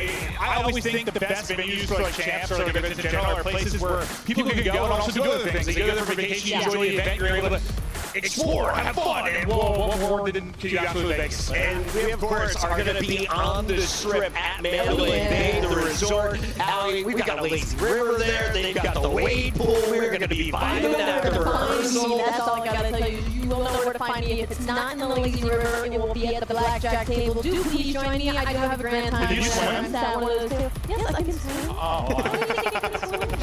wasn't sure. There is no swim. I don't know. I wasn't sure if you could swim. FazeVegas.com, your place to pick up tickets. They went on sale at 3 p.m. They are available right now. Get them while they're hot. You're going to get that VIP spot. And I gotta give some props to the FaZe crew. They built some awesome tools for us to play with. And show me your cards. Can we go to my ISO? I mean, take a look at Draws right here. Listen, the CEO, we got him on a card. Listen, you know where to find him. The FaZe boys are going to be locked doing it to Vegas. The crowd, you don't like the card at all? No. Deal with You're gonna start trying, dude. Deal with it. Yeah, you know who my king is. I got a Sim King card. You got the Sim? I'm keeping this, bro. Put that in my pocket. I love the 04. The diamonds. It just fits. Imagine you come over and I just pull out like the Vegas FaZe casino set. We just start playing blackjack in our bedroom. But in general, guys, you know how cool it is? Like tickets are on sale already. Like, Yes. Yeah, and just the beginning of this year, the fact we had all our venues and tickets on sale for like majors. Usually, it's just such a cluster. Everything being planned out already is such a win. In my opinion, it's awesome. And we have rank coming out next week. Not be better as a CDL fan. Lock in right now. Get your tickets to champs. Head on out to Vegas and join us July 16th to the 19th at the Michelob Ultra Arena. Scan the QR code on your screen right now for easy access to tickets. Oh yeah, it's on the south end of the Las Vegas Strip, which is walkable to tons of bars, restaurants, museums. We've hit it. Make sure you're there. Get some tickets. You don't want to miss it. Shout out to the Blue Band crew. The Inspired Mavens look. Today we're getting into the floor matchup. Sorry, Maven. We got to talk about this one. Boston Breach did not get the draw they wanted. FaZe falls to them today instead of G2. How did FaZe get to this position right now? It was ugly yesterday. You know, I thought, you talk about the map 1, I think they were making good decisions. They just were winning gunfights. They started slow. Map 2, S&D, they forgot mid-map existed. They looked discombobulated and horrid. Map 3, they're up 3 with 3 minutes to play. And instead of turtling, they throw the game away and collapse. You really saw FaZe break down like every possible way. They were shit yesterday. Oh, yeah, absolutely. The ARs got slammed. The problem that they had in December was the ARs not playing well. And we saw once again came back to bite them, and now we're starting to see, okay, FaZe aren't that great for a hardpoint team. You saw their 0% break yesterday versus Minnesota. Well, they're actually 8th overall in the league, so they're in the bottom percentile. They have to get better. And then you look at it here in the pregame, 11th opening goal win rate, that has to be better. They're great at converting when they get them, and they went 0-8 yesterday versus G2. The game within the game, they lost. Map 2 is baffling. Like, map 1, I understand map slow down winning some gunfights. Map 3, maybe the plan is to turtle, you don't turtle, you're up 3, things fall apart. Like, we've seen some collapses, but map 2, like, you were the best search team in the game, and that was ugly. Yeah, 8 first bloods on them. It was ugly. Yeah. I don't know what to add to it. It's almost like Falcons yesterday. Like, you didn't see the Falcons team you saw online. Same we said for FaZe, like FaZe is a good team. Will they bring that today? Well, we saw this FaZe though in December. We just thought that they got past. No, 100%. Yeah, no, agreed. Old problems happens. Is that all they need? Yeah, they just need the catalyst again. They just need an insane play that just gets the ball rolling and we call it a day. All right, we're looking to see, can FaZe bounce back in the elimination bracket? They are here way earlier than expected. On the other side, Boston Breach knew they were going to be here after failing in the qualifier. They had their opportunities. They let teams like Vancouver reverse sweep them, put themselves in a bad position. Now they have to fight for their lives. What do you see when it comes to the numbers? Well, when you look at Boston Breach, it's kind of like a situation where they're average across the board. You know what I mean? Like I feel like at the start of the year, it's like, okay, you guys are actually pretty good at search and destroy. You have the addition of Nasty. Like now you have somebody that's a little bit more consistent on the AR, and things were looking good. And then they start going up against some of these big dogs, and suddenly, sure, you got 2 overload wins, but beyond that, you are on 2 SD loss streaks. The map pool is really tight right now. The biggest thing for me right now is their hardpoint needs to be strong during this event to give them a little bit of a net somewhere. Purge has got to turn it around. Oh, yeah. I mean, Purge specifically. He's got a .69. He went from being like a bot that was the lowest KD in the league to being one of the most improved players we've seen in the league to now struggling. I don't know if this game hasn't clicked for him or what's going on. They have one SD map that they feel comfortable spawning in on, and even that's like, okay. That Boston away skin is so sick. Make sure you guys pick up your skins in the CDL store. We're getting into this matchup. The players getting ready on the stage. And a reminder, this will decide who is going out top 12. We've already sent 3 teams packing. This is going to be team number 4. And walk me through what we've seen so far today. Yeah, I mean, we've seen some crazy games. Riyadh, they get back on track. You know, that's a team a lot of us were concerned about. And, you know, coming into this one for FaZe Vegas, like, Boston has upset teams before in this spot. Last year, we've seen it. This is an organization that can cost a while. But, okay, I told the wild story of how for Toronto, that was their first top 12 since Vanguard Year 2. Yeah. And when was the last top 12 for FaZe? When has Simp ever had a top 12? How did they have top 12 on CDL? How did they have top 12 on CDL? I don't think they have. In Sim's career, 2.83 is the average finish. I don't think they have top 12. So, I'm thinking FaZe. Chance. He has like top 12. No. FaZe up? There was a top 8 like Cold War, but I don't think they've top 12. Chance for doing the numbers. As we take a look at the numbers, we saw FaZe struggling. They did not live up to what we saw from them in the qualifiers. What was most shocking for you, Ali? Was it individual? Was it team pacing? What was off? Personally, the search and destroy was definitely the most disappointing me, but to get more into it, just the AR's performance. Like, it really sucked because I feel like I got the Buzo so excited the way he's playing, and his draws like kind of really gave us next to nothing, which is not typical. I 100% reality. That was a shock to me, but also it's like FaZe the team. When they have a lead, they're usually pretty good about closing things out. We saw, like on that map 1, multiple situations. T4 and T5 in the last rotation got broke both times from the front. We do not see that with the FaZe team. And then the same thing when we get to that overload, the 3-point lead. That SGO getting in behind 2 to 3 kills, and then all of a sudden you're just trapped and you lose that game. So losing them in the final moments, the final breaks, just typically FaZe the team. They can put their foot on your neck when they're in the lead. Guess what time it is if they get top 12? It's a Luka time. I mean, honestly, it's probably a Luka time if they get top 12. For those not following the storylines, we have a number of Challengers players that are already signed to the top squads. They're waiting in the wings, which puts extra pressure on these players. Let's take a look at the ones that may have the most pressure on themselves to perform. Simp dropping a 1.9 so far. On the other side, Snoopy, 1.06 has been the star Boston had been looking for, Ali. Yeah, it's just kind of been for Snoopy a bit of a consistency thing. You know, just with Boston Breach in general. I don't want to really just put it on him, but just as a team in general, finding consistency in some of these series. On the flip side, you have a player in Simp who not only is he consistent throughout the day, throughout the weekend, throughout the month, but he's consistent throughout the years. You know what you're going to get out of Simp. You know you're going to get unbelievable plays. You know he's going to put up big numbers, and that's going to be the biggest difference between these 2 players is can Snoopy rise to the occasion. Is there anyone on Boston who can talk trash the way that Mamba and Kremp did to this FaZe team? Because I felt like Z2 yesterday didn't troll away from the FaZe crew. I don't know if Boston has that same attitude. I think Cam used to talk a lot of trash. He got humbled over time, but I have a feeling this is going to be spicy for us. You can't forget,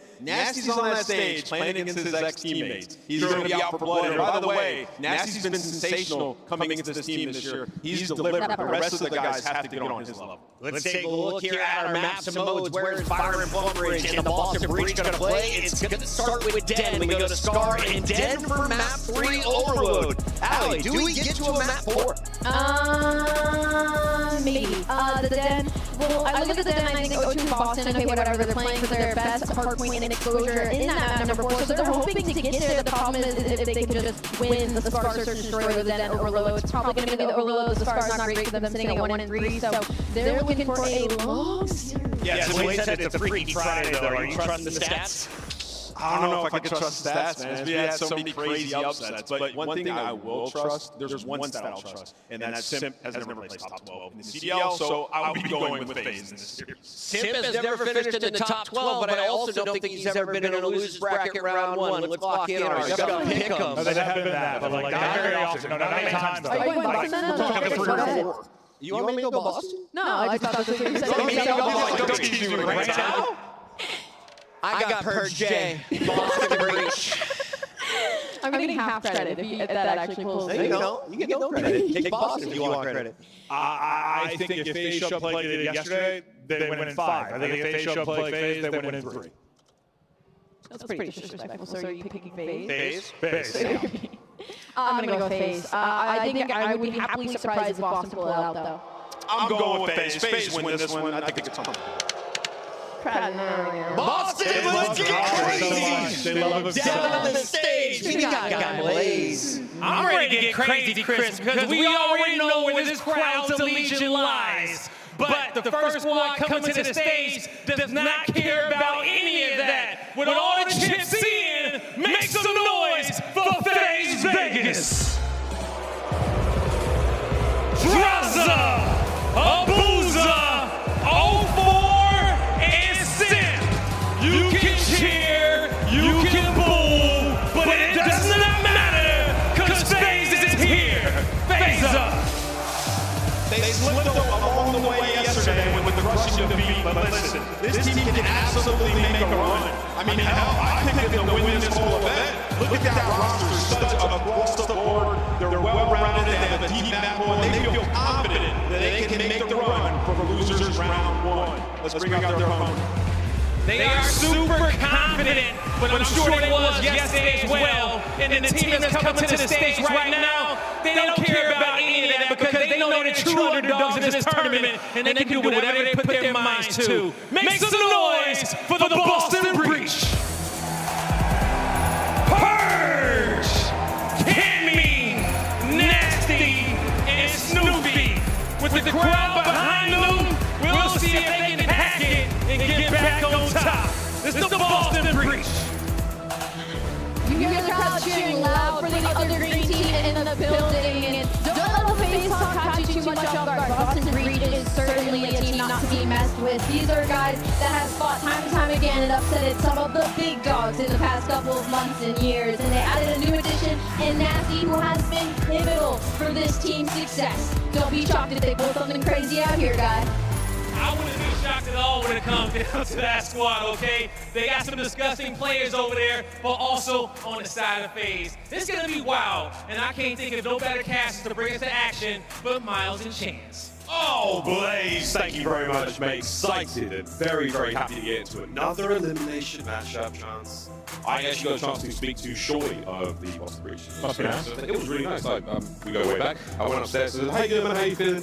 And he said nothing, because he was extremely focused and locked in on the match ahead. He gave me nothing. He didn't even look up.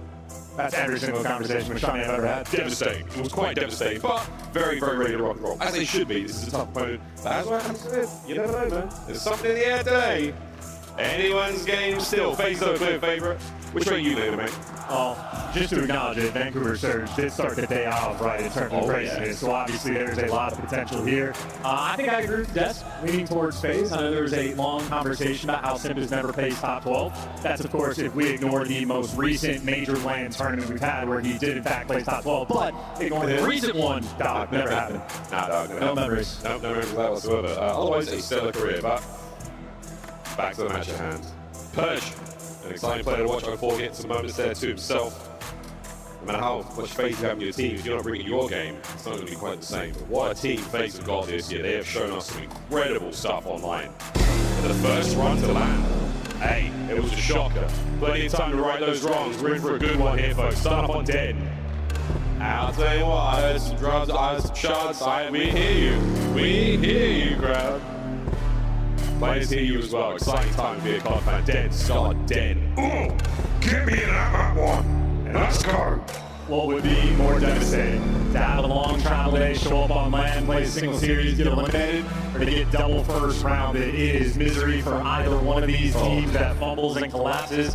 I just know as fans and spectators hoping for a Game 5. Yeah, we're going to get some sadness one way or another, ladies and gents. But here we go. Our first hard point, elimination matchup. Boston Breach, FaZe, Vegas in the P1. Let's go headbutt each other to death. Starting off with a pimp, battling against Snoopy potentially towards the middle of the map. He is snuck his way out, instantly takes him down. His teammates lose mid-tough battle though, so in a bit of a tough spot. Got a little support looking over, and there you go. Support's on point. FaZe, that is the opening break you're looking for. Like at the time, have everything locked out. Oh, so far all good. Time yours, kills yours. Sneaky moves now from Snoopy, who may have gone undetected the deep way round 04. He knows something's up. But there he is, coming to the feed right now as the Boozer tries to pick up the next. And with Snoopy, he's so dangerous. He's so fast. Oh, he's impossible to kill! Wow! What a 1v1 that was. Buys the time for his boys to get forward. You flip it like that. And a great job taking the long route as well. And good job by the teammates there to pick him up. So Boston able to breach into the hill and now rotating towards New. Can be able to heal and can be able to give you two. Of course, the 1v1 for the time. Snoopy has to make the play again, and it's a Boozer with the AR that takes him down. FaZe is stabilized. I'll do that now towards the back line. Takes care of his next opponent, Cammy. Nasty's up next. Will he step up to the plate? Or will the Boozer once again have his way? That's going to be the cleanup of the back line there for FaZe Vegas. Now eyes forward. And there's the push down so distant. Yeah, 04 flying in your face. And you got sent to the pin. Watch the middle of the map as well. No open avenues of attack. And right now, it's just the front line. Step 1 is getting past 04. Finally, is dropping him. And well, the ARs are there waiting in line. Boston so far away from this time. Yeah, Boozer just simply was from one end of that map to the other. 5 spree now gets to the streets. Bit of a turn there as Nasty now trying to break into the side door. What a great P2 we've seen from FaZe Vegas so far. Another attempt here to get the scrap time and the rotation all round away. Both teams on a race to the bottom side of the map. And I think FaZe will be happy to trade that one out. Yeah, 04 just dishing out, trying to rotate over towards New. Simp has eyes on Snoopy. As a one-shot hunt down for the kill. And Simp right now, front line man, 3 people in front, takes down 1, but you got a 50-50 fight is the new time pass. Wide open point. Whose cell still yet to be called. Draws it with a sub. Up close and personal, and trades out and about. Just the numerical advantage right now. The white arrows for FaZe. As Snoopy, what a 2-piece. A bit of Purge trying to get the entry. Snoopy keeps the run going. A lovely 3 here as he pushes the hard point out. And all that momentum for FaZe. Snoopy steps up, gets the 2-piece, and delivers that now onto Boston. Still though, a mixy mini-map bullet to deal with the flank. Now the ball done for Nasty. Good damage, no kills to follow there from Purge. Good enough to back them away. Boston clearly fighting. They at least slowed FaZe down. Lovely bit of work slowing FaZe down. Can manage to actually get one of those poke kills. He finds his way forward, no damage dealt. Purge still holding on to time. What a wonderful bounce back here from Breach. 3 spree Cammy, 2 out Purge. And they got a 3v2 on the rotation as well. Boo's going to be working with Simp. They're a little bit split. They need the teammates to come help them out. And Snoopy bullied out with bad timing. And Simp's going to run it down, and now they get a block to spawns as well. A man down for FaZe. Doesn't matter. Rotation is there. 3 down through the side, 2 through the side. 1 coming to go try that Cammy. Manages to find a way over the armory. What a snap from 04. The master at arms right now, bringing Boston to Breach. That play somewhat to its knees, but a nasty finding a 2 from seemingly nowhere. Over to the pimp on the flank. Ooh, and he's let a couple get through. And I love the decision making. This is the 99 awareness. Doesn't change. Hills plays the cutoff and leaves his teammates to deal with the rest. Clean work out of Simp and a clean 4 down for FaZe. Heads up and awareness. And in these moments when they're pushed up this far, Boston, well, they've just been getting stuffed. So you have 50-point deficit potentially going into new time. Time on its way. Back over to P1 we go. First set, solid here for FaZe, 50-odd point lead. Boston Breach clamoring to get themselves back in the war with a drop to 13-8. He heard the chants, he heard the cheers, and he has turned it into nothing but a strong performance. 13-8. Spree comes to a close. Boston's in the new time. Yeah, finally back in the mix. And an interesting battle. Boo's actually on P1 calling the Hellstorm. Before he does though, Kane is able to get 2 in the feed, so all the reinforcements are gone. You're going to create that white time, but Boston should be quick to reswarm, or a little bit too quick. Purge kills himself before he gets that. Yeah, I mean, I would count that. I would absolutely count that. Bit back control. Fighting for a while. Somehow playing another unbelievable 1v1 win. With all the cards stacked against him, coming up mid-map like it's his. He's got a 6 spree now. That would have been for the Hellstorm, but man, he was going in hot. Still, FaZe with control and the time. It's going to be an interesting mini-map moment as well, because Booze are one of the last men standing for the team. Yep, they read it. Don't win the gunfight, but at least Boston are aware. You got one man in number 3, Nasty, pushed all the way up towards past lights. Man number 4, Snoopy, ready for the back spawns, and teammates in time. You lose the back spawns, though, FaZe should be able to overwhelm. Coulda, might do. Or Purge trying to throw a dirty shoulder there, cast one out, sneaks the front line. The bangs are there through the wall, the aggression from Boozer, another 6 spree. The man is on an absolute tear so far here in map number 1. Drasa picks up 2 in the feed, and an immediate turnaround now, FaZe on the run. Yeah, and that's how comfortable Boozer's job is right now. Take time, get rid of their trophies, replace it with your own. P2 has been sheer and utter dominance for FaZe. This has been a hill where they have set themselves apart, and this has been a hill where they have made 0 mistakes. 2 near perfect full 60s, and well, the Zaza duo making up for their performance yesterday. Each of the ARs is from. A bit of a smoke show. Still a late entry. Scrap time there. Battle Force do. Boston with the numbers. Can they take down Draza? Purge on the outside. Cammy coming through Dojo. Perfect stun. Here come the reinforcements for FaZe. They took a little bit too long, and they have paid the iron price. All the Boston down on the rotation. Yeah, and now you're feeling a little bit devastated. Need a rotation win, but they can simply not get anything going. I think Boston and maybe had one good moment all game where they brought some fight. The rest of that, they are simply getting outmatched, overwhelmed, and gunned down. Every kill you get, the trades are instant for Boston. There is no room to breathe. Not at all. 4 damage. In the next man, the trades are on point for both teams, but it is Boston with the aggression moving forward now towards time. Boozer still, all that AR gets punched apart by Nasty, and now an opportunity for Boston to get into this. At the very least, keep FaZe out. I mean, they're just so terrible. This is 4 players stacked up, such a tight setup, and that is all the space in the world for FaZe. 2 players going to be blocking the spawns. Any Boston death is going to be a punishing spawn across the map. By Purge. On himself, Sim draws the guys. Oh, it's another 3 dead. Massive work. Boston back to spawn on the other side of the map. Yeah, any kills would have done that, and instead it was all 4 Misery Loves Company and Boston and other teammates stacking up for the days, stacking up for the deaths. It is just food for thought for Olga. Man wants the highlight, he's gonna deliver. They are walking all over Boston. FaZe is reborn again. 4 spree, throws 4, no corner check there for the Purge. Over the Draws and the dance, what a kill. He's got the team to back him up. Who's on the front line? Who's on the front line? And another. And that is still a hellstorm in the back pocket again. And every time we go to a FaZe POV, it's a big kill. And Scar will be map 2 for the S&D. Boston in the comms going to be talking this over already. A 4-man hit through the front, a miserable situation, and a hill that can be very difficult to break. We're trying.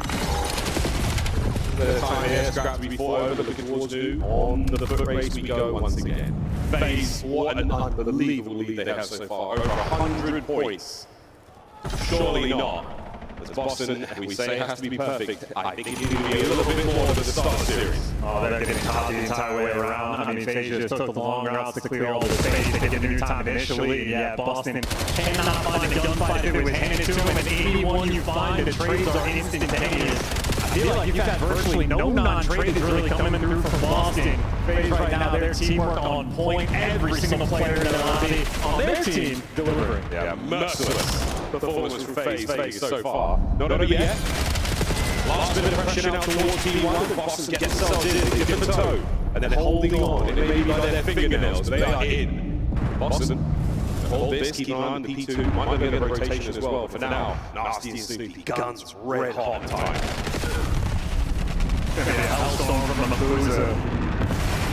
Problem is, I don't know if you're going to be able to walk to get the first 2 kills. Yeah, there's number 3. Final 7 seconds to go their way. Boston are going to have to fly out to contest. Now he's fun kills it. Team fire, there it is. Oh, a few seconds cleaned up, nobody there to get it done. FaZe, too much for Boston to handle with number 1. Den goes their way. But that was a merciless performance from start to finish. Boston, goldfish memory that one. Just get straight with the search and destroy. Yeah, and when that scoreboard pops up, take a tally of the non-traded difference between these 2 teams. FaZe untradeable, and well, for the side of Boston, any kill they got, it was near instant deliverance for them. Well, FaZe obviously had a lot to work about, a lot to talk on, maybe try to get the vibes up after yesterday's performance. That is exactly how you want to start the series. Big time beat down there, lost 3 from that one. getting straight into the search as quick as possibly can for those guys. Fellows got cut. I mean, just look at the assists, look at the non-traded. These are the big difference makers here. Damage is one thing, but the assists, FaZe battling together. Boston cut off. Hill after hill after hill, really getting it going there. Highlights, folks. A lot of love here for the FaZe Vegas boys, our feudal lords here, crushing the gameplay then. Yeah, I think that was maybe plus 30 in the non-traded columns, which is a ridiculous stat. And another one as well is Simp. I thought the expectation of bringing 04 to the roster is that 04 is going to be doing a lot of the objective work, because typically Simp has been Mr. Do-It-All. Top 5 in the slaying category, top 5 in every objective category. It seems like Simp will do the exact same thing this year, where he's getting the most kill time and doing the most kills simultaneously. Simp continues to be Mr. Do-It-All. One of the most incredibly impressive players statistically of all time. Joining his teammates now in what is a very new look for FaZe. Of course, we broke up the trio, sent those players scattered across the league, playing Infinity Stones across the galaxy, and they managed to do a whole load of damage. But for those, FaZe still look strong after a tough day one performance. This is a slow and steady step towards their recovery here at Major 1. Beautiful stuff, and just to continue to try to guide your eyes when you look at the game flow chart.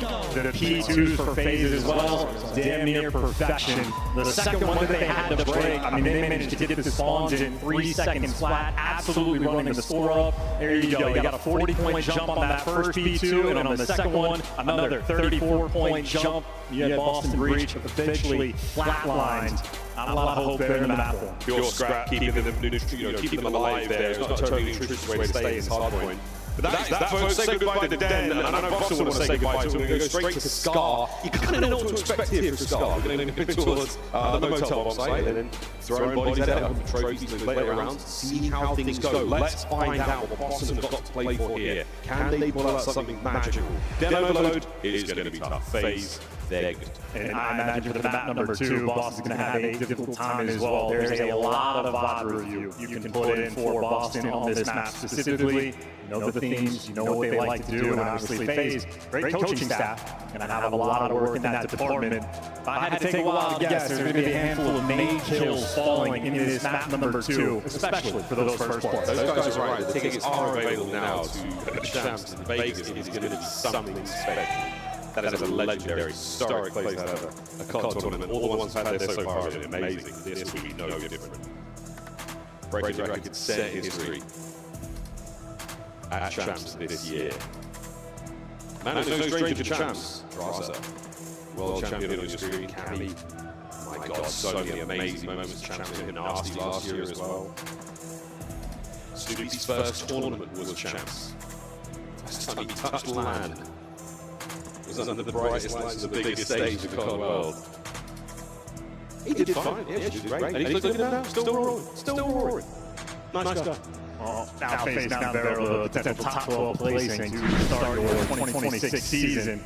Going to S&D though, these are your season stats. So Abuza typically in this game mode has been an absolute monster, incredible in the opening duels as well. And obviously, a lot of that is his lethality with the sniper. Poor performance yesterday though. He was a big highlight player and he crumbled just a bit. So very much looking for his get back. And of course, Nasty, when he's on point. I mean, we have had Star S&D specifically where Nasty has basically single-handedly either kept his team in it or helped win them the map. So monster performance, obviously slam time. Gotta kick it up just an extra notch. This EU battle. I know Belgium. Wow. Yeah. Belgium and England. A very long story history. We go way back, man. We go way back. There are actually many pubs or bars in the United Kingdom that are significantly older than the United States. Yeah, significantly. And our beers are already better. That is absolute cap. Here we go, in the search and destroy. Breach on the bounce back. Couple of losses, couple of wins. Win versus Miami though, that's 6-4. That looks really good. At the start of the year when Miami was still figuring things out. A little bit iffy there on the practice. I'm taking it, that looked really good. Speaking of beer. Well done, Joe. These guys know everything. And very passive on the defensive end for the round one again, trying to dodge these nades. We are showing B off the rip. And Boston had the entire squad here for the response. What? Nasty, I don't know where he missed or what he hit 04 through. That head made a steal. Wait, something. Don't want that gap. That was something. We've seen way too many hit markers today. There you go. That's how you do it. Good job, Snoop. Fighting his way forward. Boston cut the map in half. A-Rob's like completely overwhelmed. Now FaZe want to make a play. They're pushed out past the bomb because they're trying to look to even the man odds. You're swinging through the middle of the map. A dangerous moment. They're going to overwhelm the top side. Yep, that's the sniper gone. Got a 3v3. Tries to play 10. Take the second. Leaves him in 2v2. Who's just trying to trade? Not going to happen 2v2. Now Purge on the left flank fighting his way forward. Gets some damage in. Able to win the reinforcements. Makes it all down to Abusa. And Boston. Opening gambit pays off. Yeah, attaboy there for Purge just to stay alive and let Snoopy come in for the wings and pick up 3 in that round. Snoopy with a hot start, and Snoopy certainly one of the most dangerous players in this game mode. In the Black Ops 6 season, able to throw up ridiculous stats through and through, and I think was by far the most clutch player we had in the league. In 1v2s, he was a 50-50 player, and Boston's design was to have him be the last guy alive. He is the SMG version of Selly. In SMG specifically. It's a wonderful compliment to receive. It's a deep cut. Quick change of classes for Nasty. He'll be back in the fight in a moment. Yeah, way out of the onslaught. It's not artillery barrage, it's just a couple of nades, but they're perfect there from FaZe. Once again, as is tradition, heavy stack will take. Interesting for FaZe, all those nades connect, but with 0 intel. In the meantime, they've taken a bit of space. Who's aggressive on the plane heady? Give players inside a shop as well. And Boston maybe toying with the idea of working through the middle of the map. We got a bit of a standoff here. It's going to be a Purge versus a Sim. What do you think wins that? Well, it's going to be casual trade, really, with 3v3. No more trades to be found just yet. Intel, damage. Cammy brought down once again. A nice angle from Abusa, getting aggressive, pushing his way around. And now the flank of Boston is wide open. Yeah, now they don't know where to look. Worried about the pinch, worried about middle of the map. And if you cut through, it feels like no man's land. Snoopy, though, finds the timing and a plant over towards B, and a great plant spot as well. So a very clutch round for the 2v3. Obviously, still, man, disadvantage. Easier said than done. Nasty gives it a 2v2. Nice shots out of Nasty. Bit of an exchange there. Two players now for FaZe weighing up. We're going to let health regenerate. We're going to go for round 2. FaZe through the back trailers now they go. All the usual spots covered. Nasty tagged up. Quick climb up. 2-man upstairs. Damage dealt. Draza managed to find the kill. It's all down now. All down to Nasty on the flank. Has he timed this right? Has he timed this well? It's a 1v1. No! Boozer just with enough time. 2 seconds to spare. FaZe equalize. The Zaz get it done, taking it down in the 2v2 and just able to isolate those fights. Nasty's idea, run away and play time. Snoopy up top, wanted to take the chow. Nasty did attempt after the fact, but in my mind with the plant spot, just get out of dodge. Play the plane heady, get a little bit distant, throw some shoulders, waste some time, but Boston not their finest moment there in the 2v2. Tied up 1-1. I just had a vision of rank play coming up soon. You find that kill, swap to your knife. Kill cam. You're just in it for the kill cams. Oh, yeah. This is a major land tournament. We're trying to win. Lock in, Miles. Lock in. Big gun up for Abusa. We're going for A. And Breach now with a 2-2 split gives them options to punch their way through mid, try to take shot, try to find that flank. But that's what Draza's watching. He's going to be out of the play for some time. And so much of this standoff moment as well is dodging nades and stuns, not giving away any degree of intel. But FaZe have crept up on the bomb site. In the meantime, Cammy finds a first blood. And they obviously know Draza is up top. Snoopy, you want 100, you want a pinch. Well, he's taking FaZe, clearing out, finds the kill anyway. And now a 2v4. Boston are swarming around the final FaZe players. He gets both. Now going to be on the pitch as well. Whoa! They jump over, Sim picks up 2. 04 still alive. Here comes Snoop, better like the never. It is 2v1 and 04. Oh, they know where you are now, brother. And it is a fight you are not going to win. Boston 2-1. Yeah, and this aggression on defense has been absolutely peak from both sides of that stage. Zabuza a few rounds before coming through P1. This time, well, Boston in with roughly the same strat. Snoopy 5-1 as well. Have a nice couple rounds, and him and Purge, when they're the final men alive, they take care of business. Can't see a little bit from Purge on the left-hand side of your screen. That man. holds a handle in his right hand while passing out the intel. It's a classic. Watch him online, does the same thing every single time. So many of our players ritualistic in their approach to each round. It's a lot of big bada boom. No damage. And FaZe have taken the middle of the map. Oh yeah, look at that mini map. That is hell. FaZe off the rip, investing everything though, but taking full advantage. Losing there for the first blood. Yep, you're not ready for that corner. Is FaZe using their tax in nades to capitalize on defense? They're going to be able to shut this one down. Yep, Snoopy able to find a kill. He gets straight out, nasty, well tucked in a corner. He is entirely trapped. You've trained Boston to avoid the opening nades and stuns. You know they're in their spawn. Follow it up, keep them pinned down, keep them trapped. And that is exactly what they did there, 2-2. And keep in mind, that means on the offensive side of things for Boston, if you want to be aggressive, either you have to go towards B, you have to invest a trophy at the start of the round, or you pray to God and run straight through and hope you can dodge that onslaught. But we're just establishing dominance on the defensive end. Attached it once, it worked out. Just run through it. That's all you gotta do. Just run through it. I know he's up there. I know Dill's up there. I fist bumped him earlier. I was on the flame for like 3 minutes. Nice guy. Nice guy. Really nice guy. Nice guy. The tournament life in this series. You've been here many, many times before, boys. They all feel pretty tough. Abuza is about to make it that bit harder with his sniper rifle. 2-2 for Boston right off the rip again. Not a huge amount of motion. They're staying close to the bomb sites. Abuza from his tower, he will be able to see a lot of that right-hand side of the map. A little bit of mid and FaZe. Oh, they're starting to move now. A little bit of purpose now in their step. Well, Cammy spots out 2 on the cross. That is 2 players stuck in his shot. The wallbang's going to start to run through. Snipping 04, get out of dodge, and in the meantime, rather sneaky, he's made his way up top. Should be good for one, but Snoop, watch out on this kind of angle. He can do serious damage. Wait. Whoa! Drasa does not take it. Catches him out on the jump, stays there with the aim, and that's going to be an A-bomb plant now with a man advantage for FaZe. Ready for the wall hop as well. That is experience now. Drasa experienced as well. Able to give you number 2. He set his team up perfectly. But Apollo gets suppressed, gets pushed back. Up close to personal sim. And now down to Abuza. He's going to bring the big gun forward. He's got himself an M15 to play with as well. And he's trying to keep the boys off of it. He's done a little bit better than that. It's now Purge versus Abuza. 20 on the clock. And the damage is done. Abuza was dancing. The toe tapping moment was so beautiful there from the young Belgian, but not enough to save the round. Dude, how about that from Purge? He's been the last alive in quite a few of these rounds. Every single Boston round win, actually, he is involved towards the end.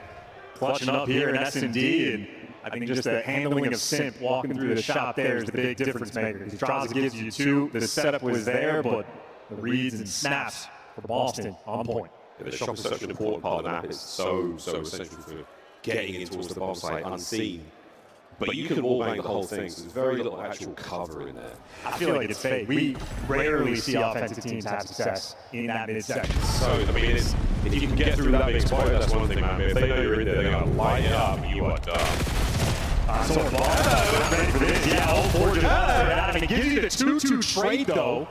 So now the round resets, and we're playing in an entirely different ball game.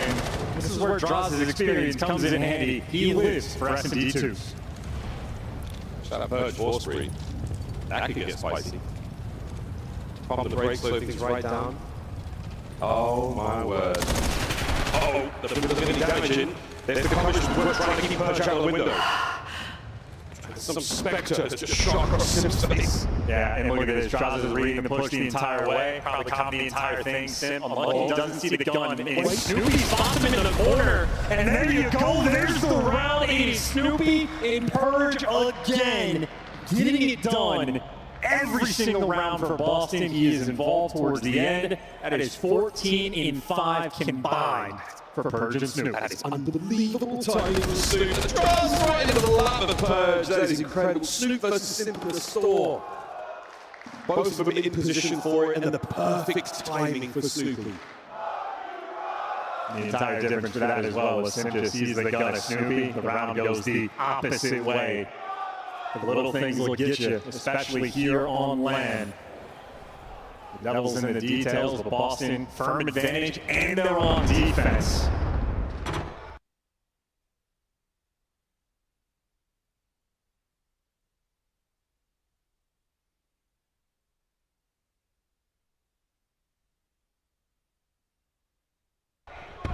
Boston could. Purge doing the smart thing, backing all the way down, give them nothing. Back up, give nothing. Before checks it. Pulls boss. Checked it, in and out, no one's here. I'm not going to commit too hard. Oh, hello. We are open for business, yes. But you are not welcome here as a trap. You look nasty. Into the crosshairs of a boozer. And he manages to find the first blood. Stood down the retreat. All the sim, unable to capitalize. Unable to finish. Now the bomb one. You get out with your life, should be good for a phase round. Phase switch there, so much damage, a couple trades rolling through. Somehow Snoopy's got in between everybody. Abuza takes care of him and should take care of the round. Purge, this would be a masterclass if he could pull it off. But I think the Hellstorm, probably more important. Close enough. Great angles to take fights from. He's hoping for that one player to show just a little too much, and that is huge from FaZe. They're giving him nothing to work with. Not an opportunity to get the kill. The question is if FaZe want to come and hunt him down. He's on a 5-3, might be just 2 kills away, maybe a bomb plant for getting it, and it seems like FaZe happy to toss that one up. Abuza makes sure he keeps the sniper as well, so a great round on offense. A chuckle there out of 04, but nonetheless you clutch up, you let Abuza get to work, he finds that first blood with the sniper. It's a great round from FaZe. Purge, though, still that lethal threat in the background. Just enough to lure Nasty in that crow's nest. And this was Snoop on the flank. He managed to cut his way through 2 players. He doesn't get either of one of the kills there. That would have been very helpful indeed. But again, heads up from FaZe. You do not let Purge get another kill. Opportunity now, though. Boston on the attack. Not going to give Purge the bomb. He's going to go for the points via the plant. Possibly via the kills. And once again, all those nades you're seeing them throw lets them take so much space. Simpus played in this tight corner before. Purge, yep, full of ones. Doesn't actually connect on anything, though, and somehow ends up one shot. Wow. I'm confused. You got an SMG player watching the pinch now from Boston. It's definitely a different look. Ooh la la. Ooh la la. Hold on. You heard the big gun go off. You heard that high cover around fly by. You're not going to show too much here. And it's Purge versus Sim now. The 1v1 on the inside shot. No one's going to take too much here. Again, Boston are running out of time slowly but surely here. Cammy, he will be the first point of contact. And is it a trap? Sure is now. Big win, that's the first blood. No trades either. Oh, we're white dominoes. Abuza with a sniper now. Snoopy gets the lead, so there's Abuza for 2. A 2v2 and the bomb is down. A tough moment here for Breach. It did not go through the plant, though. You do not get the streaks, you've got nothing. And now you've got 14 seconds to grab that bomb and hopefully finish the job. Good news, though. FaZe have vacated the position. Now Abuza brings the big gun in. We are going to see the plant potentially purchase gold draws on the flank. It's a 1v2. It is not impossible for Nasty. He's got to get Abuza. Abuza's got to decide, got with the gunfight. He does that, get a 1v1 draws. Looking for the quick trade before he can heal. And that is the Zaza duo clutching up. We are tied up 4-4, and Draza not going to let that one through. He gets the one-shot comp. He is flying in. No dice there from Nasty. That entire round is just their inability to get the bomb plant. Draza makes that initial move in the 2v4 to slide in, force the guy off, and that is just lining him up for Abuza. Lethal with the sniper. Early on to say, we got to see more of the tournament, but he is unquestionably one of the best in the game. Yeah, look at Draza. This is Zaza doing. He flushes Snoopy out of the bomb site, out of cover. Brilliant work. And because he has that sniper prowess, Nasty is in P1 taking weird angles rather than being up top to actually effectively get those trades. So the presence of the sniper, the impact that Booz is having, whether or not he's getting the kills, they have to work around him. Oh, Snoop. Bangs the shot well. Cammy's taking so much damage in this round already. He's going to level the playing field, try to make the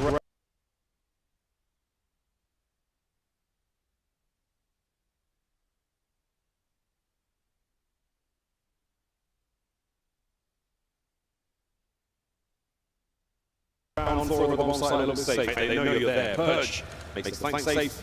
Now to the bomb site we go. Oh, gotta make an aggressive play. Nice catch, 2v2. What a catch. Coverage there from Nasty, but not enough to get the trade. And now, Abuza trying to put himself into an off angle here to catch Nasty. Or maybe 1v1, Nasty once again. can't guess right. And FaZe have pulled it back. It is now map point FaZe. 3 incredible rounds. Nasty again, unable to close out the 1v1s, the bait and switch around the trailer. Oh, look at that. One more round. FaZe go 2-0 over the lead. Just been a shootout. Whoever can take down the SMGs first has been a difference maker. Cammy struggling just a little bit as well, but I suppose same could be said for 04. It has just been a game of clutches. So many 2v2s, quite a few 1v1s as well. FaZe now, you just need to win a defense, and you're good. Purge committing through the grenades. There's the aggression you're looking for. He's found the time, but for FaZe, it's 2 players on the pinch. But FaZe's entire setup is worried about the pinch. 04 has the time to get through because Purge with the angle. They don't know about number 6 just yet. That's going to be the plan. It's going to be a straight up 4v4 on the retake. Bomb site into a halo gunfire. Here comes the forward flank. Oh, he's been ready. He's been dealt with. Train's complete. FaZe are up in manpower. 2v2. Simon long time duo at this point now. We're going to get Cammy and Nasty. The ARs for Boston have to deliver. They are back-to-back, shoulder to shoulder on the bomb site. Looking for anything here on the hop, and the timing's going to fail for them. Oh, it's an unfortunate turn, and now it comes down to draws. Makes it nothing. Absolutely gunned. And Boston, a sign of life going around 11. And now everybody on Boston has delivered Cammy and Nasty there to get the clutch. It was Purge and Snoopy early on. Around 11 shootout between these 2 teams. We know for Boston it has been a focal point for them in the online stages. They are 1-3 on this map. It is because of close losses like this, their opportunity on land to make amends.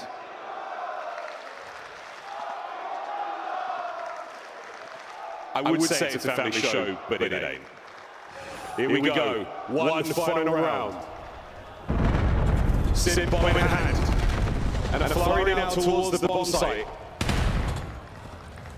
Boston with the deep defense. They're far from the fight, but they've got their guns up at the ready. Cammy with the long shots.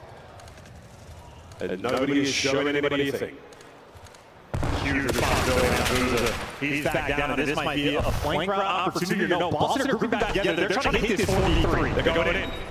They've taken some space. Have they managed to get through that? They've taken it over the top. Sid finds one. Purges the trade. Back and forth to the kill feed. Abuza. His teammates have been decimated around him, and now they march in. He's alone.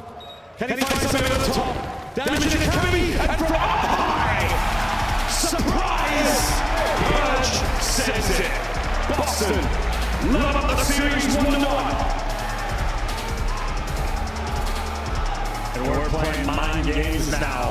What happens to Abuza in that round? It is Nasty and P1, and I think Purge working the flank. He puts himself in the absolute depths of the map. So far away from his team. What do Boston do? And it is instant play call. Don't try to take the 2v1. Let's group up together for the 4v3. Run over, and then Abuza is so far away.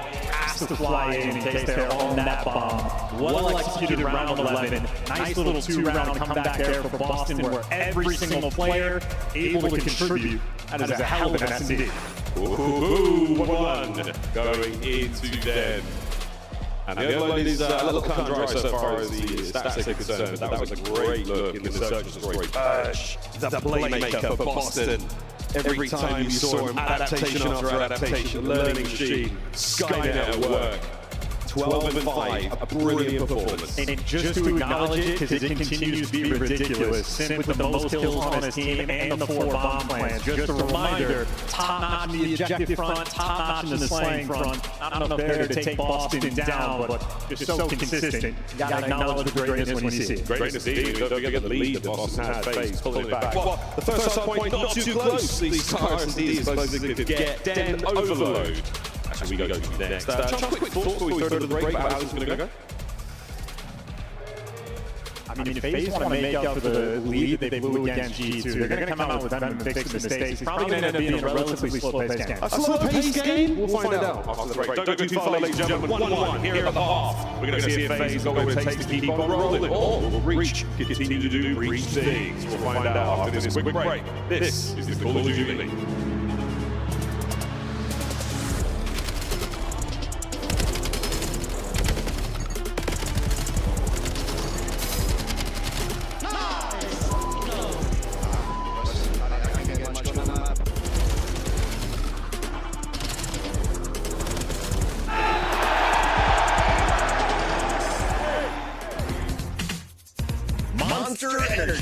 the official energy drink of the CDL. Scuff, official controller of the CDL. Start the season strong with the 2026 Call of Duty League Bag. Grab yourself the CDL operator by scanning the QR code on screen or check it out in the Call of Duty store in-game now.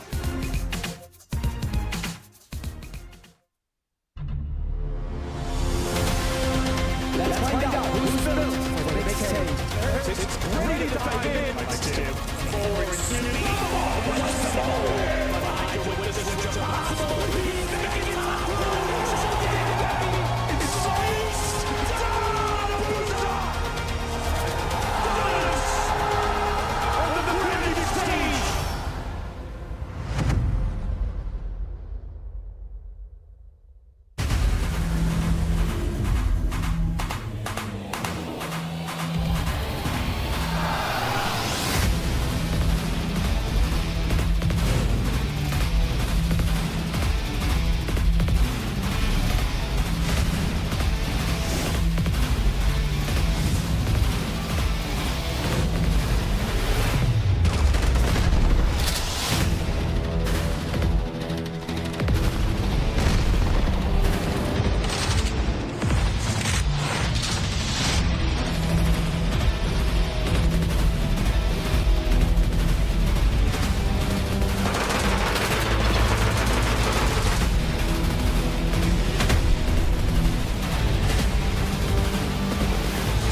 I can help. I can hold front. I can hold front. You can stay down. Stay down now. Already front. Let's get time. Absolute front. Nice. Boys, holy P5 was so maybe that P5 was No.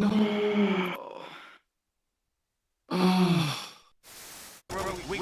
Watch out. I couldn't get him. He's one on the street. He's working bomb quick. He's playing confident. You saw him. You can't get on till late. Oh, frag. Wait, what? We gotta regain. He's on the street. Come on, Gigi. Let's go. All good. He's on the street. Frag on that.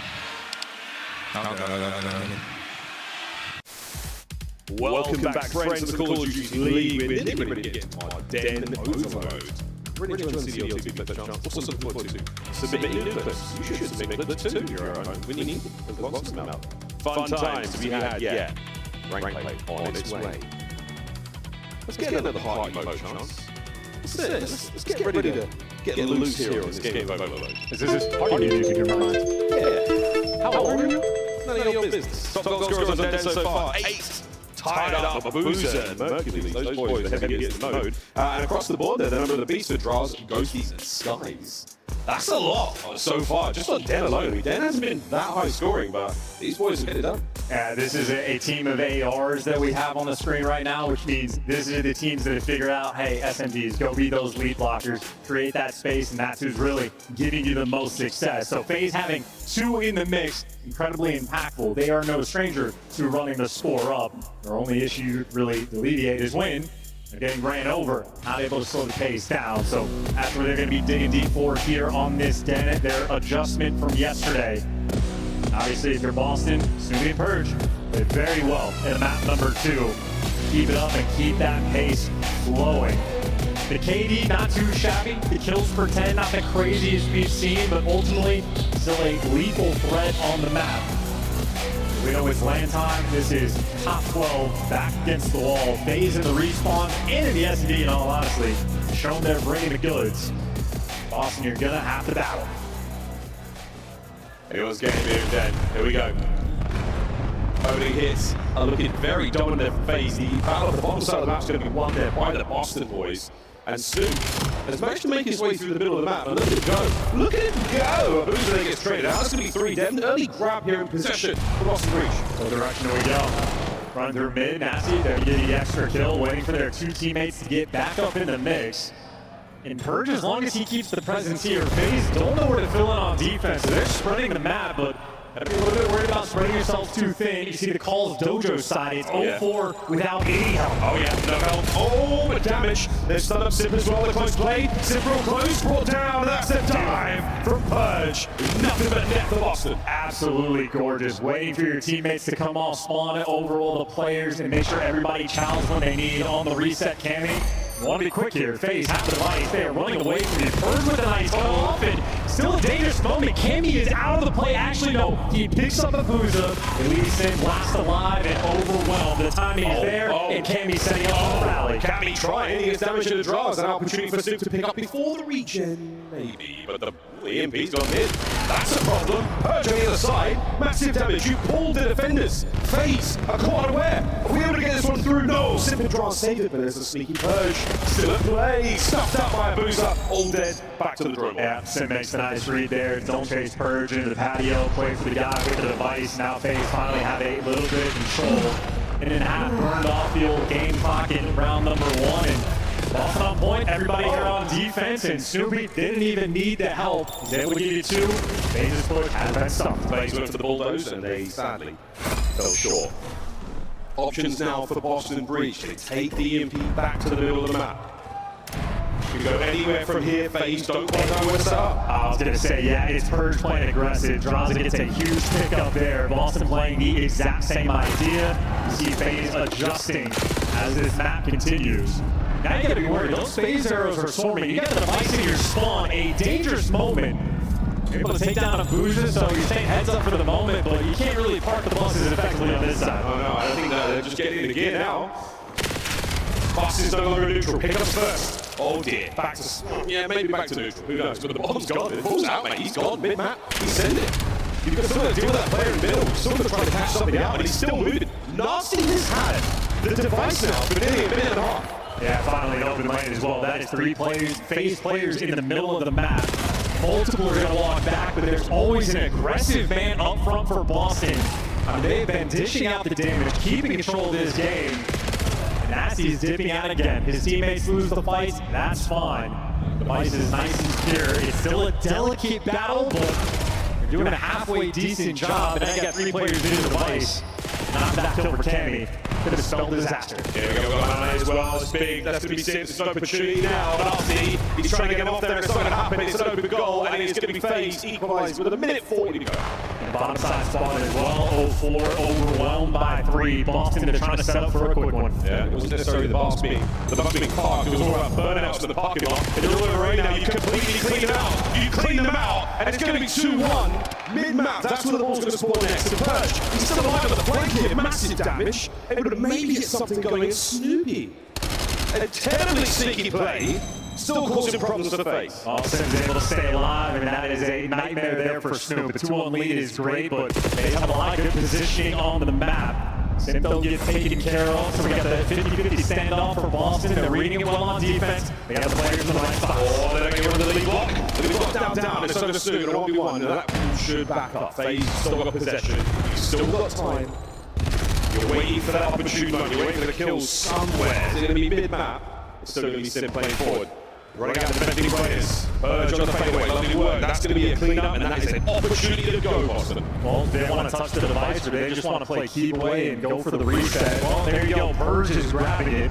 They've shown they're happy to waste time, but the one sort of time-wasting moment has ended up costing them for the only score FaZe has gotten. So, a delicate game they're playing once again. 23 seconds on the game clock, and of course, 30 added for the OT. Fantastic movement in from just watching the way Purge is playing this. 15 seconds. I wouldn't be surprised if he tries to take care of himself and the device just to prevent that overtime trickling over. Final 10. Good kill. One more man here on the rooftop. Now you go. Now you're free and clear. You're going to get the little bit of bonus time. 0-4 in the cheaty spot. Here we go. There from Cammy. The second man in line is Draza. You have to live here with the device. 25 seconds to go. There's no more fighting in this play, though. It's absolutely up. You show your cards. Trophy's now being used as well. Snoopy's trying to pick up the pinch. Stay alive. That's the most important thing that the person should do right now. Let him get to work. Snoopy getting active. You're running out of time. Snoopy He gets caught in the mix. You're gonna have to force this one through. Kills getting traded. Subi keeping away, and Nasty there for 2. Last man dealt with, and Purge is in. Boston Breach handling right now in overload. How many teams this weekend have we seen break in the game mode, not making the heads-up plays, not controlling the pace of the game? Boston right now, they're bringing the goods. It's not a bus, it's a go-kart. They're very nimble, very quick. Top speed depends on the weight of the driver. Right now, Purge, featherweight. Great work. The way Boston like to play their overload is possession. Doesn't matter, they're not going to go for crazy kills. They're not going too nuts, they are waiting and they're playing patiently. Great stuff. And even stylistically, I mean, that is maybe 3 different flavors of strats that they're breaking out. Maybe a couple attempts of, hey, get Purge as the lead blocker pushed out through Dojo, start setting up for the spawn kills, play with the timing, play with the weird timing forward to the backfoot. I mean, Boston just too many ideas are thrown at the board, and Crowds might have 20 kills, but that's more than 04 and a Boozer combined. That doesn't seem bad, does it? 3-1. Boston, not a huge amount shown in the first moments now in the second half. Sip over the top, you better get another one. You're going to get it, boys. Start to swell, start to swarm up. Oh dear, but they're shoulder to shoulder in the middle of the map, and it's going to come down to 1v1. A Boozer's going to get the kill. You're still desperately trying to find some foothold in the middle, and it's not there for FaZe. Yeah, you see that headset FaZe working, though. Timing play there in the moment. What a great way to watch the pitch, too. Yeah, Boston just getting to control the pace of the game for the next 4 minutes. They show their ability to do so, and well, now it's even freer. Kenny, the nightmare in their spawn. You got Purge with the device in hand. Mixing them off the minimap. The device is actually dropped towards mid, and 3 arrows there to deal with Cammy. I mean, Boston, they have all the space in the world. It's caught between a whole lot of Purges there with an unfortunate team because Sim drops the nade, and that's going to be a problem for now. 0-4, smooth move, but not for the kill, and now you've got possession once again, Boston. They're waiting for something down the bottom side of the map as well. They're going to find any kind of entry. No one there just yet. This might be a captive as well. They got a little bit of pressure. Maybe wait for Candy to get back in the mix. Well, no, FaZe is taking it to him because FaZe doesn't have a ton of time. 3 minutes and 20 seconds. They want some quick scores. The motivation FaZe need now. They've got an opportunity. Possession. A lot of kills now. They are moving with pace. Tremendous burst right now. Shots from Draws. Quick shoulders. Anyone there back up through the middle. Here comes 0-4 over the top. Oh, it's a good recovery, but not good enough. Sim now, still holding onto the device. Can he get himself another? No, Snoopy saves it, and Boston again on top. And it's a good try, but it's not enough. And now that it's 2 minutes in the half burned, and look at Boston's spinning map. You got number 1 Purge watching the full pinch. Everyone else working the bottom side of the map, and for Boston, it is just all about wasting time. Yeah, hold on. Just hold on. Wonderful disciplined play here from Boston. Not overextending. Yeah, just wait for those kills to keep coming. Cameron again finds himself too. And now we get going. That was the third man dead. FaZe, great kill there on Snoopy, slows it down with 4 with a 2. That cuts the play in half. Now FaZe, an opportunity to get going. Well, no, for Boston, it's 2 players crawling around your spawn. Yeah, you still got to deal with Kenny if you're FaZe. You're not going to be able to do this by yourself. 04 needs to buy his teammates time. It's only a Boozer here for the backup. He's done just that. He's got a little bit to work with. With another angle, enough timing, he might be able to cut across the way. Can he get across the lobby quickly enough? Now it's a minute towards B. Still alive and kicking, still good. It's an open goal, and it's going to be the second in for FaZe. That's 3 down as well, so now you can set up for a little bit of that spawn kill. 04 in the mix, well taken care of, done and dusted. Send the next man in line, able to give 1. Needs his impact to be felt, he's able to give you 2. And then Boozer here for the follow-up, but traded out Boston, doing everything they can to hold on. Draws gets his kill range, it's good. If Draws can get it, it's good. It's in, it's already complete. It's now 3-3. Detonation successful. The bottom side of the map we go with Boston in the numbers. Look at how fast Draws is. He's on the pitch. Oh, so fast. Purge is going to turn for it. But Draws is too quick. Device control for FaZe. He's going to be the attack. This is what they needed. They needed the pressure. They needed the fire to get going forward. Draws down the dive. No good. He's brought down above it. The reset complete. Last man gone. And what a save by Boston. A minute 10. Tied up game between these 2 teams. We're going to turn this one into a battle. Snoopy leading the charge. Not to his name, he's going to fall, but Boston still at 3v3. So it is up 1 point already. Over we go. Can we get a kill? Sim brings down 2 drops as a third man. And FaZe, oh dear, the oscillation continues. We're rushing, we're getting antsy. We're not as controlled as we were before. Now you got 2 lead blockers for FaZe in the window, but Purge is there to meet him. If they're on the chow, Boston have the extra bodies. Abuza, run for the hills. The light touch, and it's a fast play. Cammy once again, big stuns there on the player in lights. This was not good enough, and that's big kills for Boston. They're keeping 04 pinned as well. 25 seconds before sudden death begins. No possession just yet. Both teams vying for the rooftops. Well, Draws is on the pitch, and he's able to get the kill. Now this might be everyone. This could be overwhelming. You might get a final second score here. 20 man to take him down. Nasty delivers. Who's there for the trade? And he's got the cutoff. This might just be game. Final seconds before overtime. That's it. Oh, FaZe with 4 seconds to go. Over to Nasty. Can he get the device in time? No. The whistle blows, and FaZe win it with 4 seconds to spare. Battling back in the second half. How quick some of those catchers came. 2 were scored in a matter of 45 seconds, in the final one there to break the backs as well. Draza just had a monstrous map number 3. No sudden death needed. Wow, that is unbelievable timing. I thought Cammy made that play. He was on rooftops. He cuts out the carrier. What a turn. What an opportunity. After the search and destroy madness, we saw Draza go huge. 33 and 22. FaZe are now on match point going in to the hard point. Drazen and Cammy just had themselves an absolute shootout battle. 33 kills for the pair of them. The damage nearly comparable. Even their accuracy, even there at 38%. So they are battle, absolutely a fun one, but it is those rally captures that were rolling through. 04 and Abuza consistently able to deliver. Kills not quite there, but hey, the assists were fine. The scores were even better. FaZe had to dig deep for that one. That first half from Boston was so brilliant. A hat-trick from Purge. So many fantastic looks, incredible possession, but the second half, where FaZe knew we've got to make something happen here, boys. They did that. So many great attempts, back to back to back. There were just great opportunities left, right, and center. They were so aware, and they were unafraid to get things going. No shenanigans there from Boston. Nearly no possession either. They didn't have the device. They couldn't make anything happen. FaZe, credit to them. That was a great comeback. And, you know, still a lot to learn in this game mode as well, but when you had Nasty with the device in hand, running back and forth, it's less park the bus, and at a certain point it turns into, oh God, there's nowhere for me to go to actually get out through the map, and that was the one sort of cheeky score FaZe were able to get, but there in the final seconds, Drazen just finds himself posted up near the zone, and so much trust in these moments. I feel like FaZe has had a lot of those, of leaving the guys behind you for your teammates to deal with so you can be the more aggressive man on the map, get those frontline kills, actually deliver some scores. And overload a 4-3. Respawns on point thus far for FaZe, and a respawn lead to again. Yeah, the exposure is going to be a tough one indeed. Boston certainly not out of the woods. This is anyone's game still. FaZe has just certainly shown a deft hand when it comes to hard point. A 1-2-7 on Den. A very, very good look. If we can, all the way back to Den for that game 5, but that's a long, long way away. Exposure coming up next. And again, for Boston, this is it, your last lifeline. Here in Major 1, you've come up, well, they haven't really come a long way. They all live here, don't they? But come a long way in the league. Can you stay alive here? Force one more map. The FaZe starting to feel good. Coach Shawnee there, last bits of wisdom. Send the boys out one time here for the respawn. Can they stay alive after that brilliant attempt and superb effort there in the overload?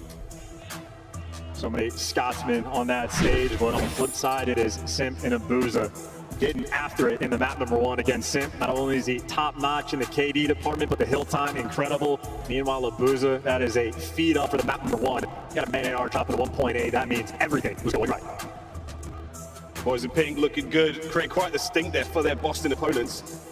Oh man, I just don't know where this goes. I think Boston have got the special sauce. The Den was not pretty, man. It was not 250, 127.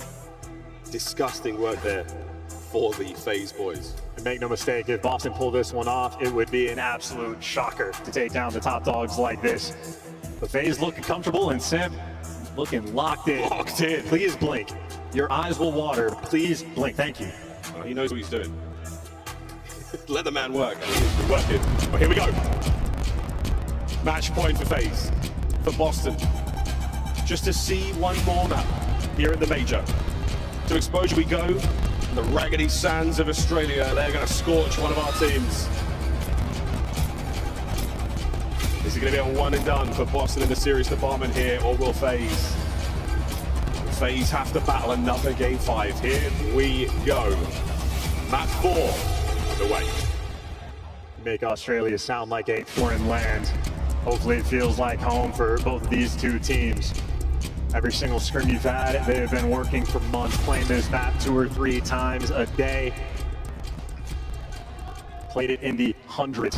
Well, here we go for the opening break. Nate's on point, back Cammy away, get the intel all the way across the board. Stuns out, Boston back down, FaZe with the nades intact. Well, it kicks you off. 04 is there for the follow-up and the salvo, all the trades. And that is the start you're looking through if you're an 04 fan. 3-0, doing his job.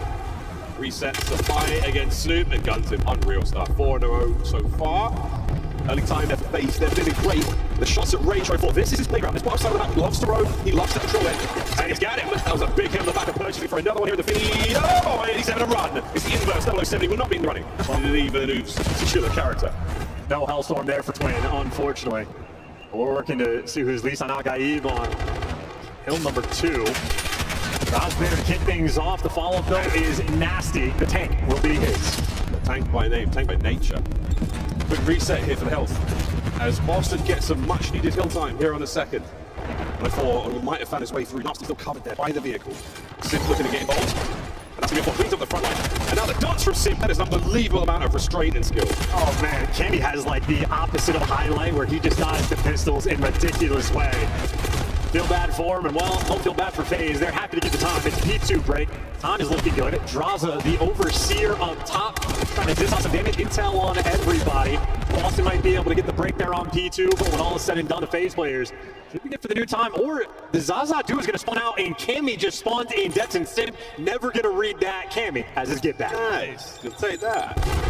Here we go to the back door. 04. Dancing around the threshold, he gets big damage in the Cammy, can't turn the pistol quick enough, and it's Dras finding the final bullet. Purge, the only man left alive down the back line before the breach fades. Dras are upstairs. Next wave of Boston players are in, and 04's already cutting out the reinforcements. Yeah, a wild eye. They just took care of every single lane, every single pitch. You get 04 making sure nobody's spawning out, and now you get to spawn traps. They put out their entire team. That is an unbelievable moment. Oh dear. Good damage, enough for Snoop to get the trade for your team kill. Is nearly a perfect hold here from FaZe. The map is theirs. They can go wherever they please. They can set this up however they want, and they are an absolute wrecking crew on this time as well. My God, I mean, the most painful rotation in this game. A 5 spree from Draza. 04 has 13.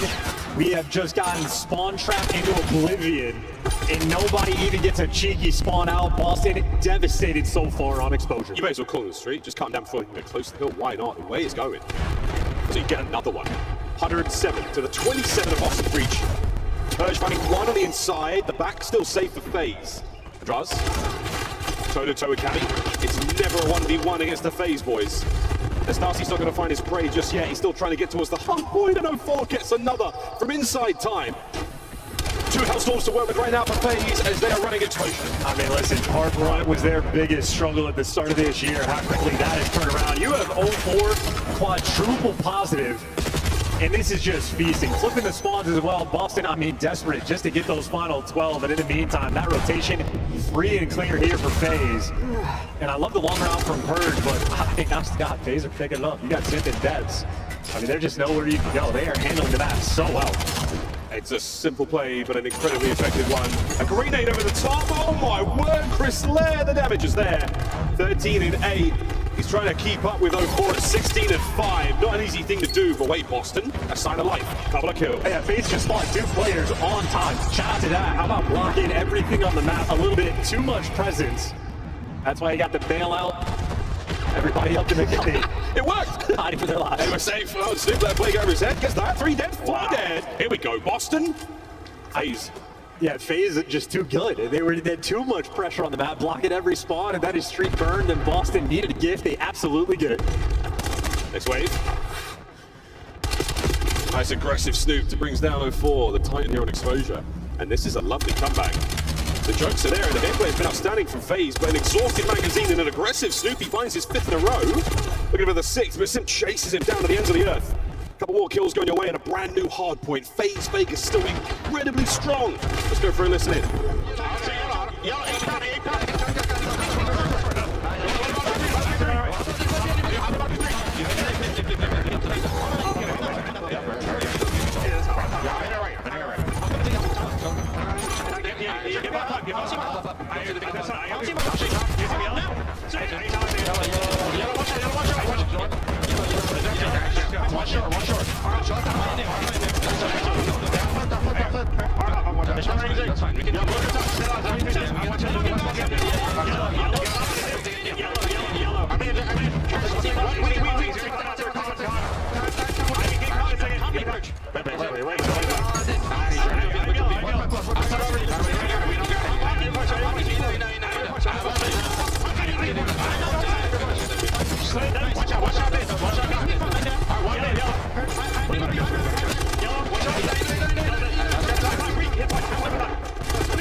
Great listening from FaZe. Now to the other side of the stage to make it or break it. Boston Breach.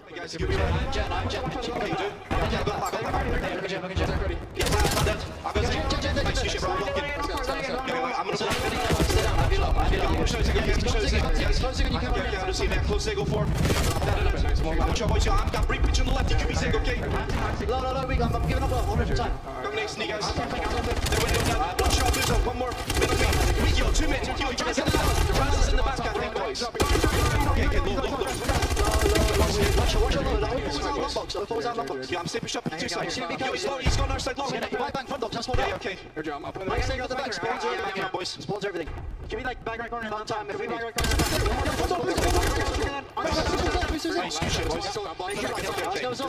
He's gonna go long. I'm out mid. Yo, I'm back over those boys. They have to go left. Someone way back left. Okay. There's two in there. I'm standing. He's running. We spawn out. Yeah, we spawned out. Yeah, nice, huge arc. Yeah, okay, I'm back left. Take it time. You made the back, guys in the back. It was okay. Take it time. Martin in the back. Keep back. Really big. Nice, you shit, bro. Yeah, he's front there. He might use his record. I'm right here. Yeah, we can do, boys. I pulled that door. Pressure front. Hold one shot. You have long, right? I got close. Yeah, I got beat. Yeah, I'm up here.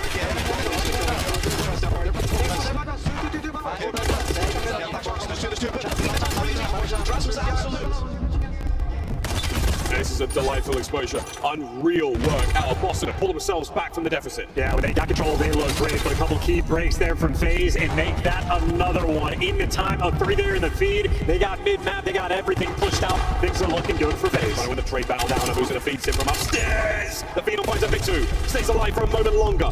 Massive pressure now on Boston. FaZe in the driver's seat. That's the 1-2 punch. It's Simpin 04 handling the middle of the map. They are just trading off kills together. Oh, it's a 4-3. It's nearly a 5. It's a team kill, and a 4 from up high finds another. And this is it. The final moments of the hard point. As FaZe hold on to dirt. Here comes the push. Boston, one final march into the guns of FaZe. Can they get the break? The answer is yes. Last man alive draws, as we will see a few moments more. Well, it's going to be a mixy P1. You know, one guy's at the old time. Cammy's got long covered. Boston has more presence and pressure towards the middle of the map. And Cammy, good for 2. Desperate to stay alive and finally overwhelmed Boston. Really, it's more of a game of keep away, but with 3 in the feed, FaZe have the advantage. Ball's got some kind of quad armor equipped right now. He's unstoppable. 33 and 18. Back to 04. On the spawn as he goes. Making mid-map an impossible place to exist for anyone wearing green. And the final seconds now. FaZe Vegas have run the show here in the respawns. A devastating performance as they send Boston Breach packing from Major 1. The get back is in a dangerous team in the elimination bracket. Boston not happy to see FaZe across that side of the stage. I think all things considered, Boston did play some pretty good Call of Duty, but FaZe just kicked it up another notch.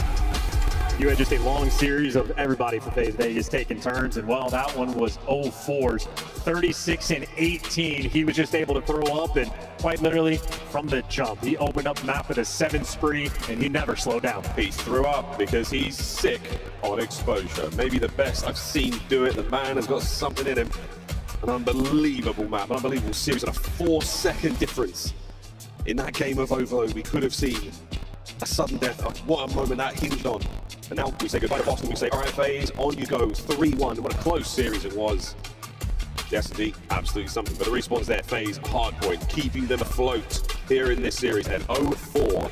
Oh, sugar, 30 on trading. Yeah, early shout for one of the best listen-ins we have had all year as well. It seems like FaZe were dialed, calling out absolutely everything, all 4 players on the exact same page. So whatever happened yesterday, it is now a thing of the past. Boston, you see in that second sort of rotations, started to fight back.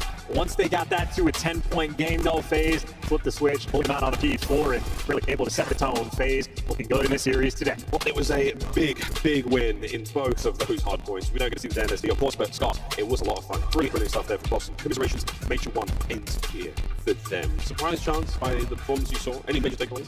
For which team? Boston or FaZe? Boston, I think they played really good Call of Duty, even though it was lost. I like the battle they had in the round 11. I'm excited to see this team in the future. Me too. I'm now excited to see Draza on stage. Ladies and gentlemen, show some love to Vegas FaZe as they get a dub on the board. I got Draza with me. And you know everybody will give you a boost, but you feed off that energy, Draza. We're going to take that into this series, and it'll help you come out with the dub. Yeah, it always hypes me up. Honestly, like, we already turned because if we lose this, we're out. So it's do or die now. So we were turned to play them anyways, but the boos and all those, they always help me. So I'm glad to hear it. Definitely does, man. With your back against the wall, you guys hit flow state up here. Now, this Boston team was giving it everything they got. It was a gritty matchup. What was the most difficult part about this series? You know, the S&D seemed tough, and they started to come back on you guys towards the end. But how did you guys capitalize? Yeah, we said reset the comms, take a route to kind of, I think we were up pretty good in the beginning of the game of that map 4. We were getting a little hectic, not taking routes when we probably should have, and then we just set it in the comms, and then that's what we did, and we held the P4 to P5 to V1, and then we won. And if you did, you won, and you got that one taken care of indeed. And now I want you to talk a little bit about your subs, okay? Because, Simp was doing it all, getting all the time in the heels of what she needed to. 04 was popping off on that last map. How thankful are you for this new sub duo that you got with 04 next to Simp? Yeah, I'm super thankful. They work really well together, and Chris has been fucking frying. But I think how fast Mon plays, and I just think they mesh so well on the map, even without playing for a long time. I just think their playstyles work really well, and so far they've been fucking frying. They have been frying, man. They are a damn good duo, and you also got another, duo with a Boozer. I know you guys talked about it on the league, but playing next to him on land at Major 1, he was definitely performing in those S&Ds. Yeah, I love Jordan. He's so funny, to be honest. Only spent a little bit with him, but so far, he's just been a great guy, a great teammate, good friend, and couldn't be more happy to have him. There you go. And now you guys got one of the most passionate fan bases that we've ever had in the Call of Duty League. What do you want to say to the FaZe fans that have never stopped phasing up and believing you guys series after series, no matter where you are? Obviously, I appreciate you guys as always. Yesterday was not what we are or who we are as a team. I'm very, very confident to go make it far and win this tournament, and we're going to do it for you guys. You heard them. They're confident, and they're all in. They're going to do it for FaZe. They're doing it for me and Draza on the stage. Take it away, Chris. Draza getting the job done in enemy territory. There is a chant, no matter who he is playing against, from the Texas crowd. Allie, you got the FaZe prediction correct. You saw this one coming through. How do you feel about that hairpiece? Not good. Not good. Thank you for pointing it out. Yeah. It was the FaZe we expected, right? I will say, though, good showing from Boston. If you're looking back at that overload, you really want that overtime back. But like Draza said, that wasn't them yesterday. Today was them, and they looked better, but not as dominant as maybe we would have expected. Our production team loved what we saw out of Draza today, and he earns your Scuff play of the game. In fact, it's a little combination of all of his games. Maven, what do you see from this guy when he's playing at his top level? I mean, I thought he was the perfect addition. They were being cast as the villains. Why not add the villain? It felt like they needed confidence. He adds some swagger that I think this team desperately needed. Unfortunately, sometimes they live and die by it. He has performances that'll hurt him, but this was one that was stellar. He played incredible. And, I made a comment that I'm going to go back on. I said going into this that if FaZe played like they did yesterday, I still think they'd win this 3-2. No, if they played like they did yesterday, they lost this series 100%. Oh, yeah. 100%. Yeah, I mean, Draza played incredibly well today. He needed to because Abuza still yet to get going really in this tournament. Yeah. So you needed him to turn up. And, for FaZe, we're talking about in the green room a little bit, they chose Team B, and if they beat you on your map pick, in which they did, map 1, they dominated. We get to that exposure, we know what 04 can do there. Yeah, just straight up dominating with the lead. Exactly what we talked about. When FaZe has a lead, typically they're able to put it away. That was a weird series yesterday. That's the normal FaZe you saw on stage. And I think we do need to give some credit to 04 for map number 4. Let's roll his 2 0.0, 36 and 18 performance to finish things out. Here is your hardpoint highlights. Sorry, I have pneumonia. Let's take a look at some of the fun here, David. He's not lying. Well, listen, when 04 is playing well, this team is going to win. I think he's that important to this. He was probably my biggest concern when they did team change because he can be a little bit up and down. The more consistency he gets, the more comfortable he gets. He made a comment to I liked in a series he tried. He said, like, I'm playing with the GOAT. I'm playing with the best to ever do it. I want to be that guy. I want to be the best. He is hungry. He wants to keep improving, and he has these moments where he can take over. When he's playing like that, they're not losing, bro. And there's an unsung moment in this series, and it's in the overload. I mean, it's a stressful game. He has the ball in hand, absolutely destroys the guy. I gotta see from his POV, bro. It was ridiculous. If he doesn't win that, I mean, potentially they lose that map. This is a different series. We're going 5. So, yeah, some huge moments out of 04, and then to cap it off here with this exposure. Sensational from him. 04, one of my favorite players. You heard from Schiff saying you weren't in Challengers long. He got scooped up right away by Vancouver, now making his way over to FaZe Vegas. He's got a number of silvers. Will this be his year for gold? Absolutely. I mean, I can't think of a better situation to be in. I mean, this is obviously the best situation he's been in alongside the GOAT and Sip and Draza, and then obviously with what Abuzo's been able to do, he's been able to play with him before, so he gets a little bit of familiarity. I think this would be a big year for 04. It's just, like Clint said, he's just got to find some consistency. If he can keep the foot on the gas pedal, like, sky's on it. All right, let's get back to the FaZe hating as we take a look at the bracket, Maven. Who is the biggest threat for FaZe now in elimination? Because Toronto, they're gone. We sent 3 other teams packing, and we're already into elimination round 2. I mean, I guess I want to say Heretics because you think last year the team that caught them a lot was Heretics. I know this is a different roster, but how many times in the tournament did Heretics end up knocking them out or beating them? It happens so often. They can't look past the Falcons either because the Falcons absent. He has to be the biggest threat. But yeah, no, true. Yeah, I mean, and for FaZe, like, yes, this series looked great. But remember, we talked about when their hardpoint issues arise is when they have to break. They were in commanding lead in both of these HPs. Very comfortable, and that's why we saw map 1, they are duo Fry and Draza in 04 in game 4. So when they're tested a little bit, things can get dicey, and Riyadh as a team, that could test them. Final thoughts. I was going to say, this sounds stupid, but like, there's a part of me that like it's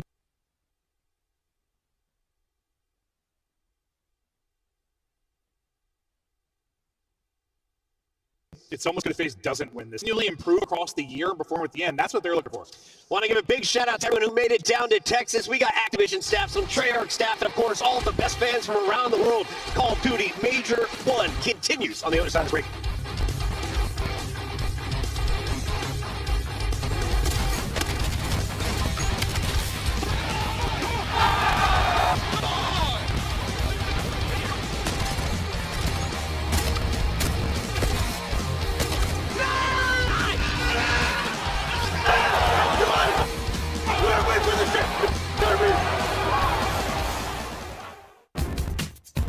Black Ops 7 returns to the Esports World Cup in Riyadh this summer. Scan the QR code to be notified when tickets go live later this month. Look like the pros to play like the pros. The CDL team skins are available now. Scan the QR code or check out the in-game store now. Monster Energy, the official energy drink of the CDL.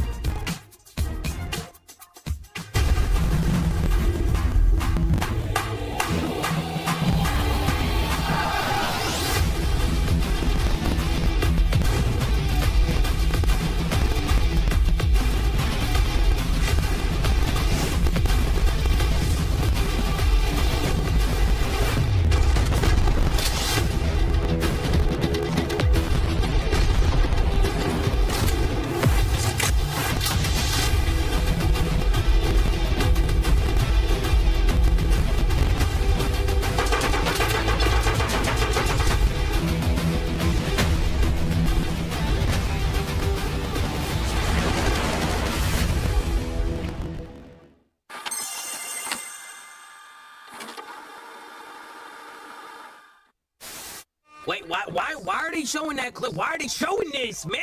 Oh, man. Why are they showing our worst moments? A few moments later. Because I appreciated the 30 people in there watching. Why the f do they keep showing it? They added it to the montage. They added it to the montage. Oh, man. You telling me that they added that to the montage? I think it was like close to somewhere. Come on, go. Still gonna be close. Yep.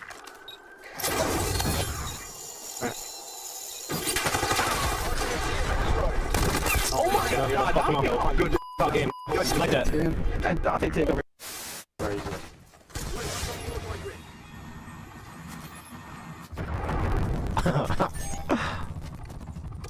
I suck with this.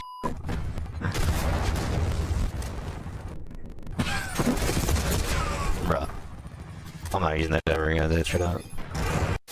I'm gotta go with the New York subliners in this one. He's warmed up the subliners. Bot check, bro. Dang, man. So as hot as the game may seem, I know one thing that won't be that crazy, and that's the comms Toronto Ultra.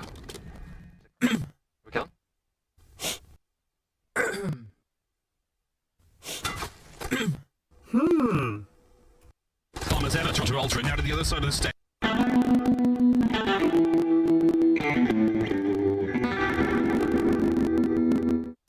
Oh, we got Fame here. Fame, how you feeling, man? I'm feeling good. Happy to be here. Fantastic interview as always from Fame. Wonderful lad.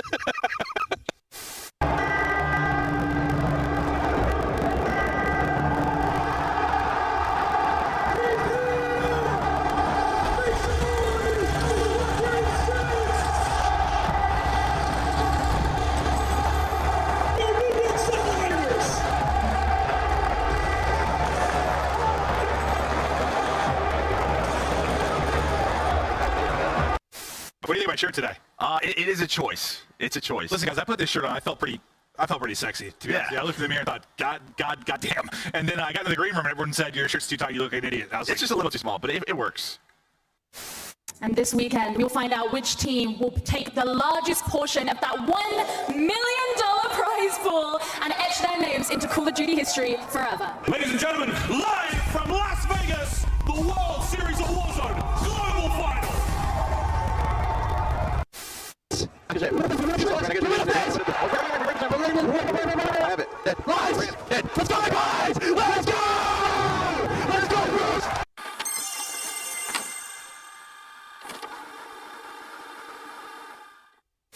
Been magnificent. Miami take the lead. They're trying to close it out.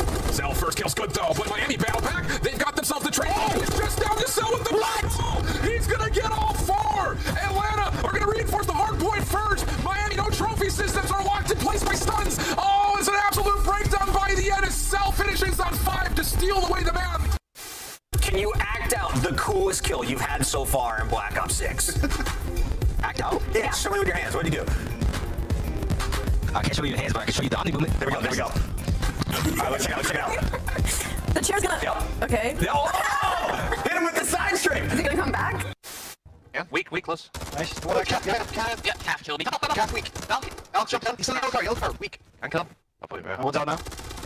Too slow, buddy. Haven't got time to go dubstep. Haven't got time for that. I got world starred. Oh my god. Yeah, he was chewing guff. I've just seen that. If I jump off planet, those.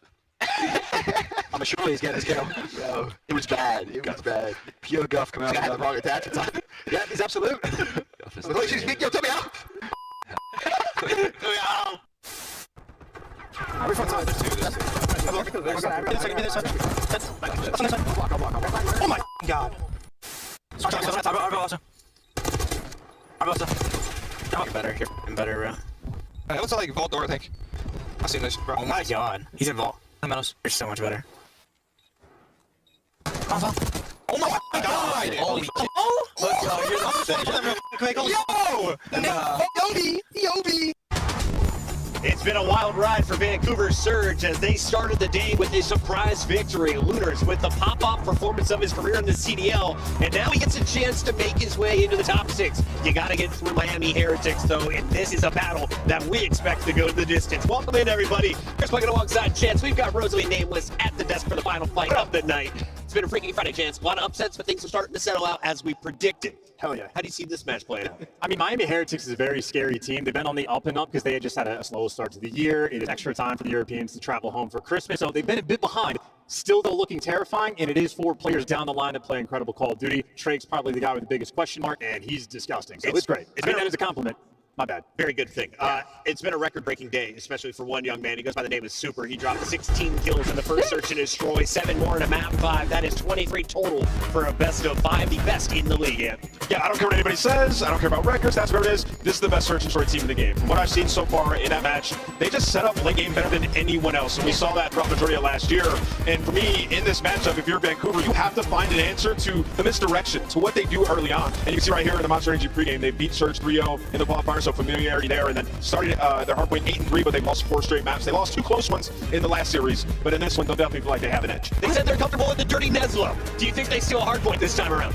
Ooh, for Miami Heretics, yeah. I think they do. I think they are just a really strong Heartbreak team in general. It was just been unfortunate for straight maps, a couple of small mistakes, but overall Miami, it's just the pace at which they play the map, which on the flip side of things, I guess is also good for Surge considering the pace that we saw them play earlier. I think this was the strongest team in the elimination bracket to start the day. What have you seen from Miami? And let's switch it over now. Expectations for Vancouver. Well, expectations for Vancouver. This is a tough one. They played good Call of Duty today, and they got a little bit better. But I think in their first series, it was more, like I'm more of a Carolina hater than I am a Surge stan. As good as like the Heretics S&D has been, I will say I think TJ is a great guy to slot in for the team to match him. But I think Heretics have a little bit more firepower. Now, Chance may not be the Surge stand, but Ali is a Lunar stand. You've been gassing this guy up. Tell me about how good his AR was back in Challengers. He did perform up to that level like we expected last season. Now he has his pop off in major number 1. It's tough because you look at the teams that are kind of struggling when they bring Challengers players in, it's difficult for them to completely turn around the whole camp, right? So was put in kind of an unfavorable situation last year. That happens, but for him to turn around, he has kind of a similar situation because the Surge, they're bottom of the league, they aren't that great, but I mean, I look at the people alongside him and like, Abe had a slow start in that previous series, but once he got going, like they looked like a solid team, and maybe that's just what they need, is they need to be on the same foot right off the gate when it comes to these series, but their 2-9 record overall, I mean, they don't really have a whole lot of strengths. They're 0-8 in map 1, so like I said, they just can't put their foot on the gas early enough. Yeah, and you see 2-9 record in the upcoming series map set. Yeah, they have some maps in here when we pull it up that they played a decent amount, just haven't been able to win. So yeah, for Vancouver Surge, like that performance earlier was awesome. That was also the first series of the day. This is the last series of the day, so you're gonna have some stamina coming into play here and look at both these HPs. You have to get a win on them. Does friendship win championships? You heard from Lunars. He's rooming with his besties. He's got Quinn on his side. Will they be able to pop off again on Exposure? Raid and Scar, those are our first 3 chances. And I think Raid being in the mix for Vancouver Surge is a very nice thing to have, as lethal as Heretics are. They look great on night today. Are awful they took down a Carolina who typically loves the map, and again, Carolina faltered more so like Vancouver Surge stepping up, but they're going to be good to go. I was just worried about, Super's kill record going crazy. You can't do it a second time. I just love this Miami team. I love the way they play Surge. They play ethical ball. Go ahead and run it. We've got a graphic with some top performers on the day. I have a feeling Rancor might be involved. We already talked about Super. There he is. There he is. 107 kills going up against Lunars. 113, a 134 to a 155. Positive 27, a positive 40. Those are 2 of the best performances on the day. They're about to go toe-to-toe. Yeah, don't let Super's performance just blind the fact that they also have this guy on their roster. I mean, a 1.33 in respawn, a 1.4 in S&D is just unbelievable. We're talking about how good Lunars played earlier, and look how close these numbers are. So it's definitely going to be a huge battle between these two. Especially just the ARs in general. I feel like our powerhouses on both sides. Chance, I really enjoyed watching Rancor. Knowing that he's an AR, I was surprised to see he had 3 plants. Why do you give your AR the bomb in S&D? I mean, if you're giving it to him, that means you're setting up a specific strat. But if Rancor is getting the bomb down, that means he is Mr. Do-It-All, because he has had some ferocious-looking gameplay this week. He's been getting better as time goes on. I'm riding with the Rookie of the Year. I got Rancor and Miami Heretics to close out our night over Vancouver. Chance, where you going? Heretics 3-1. The turkey is booing us right now. Turkey. Sorry, it is about me. Yes, Miami Heretics. Vamos. The Surge Turkey continues the boo. Give me Heretics. Take my vamos. There's a couple of the Texas jerseys. Is that an envy jersey? Listen, we're cheering for you, Vancouver. We just all got to vote the other way. Best of luck to the Turkey. We've got the match ready on the stage. Up and send it down to Guy Blaze. Yes, the match is ready, and it's all business backstage. Both these squads ready to give it everything in which they got for the last match of the day. One more squad has to go home. So without further ado, let's see if the Storm can keep its momentum. Show some love to Vancouver Surge. TJ Haley, Quinn, Lunars, and Abe. Ready to give it everything they got in this last series of the day. They do not want their tournament to end here. It's the Vancouver Surge. Listen, earlier they dominated one of the top seeds coming into the tournament, and it was Lunars taking over. I mean, that's how you welcome yourself to the league and get a spot for years to come. Looking at the rest of this roster, we know what they're capable of. TJ and Gwen can take over, and we know Abe is an absolute beast with the SMG in hand. Let's pick out their opposition. He is an absolute beast, and with this next squad coming to the stage, they know that they got more in the tank, and they're trying to make it to Sunday, but we'll see if they can do it. Everybody get loud for Miami Heretics. Tricks, Rancor, Super, and Metals. They know that they can peak right now, and they are just getting started. Ready to hit the flow state. Miami is ready to go.